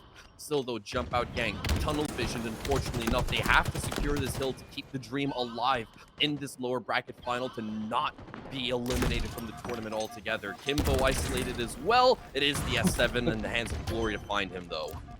Oh, this could be scary right now. They've done so well to get some initial ticks towards capturing this middle hill, but now in control as a Wobblebobs. They only need one more hill and they've got the job done.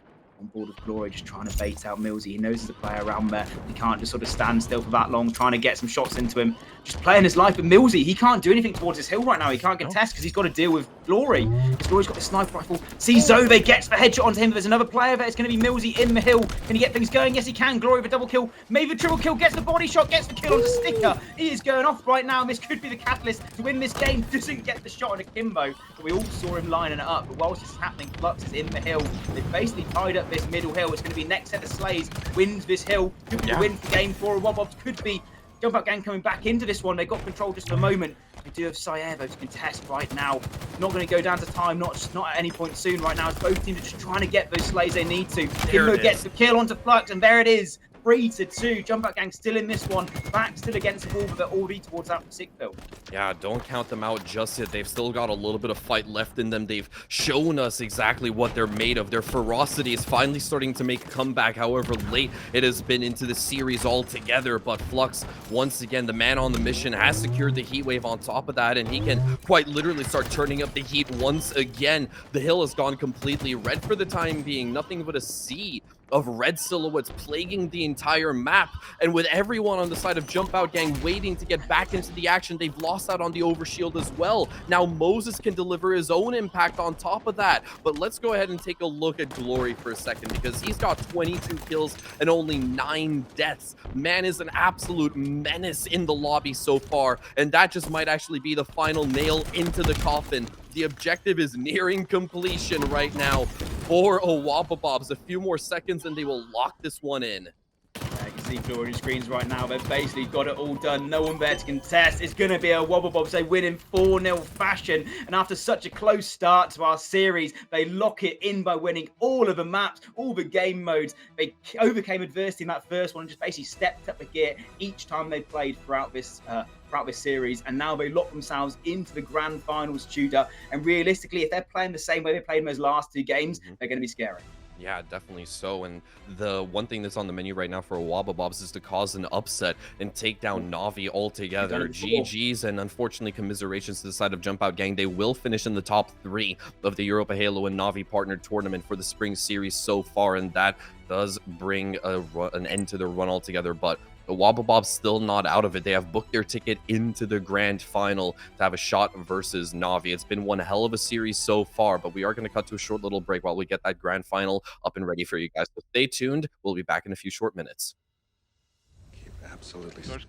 Alrighty, ladies and gentlemen, welcome back. It's grand final Sunday time, baby. We've got NaVi going up against EuropaBobs for that totally existing trophy for the NaVi and EuropaHalo Spring Series. My name is Tudor. Alongside myself, I've got James once again hopping in. I'm very, very excited for this one. The storyline moving into this grand final is truly one of wonders. NaVi could just go for the poetic route and just win out their own tournament, or EuropaBobs could cause the upset of the year within European Halo.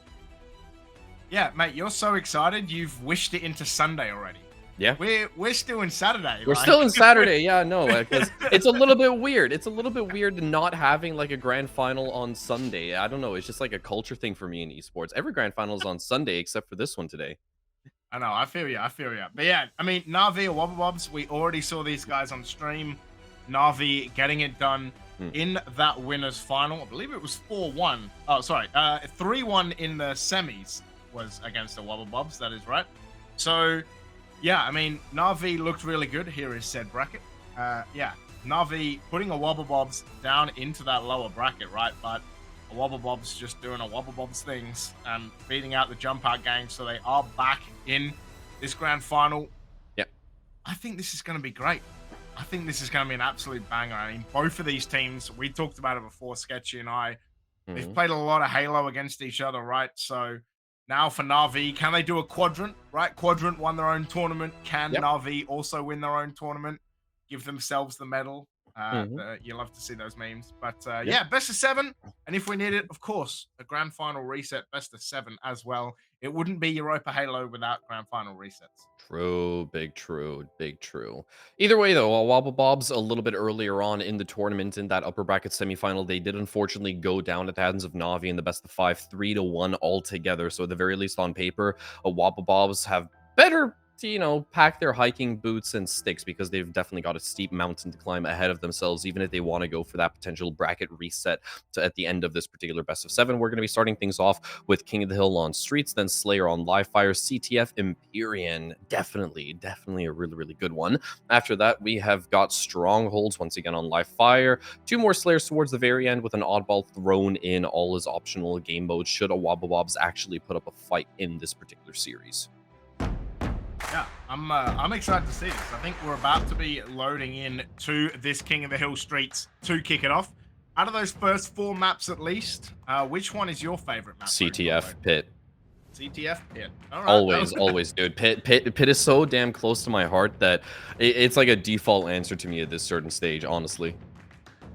Fair enough. I lean towards Sketchy. Sketchy loves King of the Hill Streets, and yeah, I think it was a real banger the first time that we saw this this game mode. So I can't wait. I'm super excited to see this. I also think Pit. I think Pit's going to be great, right? Yeah. Like we saw some absolutely cracking Pit games already. NaVi just having to clutch up as well. So yeah, we are not going to keep you away any longer. We are going to get right into it. Here we go. And Glory already getting peppered up downrange by Snaky. He's going to be forced to retreat a little bit. Mose is going to join in on the fun, but he immediately gets taken down. And within the first opening, I don't know, 15 seconds, already a full team wipe on the side of Jumpout. You mean the Wobble Bobs? Or NaVi? A Wobble Bobs. A Wobble Bobs. Why did I say Jumpout? You're thinking back to Winners Final. Yeah. It's Winners Final. It's a Sunday. It's Winners Final. Who knows what's happening, mate? But it is going to be Snaky who finds himself in the hill and with the Sentinel beam. Not with any kills, though. He is going to make the leap over to Pizza. Can he find Flux? Hello. He will get on the board. But like you said, no matter which way you look at it, it is NaVi with a lot of the kills early. Yeah. I mean, Snipe Drone 4-0. Looking absolutely unstoppable at the moment. Yeah, it looks like it's going to be a quick NaVi hill unless Wobble Bobs can actually get in there, which they can't. 1-0 NaVi already. Mate, that was zero resistance there. Yeah, no, it's been an absolutely crazy start off so far for the side of NaVi. Kills are being dished out left, right, and center. Eventually, Sire will also chime in with his first kill of Streets altogether, but he's getting absolutely peppered and melted by that Sentinel beam. It will eventually get shut down. On top of that is Mose, lying in wait with the Bulldog, a full magazine to work with, and he's actually isolated two separate players out. Can he get both of them? He does find Jimbo, and he secures the two-piece on top of that. That is a brilliant exhibition coming out from Mose to play his life. Oh, man, that was so good as well. Finding that 2 kills, but it is Snaky who's going to find his own reversal and double kill and pick up this Sentinel beam to make sure they can get on to this hill. It is going to be the spanker in the hands of Jimbo as well. Just going to wait for his shields to come back up. His teammates ping someone out. He is going to be naded again, though. The shields are going to go down, and he is going to have to be patient. It is going to be Sire who feels the wrath of double rockets. It is going to be Jimbo going down, but Mighty's, he's here trying to find and protect this hill. He gets a double kill. At the moment, this second hill is pretty close together. What can NaVi do? There are going to be the troops. The troops are coming in. They're here to lend support. Snaky's going to find Flux. Mose is mid. Not going to be able to stop this, but no one from NaVi is on this hill right now. Nope. They are going to stop and find Mose. And it's a killing spree for Mighty's. Can he find Glory as well? And he can. And this second hill, well, it's surely going over to NaVi now. Yeah. And it is. What a display. Once again, we've said it so many times today, but Mighty's has some incredible hill presence. Yeah. Some incredible defense. Yeah, that sequence of events, which is absolutely sublime coming out from Mighty's as well. And he got a little bit greedy towards the very end to try to pick up both the Stalker and the Bulldog, but it didn't even really matter at that stage. He already played his life, and he's just going to continue ripping and tearing his way through. He finds another two-piece. He gets away with the third on top of that. Flux thought he secured the melee kill, but apparently not. Oh, that should not be allowed to happen altogether. And now a sinking feeling of depression starts to hit a Wobble Bobs because they thought they could have shut down the star player of NaVi, but that's just a completely non-existent reality. Zed Mighty's is still very much alive and kicking, leading the pack with 12 frags to his name so far. The Spanker will go online on top of that, and Sire is getting peppered up once again by Zed Mighty's BR. And now, well, he does eventually get shut down on top of that, but that was just a distraction. The Rockets, they go once again to NaVi. Woo! Snipe Drone manages to find a kill from the grave with Sire with the overkill off stream. We talked about it earlier in the semi-finals about how good he is, especially against NaVi, especially against Jimbo. He always finds success, whether it's the team or personal. Yeah, an overkill for Sire, just god tier moment. Fortunately, though, his team still 2-0 down. Snipe Drone's going to find Flux, and they are going to get back onto this hill as Snaky finds Mose as well. And it's 2 left alive for a Wobble Bobs. Ooh, now, going to be Glory laying down some damage. But, mate, Snaky, Mighty, Snipe Drone, all in the double digits already. And no one from the Wobbabobs has got there. Having said that, they are going to spend a little bit of time on this hill because they have to, mate. A 3-0 down. It's a tough job from there. Indeed it is, and well, the day's not over just yet. Glory now looking to take up the high ground. He does isolate Jimbo. Nice little frag being picked up by him as Jimbo was just inches away from actually getting behind safety. That nade is right on the money, but Snaky actually drops down the smoke, and he actually decides to push through it right into the open arms of Glory. Eventually, the two-piece coming out from Mighty's and Snipe Drone is going to clean him up on top of that as they're trying to apply a little bit more pressure towards this hill. And Moses just camping it out, holding on for dear life, but he gets absolutely cyber-bullied as NaVi's entire crew just joins in back on the fun. And this third hill is definitely more of a fight than the first two, that's for sure. It's exactly what a Wobbabobs need. Oh, but look at this Snipe Drone. He's gonna find 2 and an assist, and he's missing Glory. He can't find where he went, but Jimbo's gonna kill him. Now it's just Flux alive, and this hill should be scored, and it is. Yeah. It is 3-0 now, and this hill gonna be near to tower, but Sayer bounces a nade over the shield. It's gonna be Snaky and Snipe Drone. Oh, they're gonna find Mose. Fortunately, Flux is going to find that kill. Does have the Bulldog, but Mighty's, he's too good for that, mate. Yeah, indeed he is. And now with that Bulldog being out in the open, obviously Mighty's has the option to pick it up, but instead he wants to just lay down covering fire with the Stalker. But he has to actually find a little bit of cover himself right now. Shields are completely stripped, and NaVi are going to have to hit the brakes for a little bit and reevaluate the situation. A little bit of dominance now coming out from Wobbabobs. Glory with a nice little clap back onto Snipe Drone on top of that. They will maintain control of this hill. Look at the amount of progress they've already built up so far. It's insurmountable, and for the first time this series, the hill has gone completely uncontested by NaVi. They are struggling to find an opening, and a nice little stick coming on through from Glory is going to pick up Mighty's on top of that. And it looks like Wobbabobs are just going to get their first hill almost entirely for free. If you're NaVi, you're not going to be too hamstrung by that entire endeavor. You're still 3-1 up. Oh!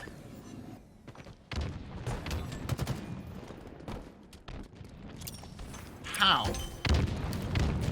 That's all I'm going to say there, Matt. How? How did he get that kill? He's literally facing the wrong way out of a smoke, and he still manages to get the kill. Ridiculous.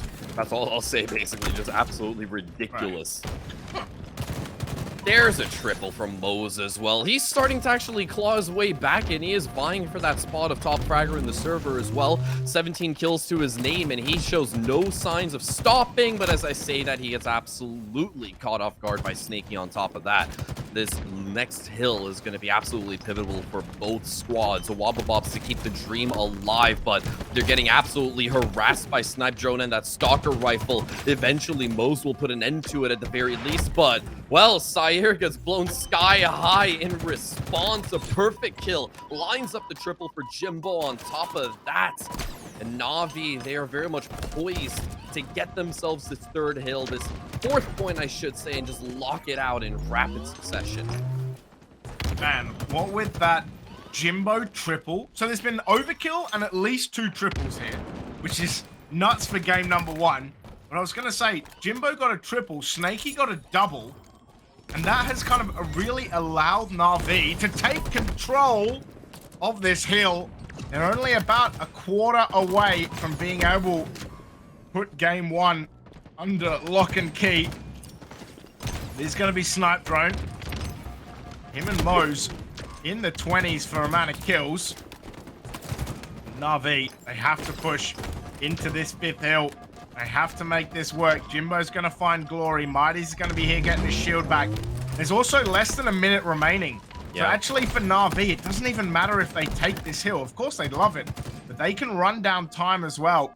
So for Wobbabobs, they're losing out on 2 fronts. It's 3-1 down, and there's not much time, and Mighty's just bodies Flux. Yeah. And in fact, NaVi don't want to wait 47 seconds, Tudor. They just want to finish it off now. Yeah, indeed they do. They're just going to continue to shut down the likes of the Wobbabobs the moment that they come off of their spawns. And now the Spanker is going to be online yet again in a few seconds. You can see Mighty's is looking to make moves towards the power weapon, but the Bulldog is going to claim the life of Glory before him. He actually gets traded off on top of that. Snipe Drone laying down fire, and they've successfully pushed Mose even further back, but in comes Flux with a Spanker. He finds another, and suddenly a Wobbabobs might not be going quietly into the night. They might actually just be able to secure the second point, which indeed they do. And with 39 seconds left to play, it means that you cannot afford to spend a singular moment of time without being present on that hill. That is the game plan right now for a Wobbabobs. They always actively need to contest this hill before they fall victim to the clock. 30 seconds to go. If you're NaVi, maybe a little nervous. The fact that you did get so close, it was looking real easy, and you've kind of let a Wobbabobs back into this. But like I said, there's 15 seconds to go, and all this time that they are dealing damage and messing about, boys from a Wobbabobs are not in this hill. Now for Sayer, it's so important that he survives, but he doesn't. Nope. There's 5 seconds to go, and it looks like that this might be done. Not quite. 2 seconds left, and Glory's in this hill. He's going to go down. Mose is going to get in this hill with 1 second to go. What can he do? He's going to stay in this hill, but Snipe Drone's going to kill him. But someone else is in the hill. It's Sayer. Yeah. Oh my God, this is so close. There's 1 second to go. Sayer has to live. How? And they're just trading people into this hill. They're constantly being in this hill. Jimbo kills him and it's done. Holy smokes, that was a little crazy at the end. 1 second to go. But NaVi are going to win this 3-2. And mate, that last hill, championship winning hill, I might point out, as where Optic got it done. But yeah, man, that was a nutty last hill. A Wobbabobs almost completing the comeback, but NaVi staying firm, getting it done. 3-2, and they go 1-0 up. I didn't even actually get to take a look at the progress bar to see how close the Wobbabobs were to actually getting themselves that third point and tying up the score line. I can only assume that they had maybe like 60 to 70% worth of progress as well, so they were certainly still in the running as well. But quick look at the scoreboard. Snipe Drone delivering, man. What a performance coming out from him. It's a little bit of a tease as well, because we've seen so many people just dropping 29 kills over the course of the last 2 to 3 games in the upper bracket, lower bracket, and now the grand final all together, and no one's been able to actually surpass that and hit 30. I don't know why, but it just seems to be a very, very weird trend that's been picked up so far. Even then, we are going to go ahead and turn our attention towards Live Fire Slayer. And despite the fact that, you know, NaVi historically have been notoriously bad on Slayers altogether, they have definitely showed massive steps of improvement in tonight's tournament altogether, in today's tournament altogether. As a matter of fact, just taking more Slayers altogether in a very, very unfavored scenarios versus the likes of a Wobbabobs a little bit earlier on, as a matter of fact, in that upper bracket semifinal as well. And if they take this one on Live Fire, then they can go 2-0 up, which would be massive for them. I think 2-0 up will be super, super important, and I think kind of that'll be something that really helps them push forward. You know, we talked about it earlier, like they did lose the Slayer to a Wobbabobs earlier, but they won all the objective modes, and that's kind of been the thing that you've seen with NaVi is they've only lost 2 Slayers, but they've only lost 2 maps, so both of them have been Slayers. Yeah. But their objective game has been absolutely on point. So even if, you know, a Slayer or 2 does fall by the wayside, they're undefeated in objectives, so I wouldn't... Not the end of the world. I wouldn't be overly worried. But having said that, you kind of do want your Slayers... Sorry, I was going to say OBJs. But you do want your Slayers to be on point before we get into next week. Because, like we talked about earlier, these two teams are in the same group for next week at Dallas. So that is going to be an absolutely banger matchup. We watched them play twice now on this stream. But there will also be a LAN match next week, which will be super exciting.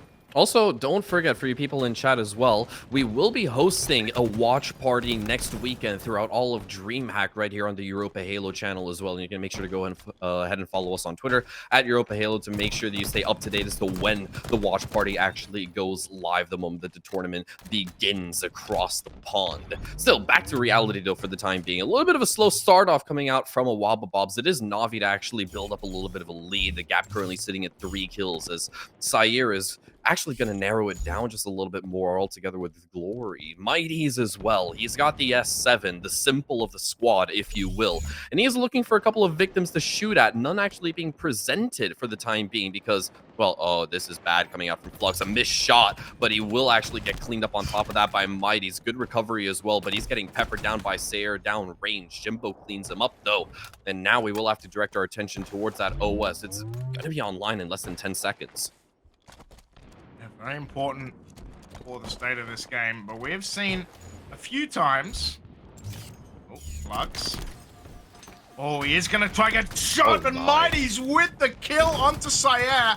Gets the killing spree as well before going down. But it is going to be Flux who finds his OS. Now he's going to get spammed from all angles. The OS already dead and gone. Can the boys from NaVi shut him down as well? Jimbo's going to get the trade. So the OS really does nothing. No. It's one kill, and that is it before it's wiped off the board. So great job from NaVi to kind of shut that down pretty hard because that could have got out of hand. And one thing that we've seen NaVi have a few times is that they've gone down early in Slayers and then had to recover it. So yeah. Could very well actually be the narrative right now, was it is WabaBobs with a 2-point lead. The S7 moments away from once again becoming a factor of the equation as you've got the majority of NaVi down below. They do isolate out Glory and the DMR finds absolutely nothing. And now with top mid control being secured by NaVi, that sniper should be entirely theirs for free. I think it was actually Snipe Drone to get away with it. And they do also have the heat wave on their side. So things are looking fairly pretty for the boys that were born to win right now, as you've got a WabaBob still maintaining a 3-kill lead, but they are scrambling for a solution to deal with these power weapons. I was going to say, it was 17 apiece, and then a WabaBob's finding a tasty 3 kills between them while Mighty's kind of hanging here. Mose is going to find a double. Actually, Jimbo going down as well means that it's a 6-kill swing in the favor of a WabaBobs. Jesus. You just had dinner. I can't blame you. You're thinking about all the flavoring that was cooked up. Man, just having a mare right there. But yeah, it is going to be Mighty's who survives kind of 2 almost team wipes against them. And Flux is going to find Snipe Drone. Snaky getting Sayer, Mo's getting Jimbo. So 1v1's all over the field. And this overshield is going to be there. Mo's flying backwards. Mo's has 11 kills already. As Snaky and Jimbo, and Snaky again, they're going to find these kills. But Mo's is on a killing spree before Snaky just removes him. And from 6 kills, it's back to 3. And NaVi, they are not going to let a WabaBobs go quietly. No, this is a Mighty's as well, slapping the OS onto his chest, and he just gets right into the thick of it. He already finds Flux on top of that, exhausting all of the ammo left in that heat wave as well. He's got one more repulsor charge to work with, and that could very much be pivotal in this entire engagement. He does distance himself from Glory, finds the frag on top of that, but he is getting harassed by 2 extra players. He finds Flux as well, and he plays a little bit of ring around the rosy just to wind down that clock a little bit further. As they tie things up, they will secure a 30th frag on top of that, so it is the WabaBobs now at a disadvantage in the kill department so far. The sidekick at close range. Oh no! The inability for Glory to actually close off that frag is costly. He gets stuck by a plasma nade. And that was so awkward. Like, just watching like the old ammo running out. You know, if it's CS, someone would have pulled out a knife. Yeah, that is literally the equivalent between esports titles.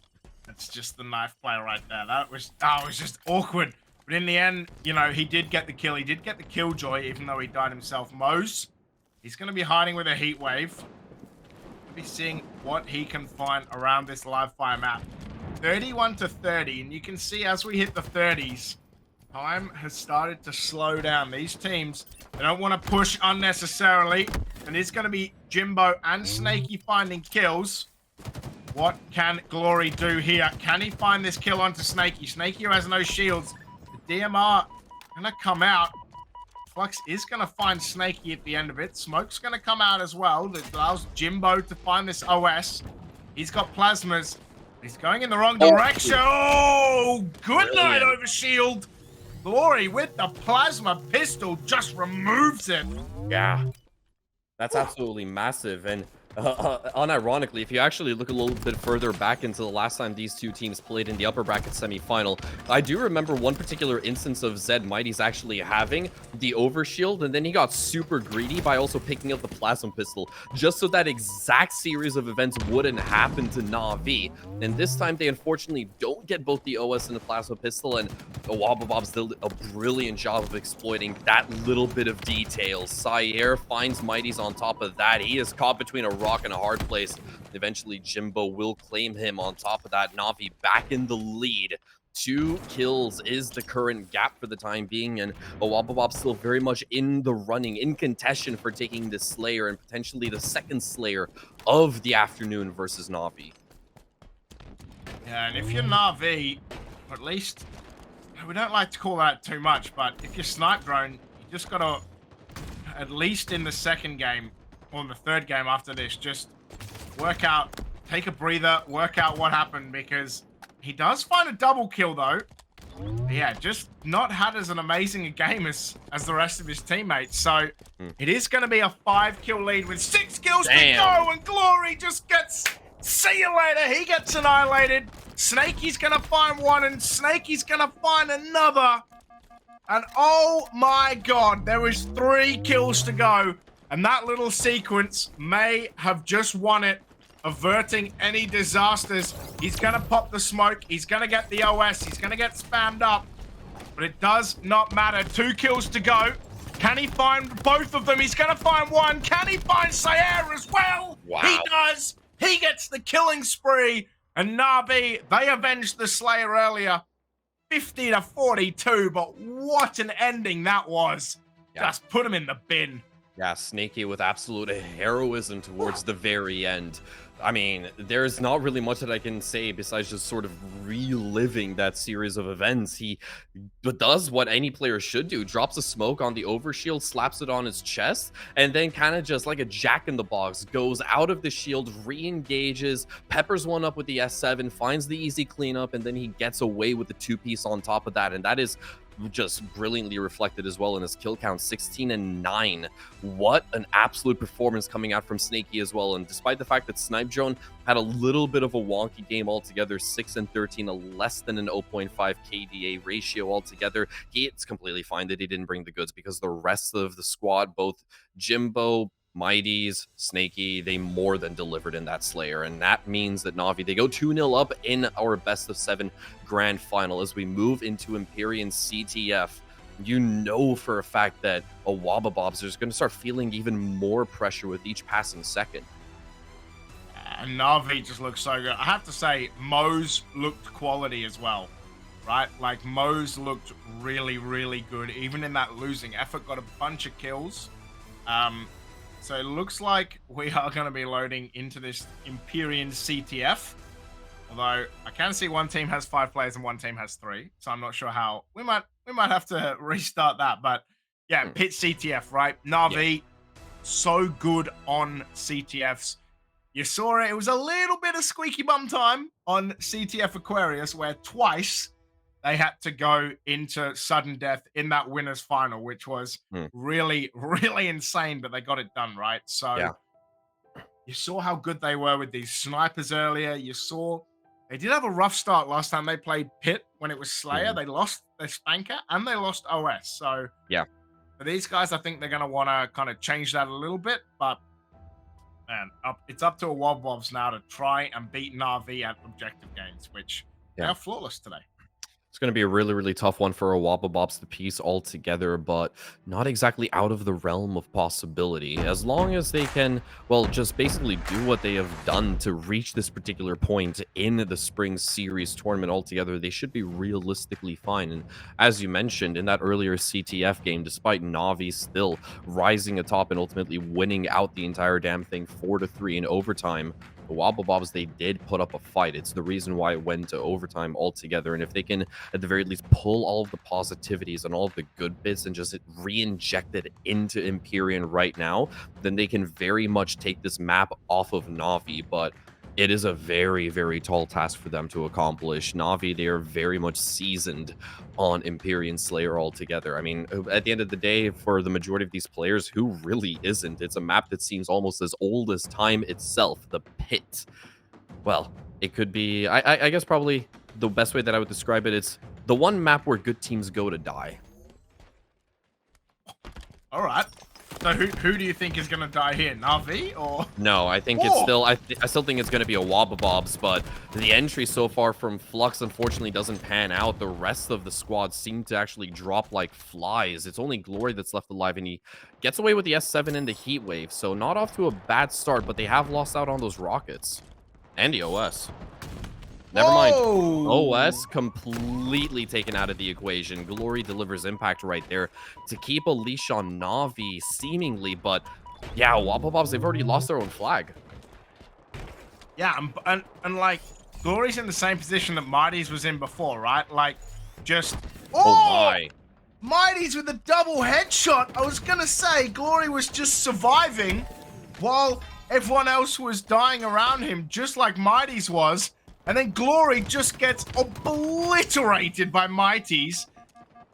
And Jimbo scores, and they're running the flag again. They scored in under a minute, and it's not even CTF Aquarius. And they got this flag again. Can they run it back? It is going to be Glory who gets destroyed by Jimbo's stick. The flag is going to go back, but they scored in under a minute, and they pulled it again, Tudor. Yeah, I mean, looking back to NaVi's performance, I believe it was 2 weeks ago in Open Series number 2, I think it was, as you alluded to. NaVi, I think it was versus BH3 or another one of the EuropaHalo teams. They were able to get themselves 2 flag caps within, I think, the opening 70 seconds of Aquarius CTF. I mean, I don't know of any particular team that has that kind of raw speed when it comes to CTF altogether that can even come close to what NaVi shows us. NaVi just... It's funny, because it's usually only CTF that they're extremely quick on, right? Yeah. Like, they are god tier. We've seen it, like you said, 70 seconds. I've seen it multiple times. They score twice in the first 2 minutes. But, man, to pull it out on Pit as well and to get a flag pull and a half is, yeah, super, super impressive. Can Glory find a kill? No, he can't. It is going to be Jimbo with the sniper as well. Mighty's spotting the spankers. They're up as well. Flux, he's going to take a lot of damage. Mose is going to eat a heat wave as well. Mighty's, he's going to be put down by Flux. Yeah. But it looks like it's going to be Glory finding the OS, and Snaky, he's going to be put down by Mose, and it's probably Mose. I was going to say he finds the spanker, but Jimbo takes him out. Once again, it's just Glory left alive. Glory does have the OS, though. Jimbo very hesitant. Oh, nearly actually got the repulsor off as well. That could have definitely been bombastic if he returned that rocket to sender, but it doesn't quite pan out. At the very least, they will deal with the threat of that spanker as Glory finds the cleanup on top of that. And he's still looking for victims to shoot at with this S7. He does spot Snipe Drone down range, strips him of his shields on top of that. But the opposing NaVi S7 still poses a very immense threat that has to be dealt with. Glory getting caught off guard. He had his eyes set on another player, but Jimbo comes into the rescue on top of that to bail him out. There's Snipe Drone immediately body bagging a Wobblebobs. Good night, Sire. Man, just to come around the corner and get absolutely annihilated. Just fantastic work from Snipe Drone, living up to the name. Jimbo, he trusts in Jimbo to find Sayat. Mighty's finds one, and Glory actually gets Jimbo, but Jimbo does win the battle against Sayat.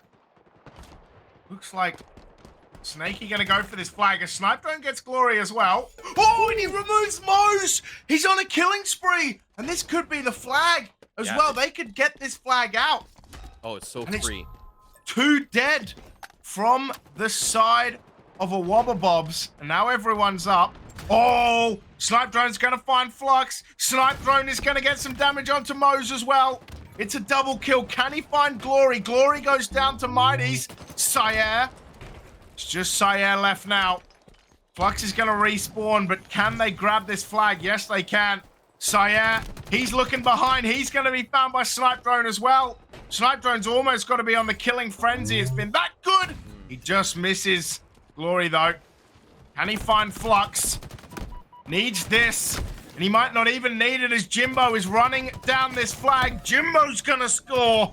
NaVi 2-0 up. And it doesn't matter whether it's Aquarius or whether it's Argyle or whether it's Empyrean. NaVi and CTFs. That is a match made in heaven. Yeah, better than peanut butter and jelly altogether. It's, as you said, a match made in heaven.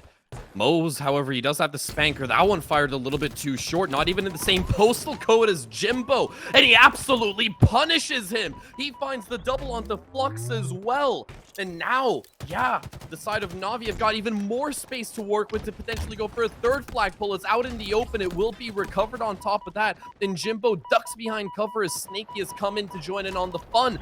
But Mose and Glory once again getting shut down leaves the responsibility down to Flux and Sire to keep this flag from making any kind of progress. Nades will be tossed on through, but Jimbo scurries it past the Hall of Death, and he's already gotten it into NaVi's home base. This is going to be a hat trick of flags potentially cast is just pixels away.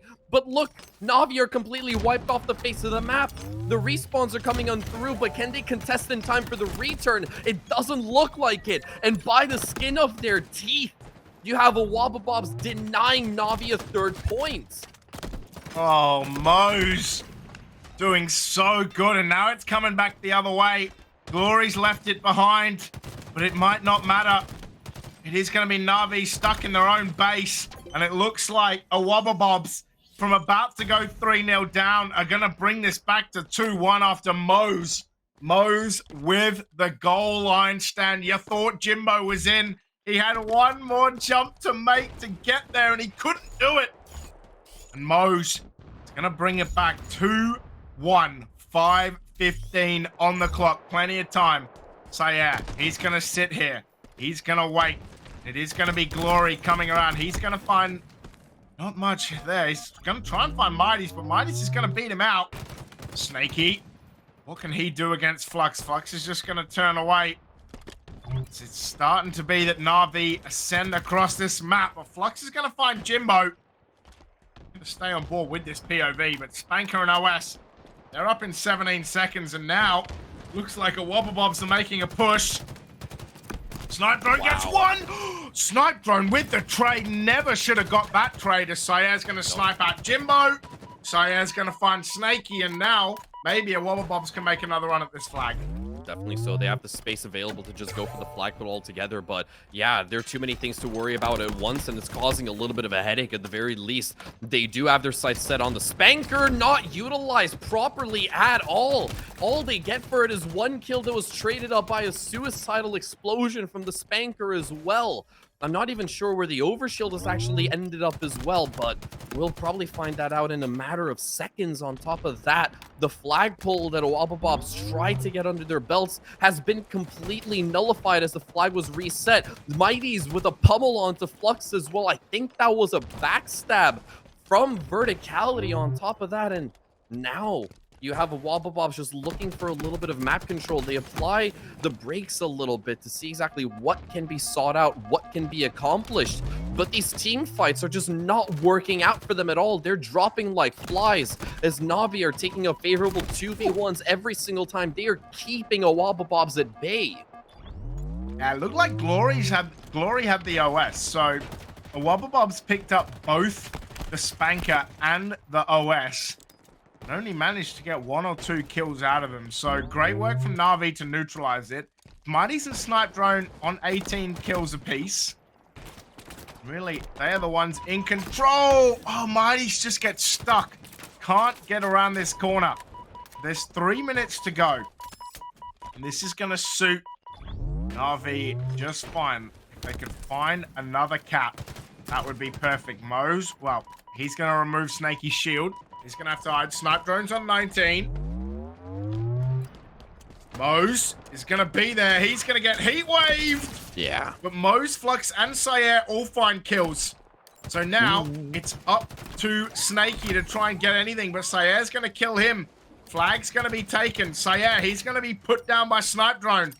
And these nades are going to come in and try and find Flux. But Glory... Flux is going to find Jimbo, but Mose is going to get snipe drone, and this could be a second flag if NaVi aren't careful. What can Mose do here? Glory gets Snaky. This flag's going to start a run-in, and Mighty's is going to stop it. He could be getting sniped, but it looks like Flux is going to be able to bring this flag in. So 2 minutes to go. He's going to score. It's going to be 2-all, and once again, NaVi with a 2-0 lead. Give it up. Yeah, it was a brilliant series of events coming out from a Wobblebobs to keep all of NaVi sort of preoccupied over towards that sniper tower, just sort of buying enough time to get that flag in a comfortable position before it can actually be ran all the way straight home, and the gunfights worked out in the favor of the Wobblebobs altogether. It was completely paramount that those engagement went exactly in the favor of the Wobblebobs, but now NaVi back with a vengeance. They pulled their own flag as Jimbo, well, he trades himself out on top of that towards mid, and the rest of the respawn starts to come on through a little bit far away from all of the action as the Wobblebobs are now forced to try to speed run a retake, but it's not gonna happen. The flag of the Wobblebobs is already so far out that NaVi might just score in a third point. They lock it in, an immediate response to both of the Wobblebobs' own flag caps, and NaVi with 60 seconds left to go are back in the driver's seat. Oh my god, Jimbo with the hat trick of flag caps. Big old goal there, but now a Wobblebobs, it's desperation time. 47 seconds to go. Still enough time to get in and grab this flag. No worries about that. We've seen NaVi do it plenty of times before. Flux is going to find Jimbo, though, so it is going to be a 4-on-3. Sire gets traded. Mose finds Mighty's, though. Snaky and Snipe Drone, they're away from the flag, and the flag has been picked up by Mose. And Glory gets Jimbo as well. This could be it.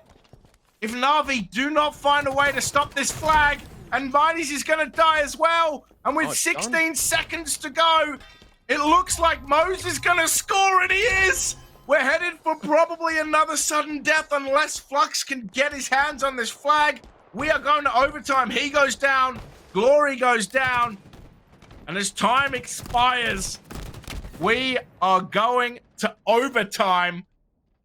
Oh my god, NaVi with a 2-0 lead. It gets pulled back by a Wobblebobs. And in the end, NaVi pull out a third, but a Wobblebobs, they're better than that. There was plenty of time. Can he beat Sire? They kill each other. Oh, and Mighty's finds Mozu at the spanker. But the flag's going to be picked up. And Snaky's going to find him, and Glory's going to get killed as well by Snaky, who finds 2.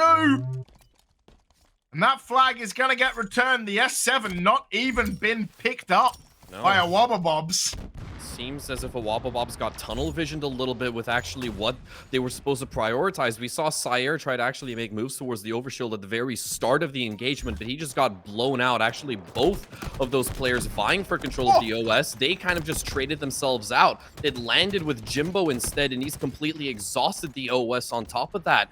The side of a Wobblebobs, they lost Spanker, they lost seemingly both of the S7s by the looks of it, and now they're paying a very costly price for doing so, but I'm gonna stand corrected because Flux, he had one of the snipers and he deals a lethal shot, narrowly shuts down Snipe Drone as well. It's a full team wipe on the side of NaVi, so a good recovery coming out from a Wobblebobs, and downrange you have Flux trying to duke things out together with Mighty's. They are gonna take a step back though, and Flux continuously gets peppered down, but Glories will be claimed by him. Snipe Drone as well with the shield stripped, found by Sire, and too many shots being missed by Flux is not going to pay dividends. He falls on top of that, and we're back into a bit of a stalemate right now, James.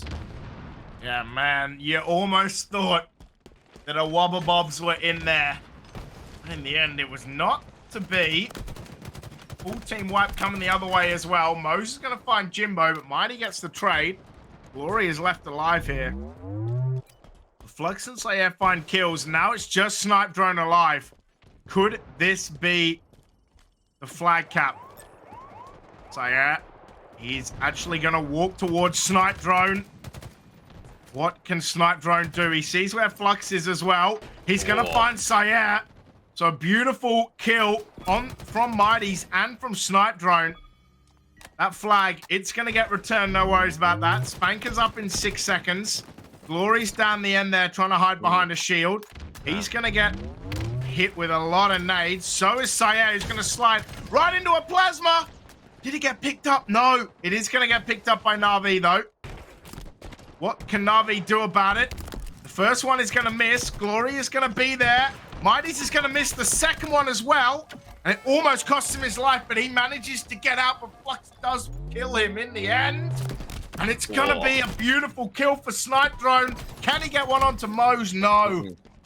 Flag looks like it's going to be reset as the S7 comes up. Glory's going to yoink that and run away, but less than 2 minutes left. If I'm not mistaken, if this ends 0-0, we will start a brand new CTF where first flag wins. Exactly. That is the official rule set. It happened last week as well, if I'm not mistaken. I think in one of the Burning Heads' games altogether. That was quite the ride, a wild one at that. And it might just happen here if none of these two teams can actually pull forward within the next 90 seconds. It is absolutely paramount that mistakes will no longer be committed. At this certain stage, whoever falls or whoever technically puts their wrong foot forward is eventually going to trip as well. But right now, Glory's looking for an opening to create with that S7. He does find a little bit of contact, but that's all that he will get, and he's all alone. NaVi, they go for a flag pull of their own. The Wobbabob's forced in a position to respond up close and personal. The S7 misses too, but the third connects, and Glory gets away by the skin of his teeth. Yeah, wow, but this flag, it's still out there. But as Snipe Drone's going to go down to Glory, looks like this flag is going to go back. Oh, it is not fully back yet, but I'm not sure that any members of NaVi can get close enough. Flag will get returned. We have 35 seconds to go. That must be said, a Wobbabob's capped in less. Yeah. In regular time. I'm not sure that NaVi are going for this. Maybe NaVi are playing safe because they're 2-0 up, but having said that, Mighty's is going aggressive, is going to turn back though. 15 seconds to go, and I'm not sure anyone is going on the offensive apart from Snipe Drone, but he's going to go down, and I think with 9 seconds to go, we're going to have to go to a new CTF pit. 3, 2, 1, that is it. We're going to have a rematch CTF pit. It ends 3-all. Mose with 29. Snipe Drone dropping a 31 bomb. Mighty's gets 29 as well. But this game is not over. We have done a CTF. We have done an overtime. We're going to go back to the pit again to try and find a winner for this game. First cap wins.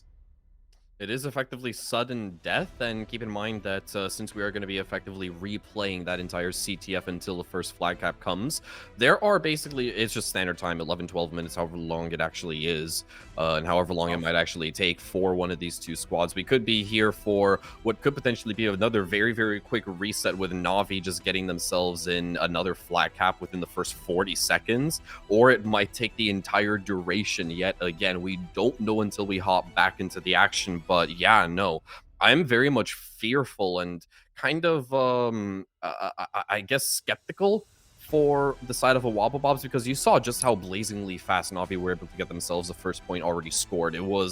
It's basically just classic NaVi speedrun CTF any percent no glitch category. And there's not a whole lot of teams that can do a whole lot about that as well. Sure, Wobbabobs, they were able to respond with their own flag caps, but that luxury is no longer available to them anymore. It is first flag cap to close it off.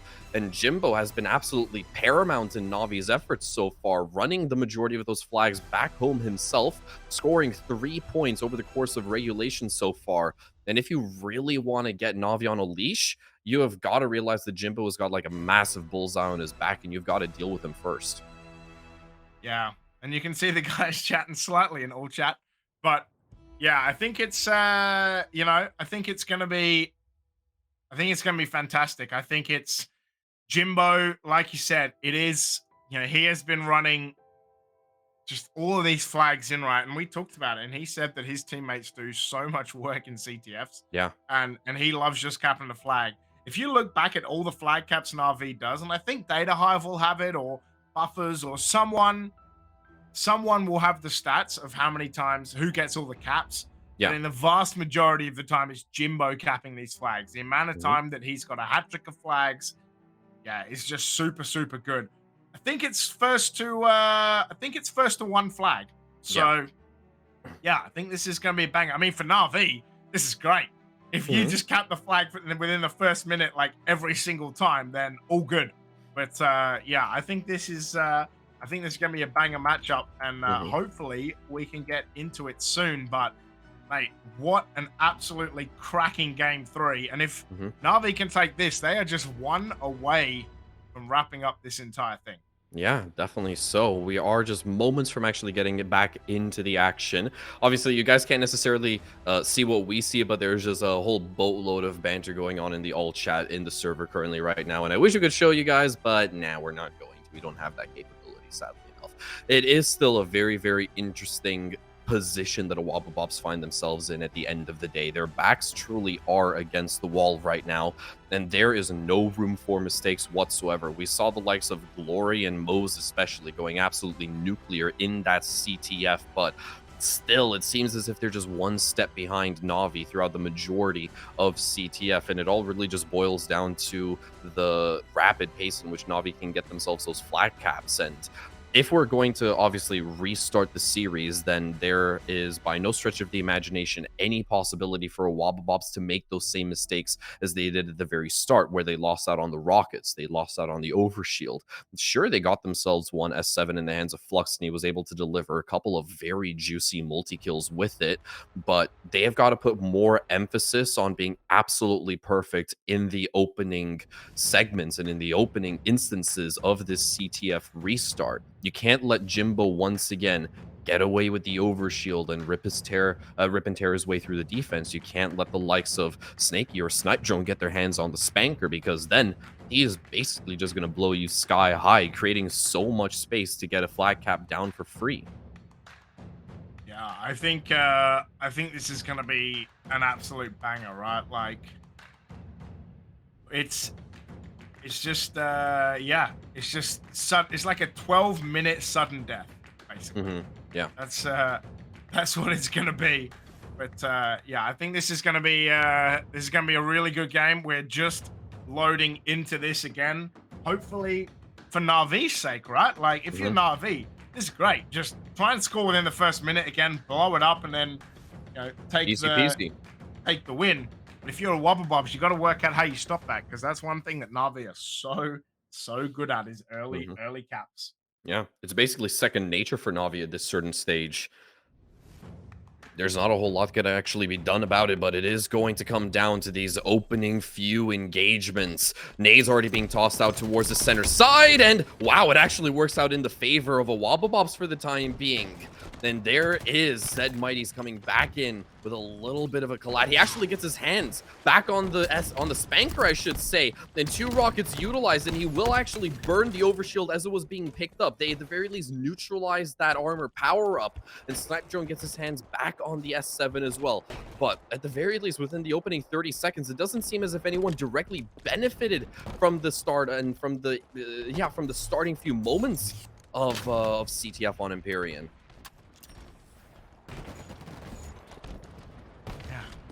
I mean, we're going to see Snipe Drone with the sniper rifle. What can he do against Glories? Oh! He actually kills Glory, who had the sniper as well. It looked like Glory got behind cover, but in the end, he got donked. It's going to be 2 left alive. What damage can they do? Flux is just hiding in a corner, but Snipe Drone's going to find him. And once again, it's going to be NaVi. First hands on the flag. But what can they do about it? Mose is here. They need some kills onto this, otherwise it's not going to go very far. Sayer gets a kill and Mose gets a kill. And that flag, it is going to come back to The base is Glory. Mate, the guy's just getting sniped all over this map. Sayer's gonna come in, but Mighty's just gonna find him. Lux gets Jimbo, and this is a chaotic start, Tudor. Yeah, it very much is. Unfortunately, with 3 players down on the side of a WabaBobs, NaVi have got a small little window of opportunity to play with right now. Mighty's damaged himself with his own nades, and he was already softened up in one shot. A fairly easy cleanup on top of that as Snipe Drone is maintaining control over this long bend side, and with 3 silhouettes on the opposing side, he finds Sire on top of that, but Moze with the high ground will actually be Glory to clean him up on top of that. Then Mighty's once again found out, caught with his pants around his ankles. Jimbo comes in for an instantaneous trade, and he doubles down by finding Glories as well. Brilliant defense exhibited by Jimbo as well to not let a WabaBobs get away with anything.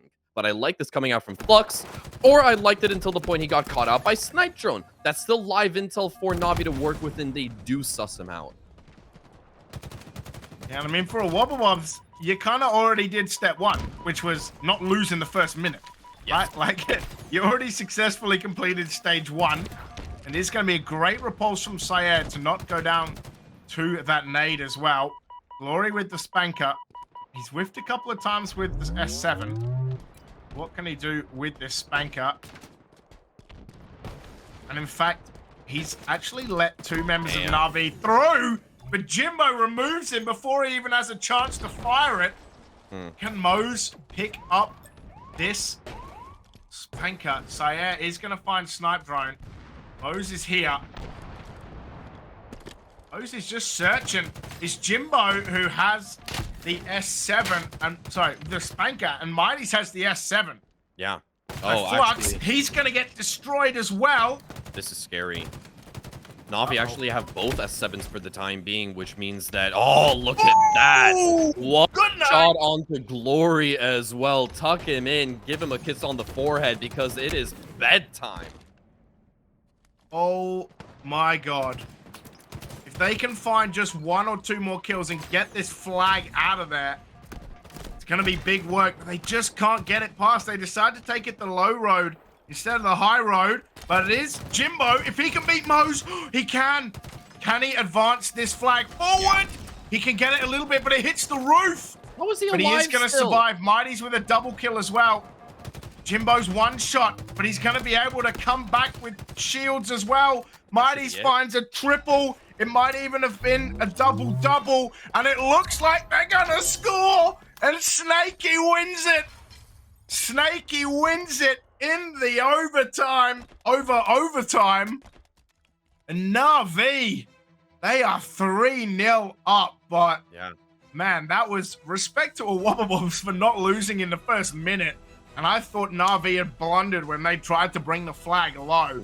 But in the end, the sheer amount of kills and Jimbo surviving when he was 1 shot allowed them to get it in. And man, that really actually sealed the deal. Just that entire sequence coming out from Jimbo towards the very end. And despite the fact that he didn't on paper get so many kills within that very condensed amount of time, he's still tied with top fragger Zed Mighty's as well. They both got 11 frags, the only 2 players in the server to actually hit double digits. But the fact that Jimbo towards the very end was able to keep his life in tow for so long and just be nothing but a distraction to a WabaBobs, and they couldn't effectively kill him or shut him down by any stretch of the imagination, just meant that piecemeal by piecemeal, bit by bit, they were able to just push that flag a little bit further, only gaining a few meters here and there over the course of like 30 seconds as Jimbo was just playing over towards that mid-control bridge as well. And then eventually he just gets a couple more frags, the rest of the cavalry comes in, you've got Sneaky that bails him out, runs the flag all the way back home, and as such you've got NaVi 3 maps up altogether. The exact same 4-3 scoreline gets replicated that we saw in that upper bracket semi-final, and now it could all be over for a WabaBobs on Stronghold's live fire. NaVi are just a few minutes away potentially from winning the spring series. It's been an outstanding run in these finals, right? Like, whew.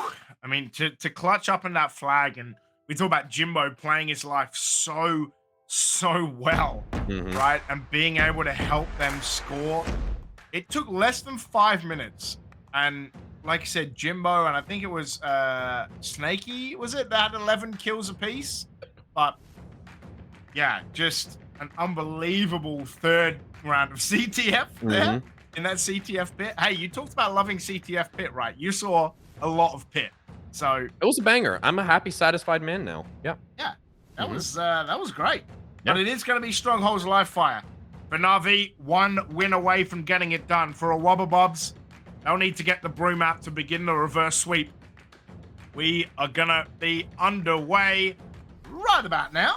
Yeah. And it is going to be Stronghold's live fire. Can NaVi secure the spring series hosted by them and us? Or will Wobbabobs have something of a surprise in store? Mose finds a double, Sayer gets one as well, and this could be an instant trip cap. Yeah, this is actually really brilliant coming out from Mose as well. That initial engagement over towards green was just completely perfect. And this is so damn clever coming out from Mose as well. He gets the overshield, but he actually picked up the plasma pistol at the very, very start of the game altogether. So no one on the side of NaVi could actually chew through the overshield, even if they wanted to, because there's no other plasma pistol to be found on this map. So he can properly milk as much value out of this OS as possible. Hasn't really found himself in the midst of a lot of engagements so far, but he's going to get himself caught right in the middle of fire right now, and he's just tanking a lot of damage, being an absolute nuisance to the side of NaVi as they're forced to be distracted by him. And he finds a kill onto Mighties as well, and a Wobbabob's off to a brilliant start as they're looking to re-secure another trip cap. Yeah, just an unbelievable start from a Wobbabobs. Another trip cap, but it is going to be B and C being taken by NaVi. But man, like I said, Flux, a great start. It's just been amazing from a Wobbabobs. 37-0 it was at one point. Now NaVi are starting to get points on the board. But I think the thing to remember, and the thing we always talk about, is that it's never over until it's over in Strongholds. And one of the things we've seen, ironically, not in the games that we've had on stream, but in the games we've had off stream, is 250 to 247. I think we had an on stream 250 to 242 as well, right? Yeah, that was just in the previous series as well. It was the opening map of a Wobbabobs versus Jumpout. It was super, super close. Yet a Wobbabobs, they were still able to take that one all by themselves. See? Freshly converted into the favor of a Wobbabobs and now regained by NaVi on top of that. It is Mighties. He's got the S7 and the OS narrowly expired on top of that, and he is struggling to find the frag onto Glory. He will eventually be claimed by Snaky. And now NaVi deciding to actually apply the brakes a little bit. They're very, very satisfied with the ground that they have gained so far. So you've got Mighties playing back behind the sniper tower. He will find a frag onto Sayer. And he's still got one more shot in this S7, a potential kill to be found with it. And for NaVi, going on a bit of a run. I think this is kind of what shows the great teams from the good teams, right? Is that as Mighties is going to find the killing spree before getting shut down, is that it doesn't matter how you start, right? Like facing overwhelming pressure at the beginning and then just getting an instant triple kill against you. They kind of waited. They got it right in terms of what their setup was going to be. They did just lose the hills, though. The stronghold, sorry. They are capping this A back. As Flux is going to almost eat one. Jimbo is going to get him instead before getting traded. But what I was going to say is they didn't panic, right? No. They understood the assignment. They worked it out. But it happens to be once again that a Wobbabobs look like they're going to get another trip cap. Unless this can be saved, which it can't.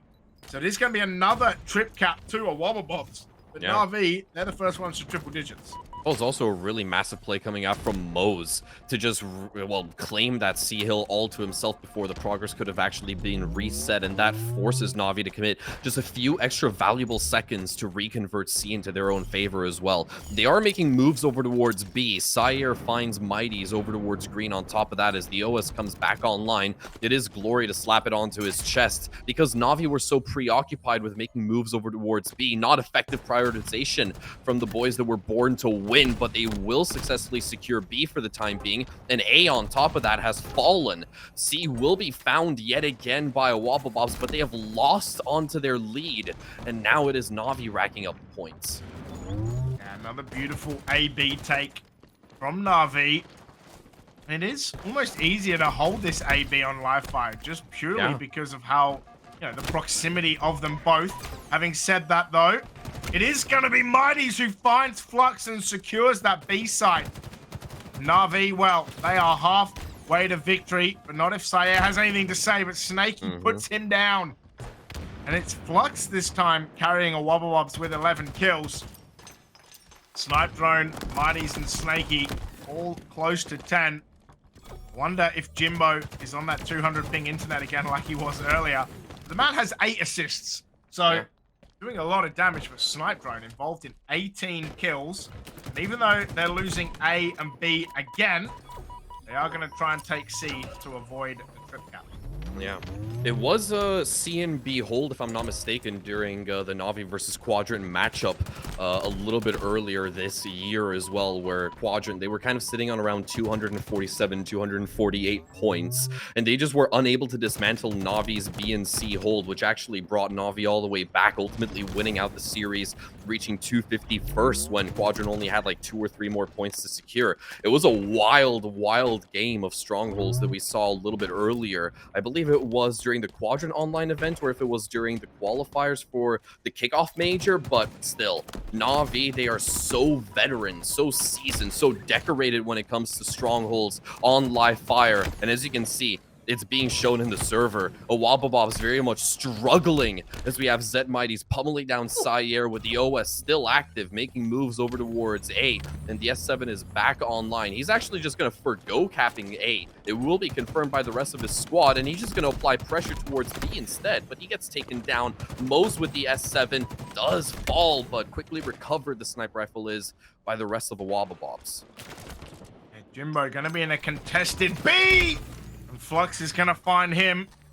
Looks like it's going to convert that B over. But A and C going to switch hands as well. So it is going to be a Wobblebobs who do find the A and B. They're going to get to triple digits as well. Snipe Drone kind of looking the wrong way. As Mose is going to find him and this scout. Sorry, Glory actually gets the assist. The heat wave coming out. So far, it is going to be... Oh, that is beautiful from Glory, though, with the repulsor. But it is 172 to 124. So Wobblebobs, they are getting closer here, and they are finding a lot of kills. Mighties, he's going to get shot in the back after capping, or after confirming C.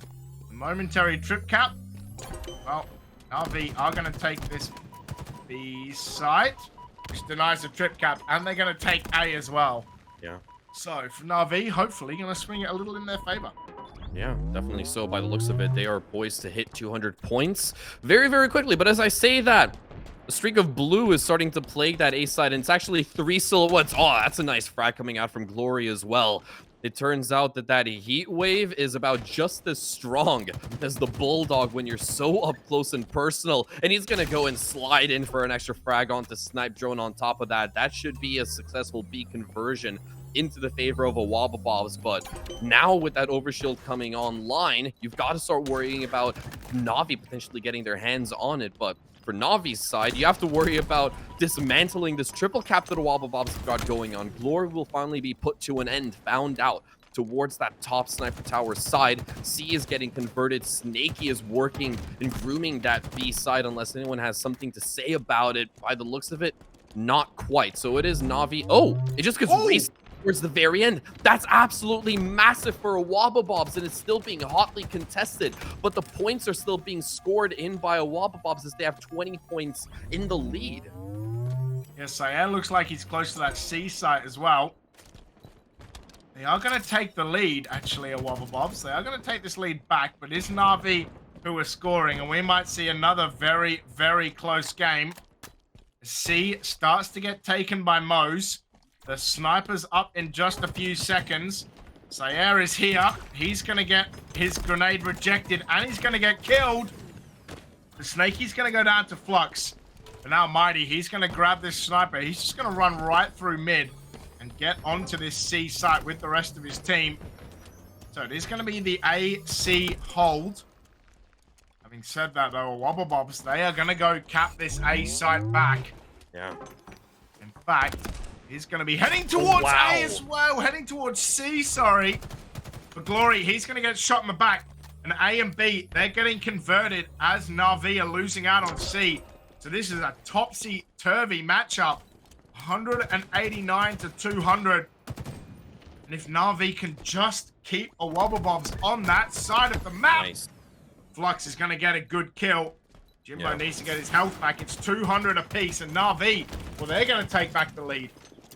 Match is still very much in limbo between these two squads. Mighty's falls, and it is, Snaky narrowly gets away with the overshield, but the rug has been swept out from underneath his feet. It's Sire to take the power up instead, and he's gonna pummel his way through this A hold, putting a stop to NaVi's antics. It's a triple cap that NaVi are now falling victim to. Sure, they're starting to make moves over towards C, but look at how the tables have turned. Sire, the absolute heroics coming out from here from him with the overshield all together, and that is going to just once again send the side of WobbleBobs back into the lead. They have basically leapfrogged NaVi altogether, and they've got a strong B hold as well that will finally start being contested. Snipe drone, the only anchor down over towards C, as B will be turned red. The WobbleBobs are so close, 11 points away. They can practically taste it at this certain stage. A perfect kill comes out from Sire, as he will be traded on top of that. But now it is panic station for WobbleBobs. They need a response, and they need it now, James.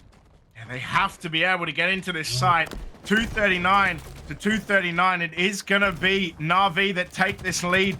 Glory, he's trying to get into this C side. He's got team members in there, but NaVi are taking A. It's going to be a trip cap, surely. It's not even going to matter. They're going to get it done. They're going to win. It's 4-0, 250 to 239. It ends with all of the WobbleBobs being dead, but NaVi, you thought it might have been done with that trip cap. But they clutch up right at the end, man. They showed their cojones, and NaVi, they are going to win on NaVi times EuropaHalo Spring Series. Good on them, doing a quadrant, winning their own series. But man, what a finish that was. What an absolute series it was from all of the lads, from Jimbo, Mighty, Snaky, and Snipe Drone, showing us exactly what they're made of. And I have to give massive props to Flux as well, because he was the driving force on the side of WobbleBobs, leading the pack potentially to victory, as they were only 11 points away from keeping themselves alive in this grand final. It's been a very, very close one altogether. But ultimately, commiserations must be served to WobbleBobs. They played their hearts out, but they just quite couldn't close it off. And NaVi, they are your victors, moving basically out of the offline or out of the online setting and moving into the offline setting, with DreamHack Dallas taking place next week as well. It seems as if NaVi are more on fire than they have ever been. I think this is going to be a classic. Like, obviously, like we said, these guys in the same group next week at Dallas as well. So it is going to be that LAN environment. But for today, it is NaVi getting the job done 4-0 over a WobbleBobs. Putting kind of any previous I don't even know. I don't even have the words for it. Like any previous, monkeys off their back when it comes to WobbleBobs, because they got beaten a few times in open series as they were going through. So now we get to Dallas.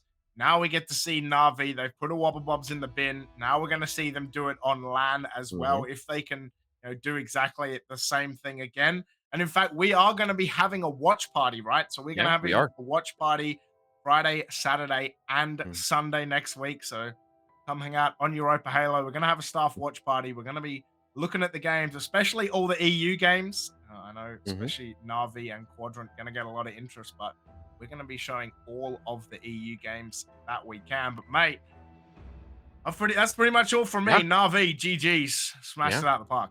Definitely congrats once again to NaVi for yet another online victory under their belts, and they should be feeling pretty confident moving into DreamHack and next weekend. Commiserations to Bobs once again, but obviously they have got an opportunity to show us exactly what they are made of on a LAN and offline environment altogether, which is going to be very, very fun to look at personally as well. We don't know exactly who's going to be present during the watch party. I might pop in here and there for some tomfoolery shenanigans as well, but it's going to be a really, really good time. And if you want to join in on the fun yourself, make sure to go ahead and drop a follow on the stream and ring that bell notification as well, so you know exactly when we go live with the watch party. And you can also follow our Twitter to stay up to date with everything that we have here at EuropaHalo. And speaking of what else we have here, well, aside from the watch party, we will have to actually wait until the summer series kicks off later on, and that is I'm not exactly sure when that's going to be taking place, potentially in a month's time. Have no clue whatsoever, but you can find all of that information on our Twitter and in our Discord server as well if you aren't joined. I would like to extend a special thank you